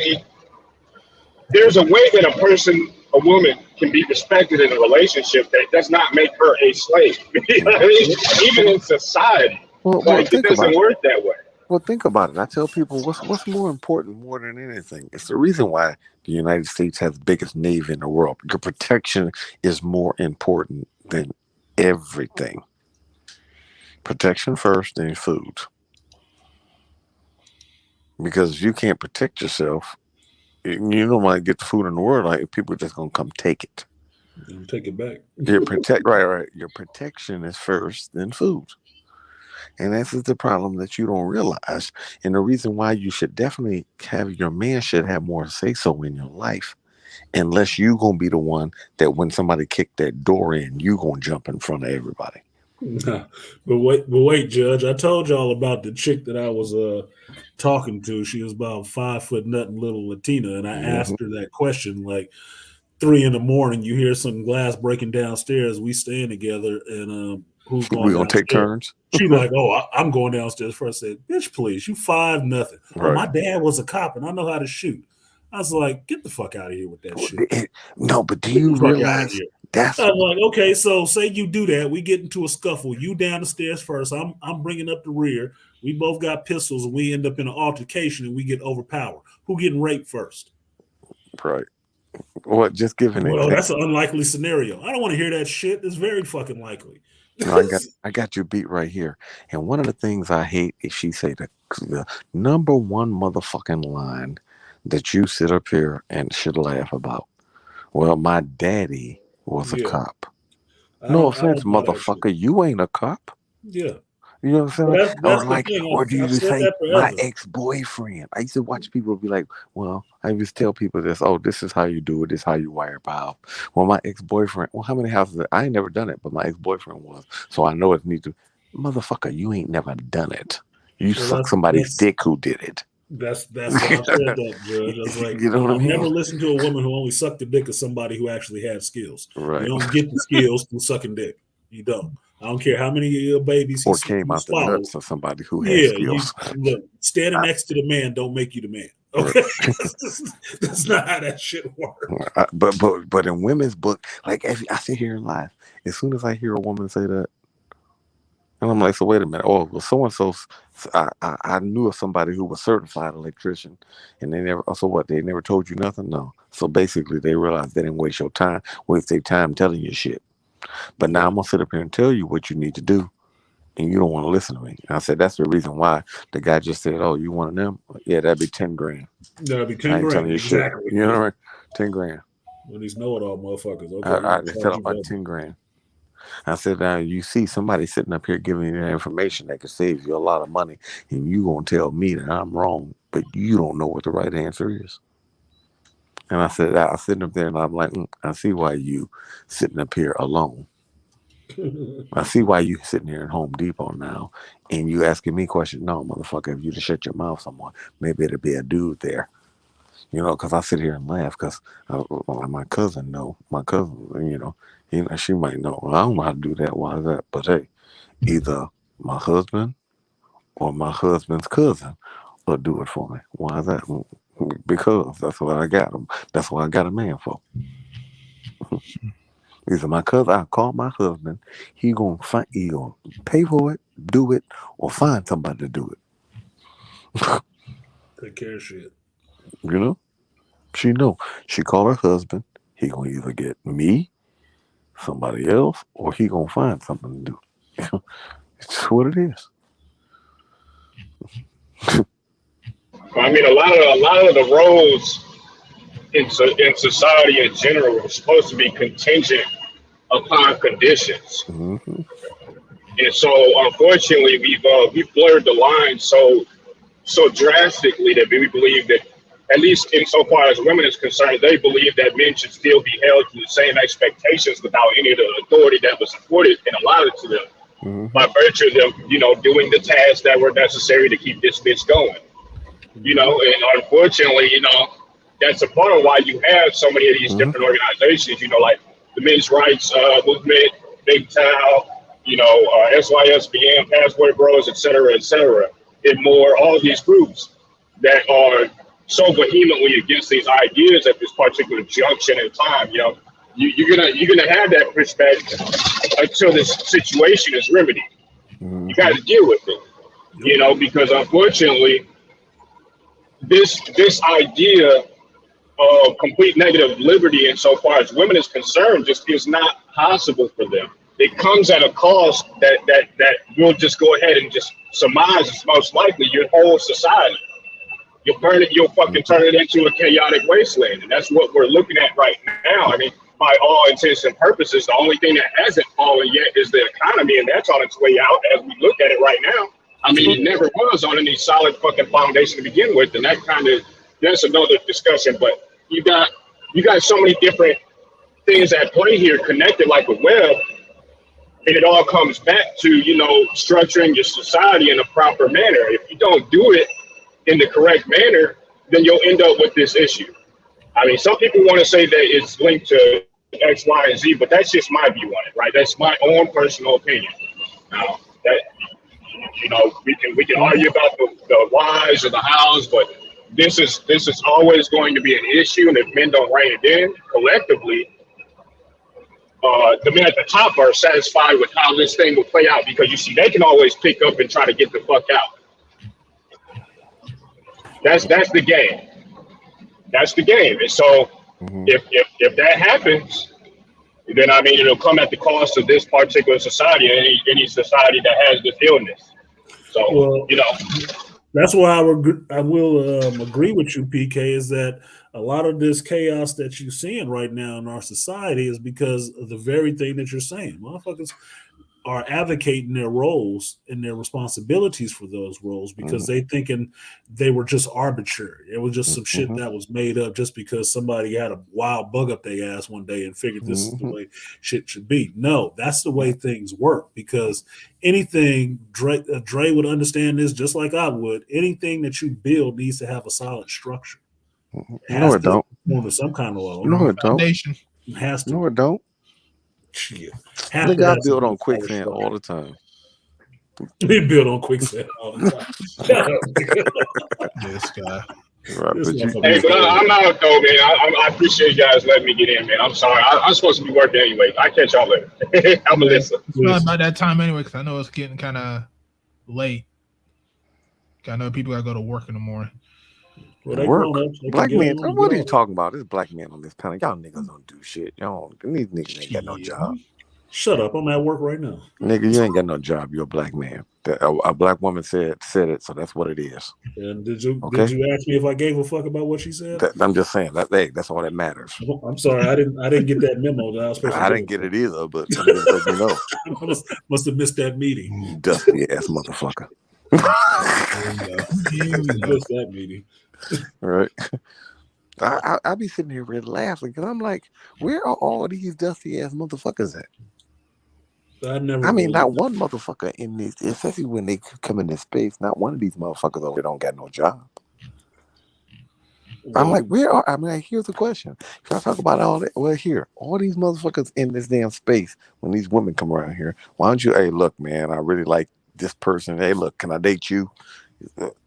You know what I'm saying? They should just, I ain't gonna lie, eventually that's probably gonna happen in the next 4 to 5 years, because these bitches, you don't realize, wait a minute, these niggas, unless they begging for the job, they ain't gonna get it. Hey, look, I can cook, I can clean, and the sex is good. I don't stink here. You can have some the first day. See how it is? See, can I get you to stay? No, I can tell you how bad it is, Judge. I know a woman right now with 5 kids. She's not even 40 yet. Damn. 5 kids. Military, in the military. 2 kids under the age of 1, under the age of 2. And this bitch out there trying to date again. And she got a whole husband. Wow. Well, what's so bad? What's so bad? I'm like, y'all motherfuckers is raggedy as shit. You think you about to catch somebody with that shit? Yeah, you gonna catch another baby. You gonna catch another. I mean, I ain't trying to catch another baby. That's another check. That's the only thing. Listen, that's the only thing she gonna. But then eventually, the shit's gonna have to. Because you catch, I ain't gonna lie, you ain't catching nobody. I mean, unless you, I ain't gonna lie, you got to go for a simp. I ain't gonna lie, you got to go because it's just you got to go to somebody who just ain't never got no play, and you just hope to get them. No, And they realize, and what's so bad is they realize that most of the men now ain't doing shit. Like literally, you can't even get a date. You know that if you really smash something like these bros know, if they smash somebody, they gotta smash you early before you really talk to them long enough. Because I hate to say, niggas get turned off easy. Like I was sitting there, I told you about this. As a matter of fact, I even showed BGS a picture of this chick.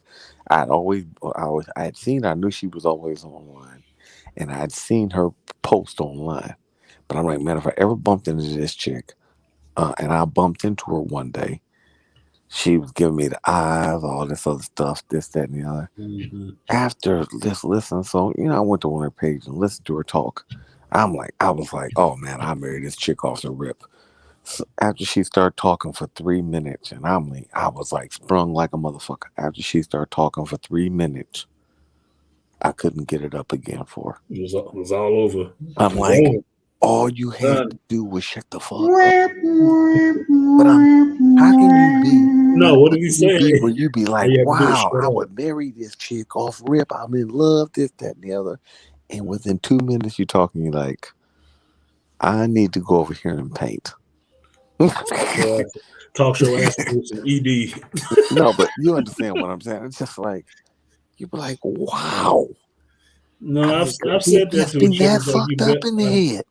I've told a chick before, you are better when you're not talking so much. No, but I mean, like when you just listen to them talking, you just like, I mean, like even they ain't even got on your nerves yet, and you just like 45 seconds in, and you just like, you know what? I think my mom is calling me. I think them street lights on.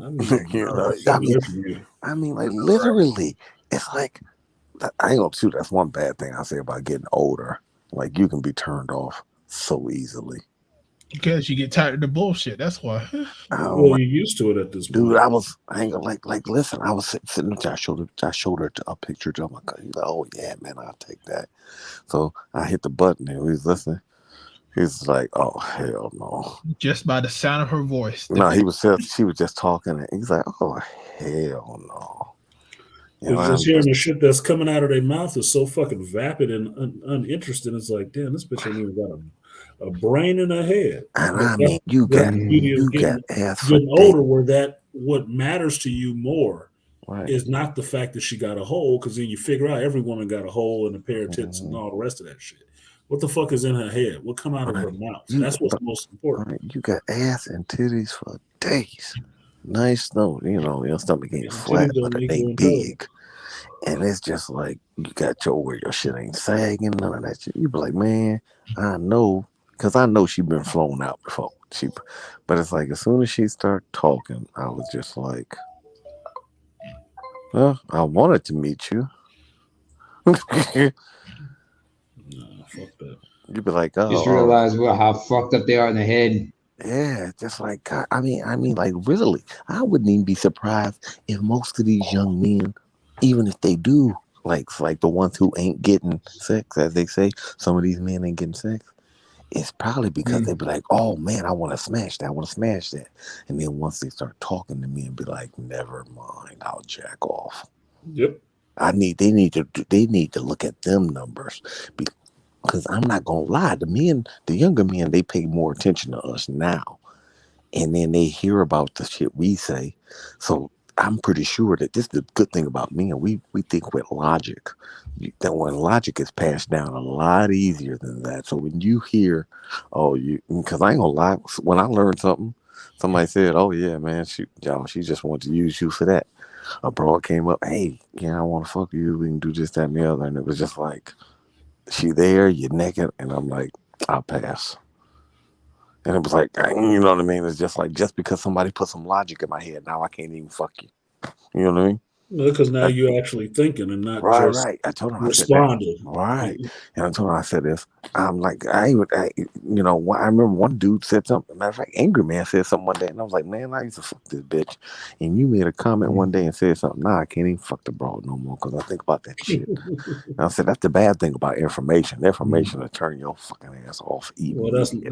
that's when that's knowledge because you actually implemented that shit and it might have kept you from making a fucked up decision. No, I mean, no, she ain't want no kids or nothing like that. But it just, I'd fucked her before. No, matter of fact, she was the chick that I told you used to come over, feed me, fuck me, and leave. But it was just like after that, after I What thought about something, changed? it was just, I hate to say something, I got more information, and then you start noticing shit you never noticed. Yeah, you know better. And I You was do better. like, ugh. And I ain't gonna lie. I mean, that turns you off more than anything. And I think what happened is your young kids, they're in the more information age. Just like I said, they may not be talking in the chat, but sometimes you look at these numbers. There's 100 and something people, only 20 people talking. Might be some young cats listening to us and like, you know what? Hell no. Listen to these old heads. What the hell are they getting out of this? They ain't getting nothing out of line to us. They ain't selling no program talking about game. They telling me that most of these bros ain't worth my time. So it ain't costing me no money. If anything, it's saving me money. So why would these niggas get on here and say this stuff that could be probably used against them if they didn't care about my well-being? A lot of these young kids look at that and say, you know what, I'm going to listen to these dudes, or I'm going to pay attention. And now that I'm open my eyes to other aspects that I never noticed. And now you look up and you're like, God, dog, every time I look up, as soon as y'all keep talking, you just turn me off. Well, that's why you put I've actually that's why you put the information out there so they can actually find it and access it so it's there for later. Because if it wasn't there for us when we were younger, because there wasn't a place like this where you can go and look this shit up and find it and hear the voices of many different brothers talking on these same experiences and ways to get out of this shit, it's there now. So plant the tree for the people that come behind you, not for yourself. You know, be what you would have needed. That's to me, that's what the space is for, is to put that information out there so these young brothers can find these videos and these streams and hear this information. And you don't know what might trigger with them or what might resonate, but something will. Excuse me, Artisan. Yeah, what's up? You just said plant the tree. What you said about planting the trees, that's a Greek saying. True wisdom is old men planting trees whose shade they'll never experience. Yes, I know that quote. Definitely, I know that quote too. Of course, I mentioned that quote quoted it a couple of days ago. Remember, I said, "Yeah, I've read it before and I've used it before. I've said it before because I have children, so I understand what that. To me, I understand what that means. Is that everything I do, I'm doing so my kids will have the benefit to pass that knowledge back to them, so they'll have it better for themselves. Definitely, that's the whole point. And future generations, because you're supposed to say like for any society to thrive, you have to think 7 generations ahead at least. Well, I'm not Chinese. I'm starting from zero. In my mind, I'm starting from zero. No, fair point, but I'm just saying. Yeah, in my mind, I'm starting from zero. If I do my job good enough, my son will understand it, and he will pour it into his daughter. If he understood it and really did a good job, she will pour it into her kids. It has to be the first ripple on the pond, right? It has to start small. Eventually, it will reach the other side of the pond and come back, but it has to start small first. So I did my cannonball. My son's job is to do his cannonball and keep it going. Right. I mean, it's that's what I say. I ain't gonna lie.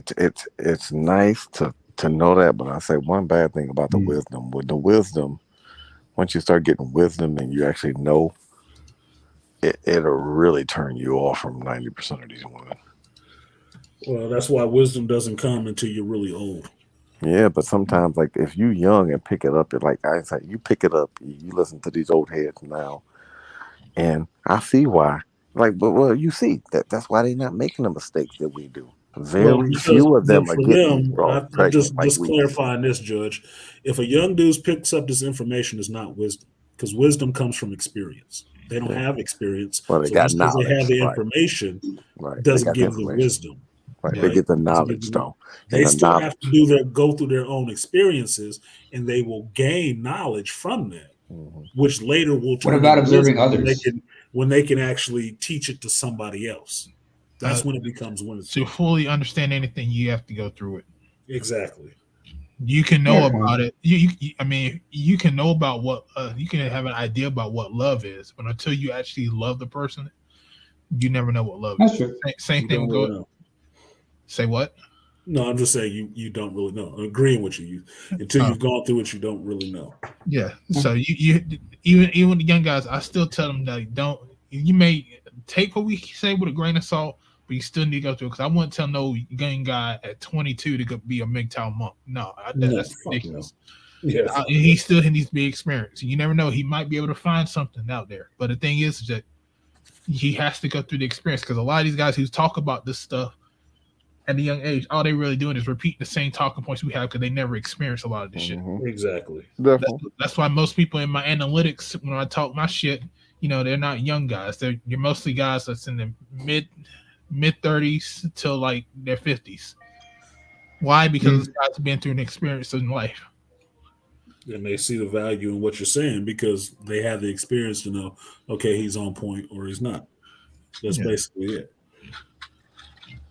So that's why with me, Art, I don't saying women is fucked up is like saying water is wet to me. It's like they all got something. You say you know it's wet. They all got something with them. You just have to learn how to deal with that fucking thing. You'll deal with that level. You'll find the piece that works with you. That's basically what the whole vetting part is about. You find the piece that's going to work with you. Or here's the question: ain't no pieces left, man.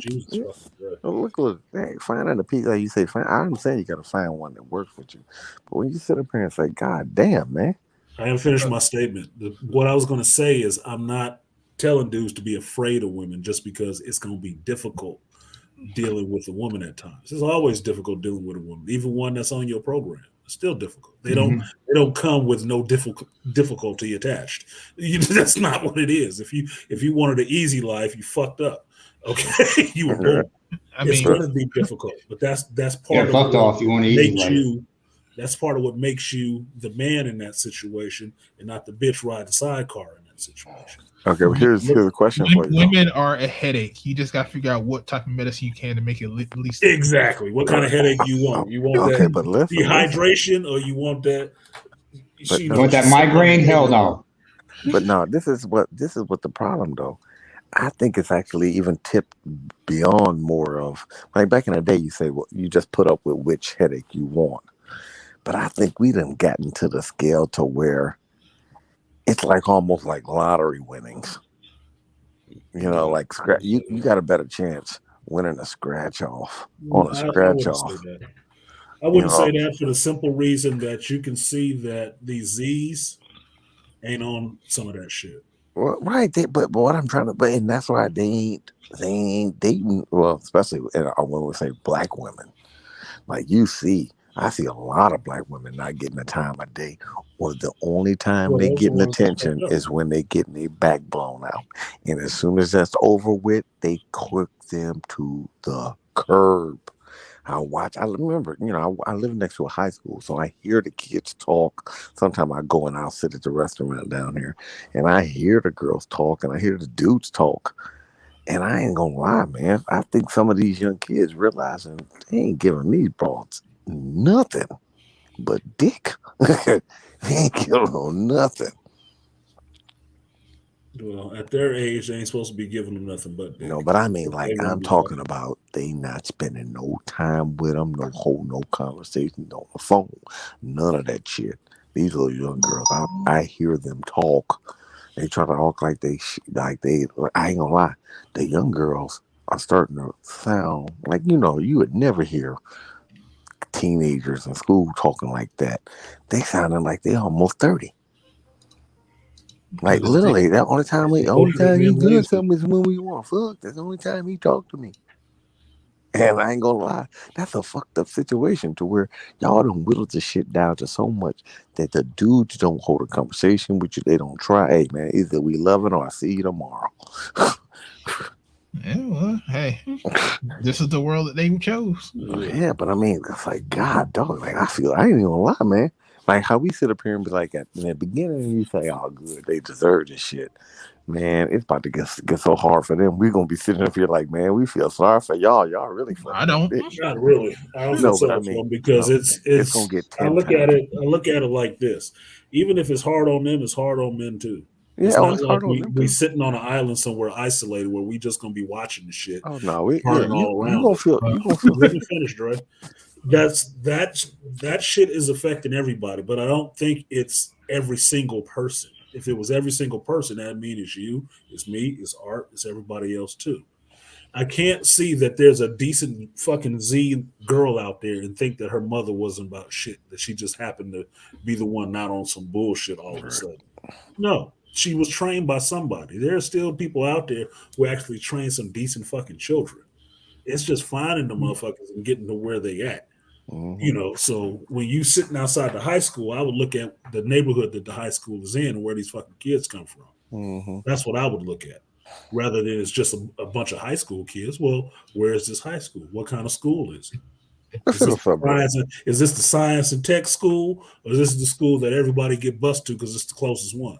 No. Basically, too. I live in a suburb, so basically, too. The only bad thing is, though, they start opening it up to where they allow kids from down the way to come in. Like I'm like in the area I live in. Like I'm not even gonna lie. Like if I was buying a house on another property right now, I wouldn't tell nobody to move in my city. You'd be a fool. I would never, like literally, I would never buy it. Like if I'm even raising a kid, no, too many ghetto ass people, and you bring that dumb mentality. Right. Ain't And nobody trying to live in right, Cleveland. Nobody. right, all right. This is the problem. You bring that dumb mentality into there, and I tell people, once you start doing that, it's over. Like I'm not even gonna lie. I've seen the police more in the last year and a half than I have in the last 7 to 8 years. And I mean, I see the police often. I mean, Right. My I don't question see is, like people how ain't come you ain't never left the getting real area? shot or nothing, but I ain't gonna lie. It's like you can tell that somebody then got shot from ramifications that might have started in this area, but they might have got shot down the way or whatever. But you can see that these people are the type, like when you see young kids, you already know these are gangbanger types. You can classify them. You can see we getting a lot of grungy these type. Not normal kids. You can tell that these kids that ain't gonna follow the rules, gonna do what you understand what I mean? Way more. Not like some kids gonna always push the limit, but it's like they pushing the limit way too far. You know what I mean? Yeah. Yeah, and then you see that happening in my area, and I look, and it's sad. Like I told you, me, I'm the one I talk shit. I've talked plenty of times to young kids. Oh, what you gonna do about it, nigga? Oh, well, come on, now. You really want to do something? You so young. Come on, see if you can knock this old man out. But I hate to say nothing. Now it's gotten to this point to where you can't even talk like that to them because these niggas will be quick to shoot your ass. 14, 15-year-old. Bust a cap in your ass like it ain't nothing. Yeah, well, guess what? You just gotta pull faster than them. Yeah, but you understand what I'm saying. It's just Or get the like drop on them. but no, what I'm saying is like when your neighborhood is starting to get that way. And like I told them, the only reason why that I believe that our property values are still so high is because we have very good city services. The police respond at the like literally. You call the police. There's a cop car within 2 minutes at any location, even for the dumbest shit. Well, that's Sim City 101. If you got good police presence there, your neighborhood can grow. Yeah. See, but then like you see, they're starting to do things where they're like, no minors in this area at certain times. After 6:30, you can't be a minor in this area. After 9 o'clock, you can't come in this store. Period. Curbs all that bullshit. Right, right, right. And it's just like they say, and to know that, also means they ain't got nothing in that city for them kids to fucking do. That's Well, also what it right. means. Well, see, that's one of the things I always said. I told her, I said, y'all don't understand. I got all these damn closed down Walmarts and shit like that. Yeah, I'm like, I'm nothing just gonna does. let you know, if I was the mayor of any city, you definitely would have places where they have pool tables and kids and stuff for them to shoot, or little clubs like that for the little kids to go to. And people say, well, why the kids gonna get together? They gonna fight? Of course they are. They're kids. But look, I can get a couple dollars. They charge them door fees, $2-3 to get in while they kids do that shit there. If they fuck around and mess up, I send them to take them to jail or take them home, write tickets. So that way I get paid on a couple dollars they spent. I get the tax money from the places that they go, and I got 500 kids in this crammed area where I can put 2-3 cops keep an eye on them, rather than having an idle mind in a devil's workshop. And I tell them, some of the things you have to realize comes with the territory. Of course, there's going to be fights. There's going to be this. There's going to be that. It comes with the territory. Then on top of that, what you could do if you got good police officers in there, you could actually change the young people's preference of the police, because they always in this area. They always hanging out here, and they can maybe school and put some knowledge into them rather than having them dispersed out through the city, tearing your shit up. I used to tell them all the time. I said, you can't do certain things if you want to be a leader, because things have a cause and effect. I'm gonna got 500 kids here. They might do something stupid. Yeah, one of them might grab a gun and shoot 10 people. Yeah, I don't want that to happen. No, I'm gonna try to do my best again. But trust me, more people will get hurt. If I didn't have this, more people would lose property, whatever. You got a better chance of instilling values if you created a place for them to go. Yeah, I hear you. Yep. Because then now you have a connection with them, right? And a regular connection to where you can actually build a relationship with them. You can tell them, hey, look, this is what it is. We're gonna set this place up for y'all, like this old shopping complex. We got all these little stores. It could be the gaming room here, the club, this type of club here. You got dancing here, shooting pool there, swimming over there. And they're like, well, what? It's just an old it's an old mini outdoor strip mall that y'all ain't using no more. So now I'm bringing tax revenue in. I got them all over there where I can keep an eye on them. And it's a mall that's been closed for, 3-4 years. So ain't no money anyway. The older people ain't used to going there. The only people gonna go is the kids. And now, I put 3-4 cops, keep an eye on them. There you go. Always be a police car sitting there, but cool. And tell them, look, man, y'all keep it within reason. Don't be out here selling no drugs right in front of us. Don't be out here. You understand what I'm saying? All right. Don't be out here blasting your music. Remember, y'all can sit out there dancing in the parking lot. But remember, this is an old strip mall that's been closed. So ain't nobody go here but the kids. So we don't you understand what I'm saying? Ain't going to be no adults to bother. All right. Well, sorry, Mel. It is that time. It is Sunday, so I can't be here all night. We gotta go to work. So sorry, Mel. You ain't gotta go to work. No, I was about to say no problem, bro. Yeah, I mean, shit. I might be here tomorrow. Yeah, I might go to police on my roommate's girlfriend, man, breaking into his room and shit. Well, did it take her to jail? She better leave that room before they come here, because it's like I'm trying to tell her he's not home. She told me he talked to her. I'm like, no, he's not home. Tell her she can come stay with you until no, I know that's not. Oh, shit. Are you out of your mind, Dre? You can wait in my room, baby. Right. She don't look that fine anyway. Yo, she literally kicked in his air conditioner to get inside the room. Oh, but tell her he's gonna fuck her up when he finds out what that shit look like. Like, you should call the cops instead of telling us about this. Already did. Is she a moo cow? No, she basically breaking and entering, girlfriend or not. She's a skinny skeleton, man. Like, you dragging her ass by the hair like, bitch, you don't get out my house. Oh, esquerita, okay. Oy. But she knocked on my window, like, yo, I'm like, he's not home. Why you knock on my window? So I just spoke to him. He's not home. I don't care if he spoke. It's 2:00 in the morning. Go over there and tap that. What floor you live on? She trying to find out if you fucking somebody in that room is what it is. Yeah, very much. That's it. That's She can all come it up is. there and wait with you. Hey, I'm out of here. All right, fellas. All right, man. Hey, be careful with them hoes out there. Ain't my hoes and shit. Yeah, I keep my hoes in check. He doesn't. Nigga going next though, like, come on over here and do this. Otherwise, I'm calling the police and say I saw it.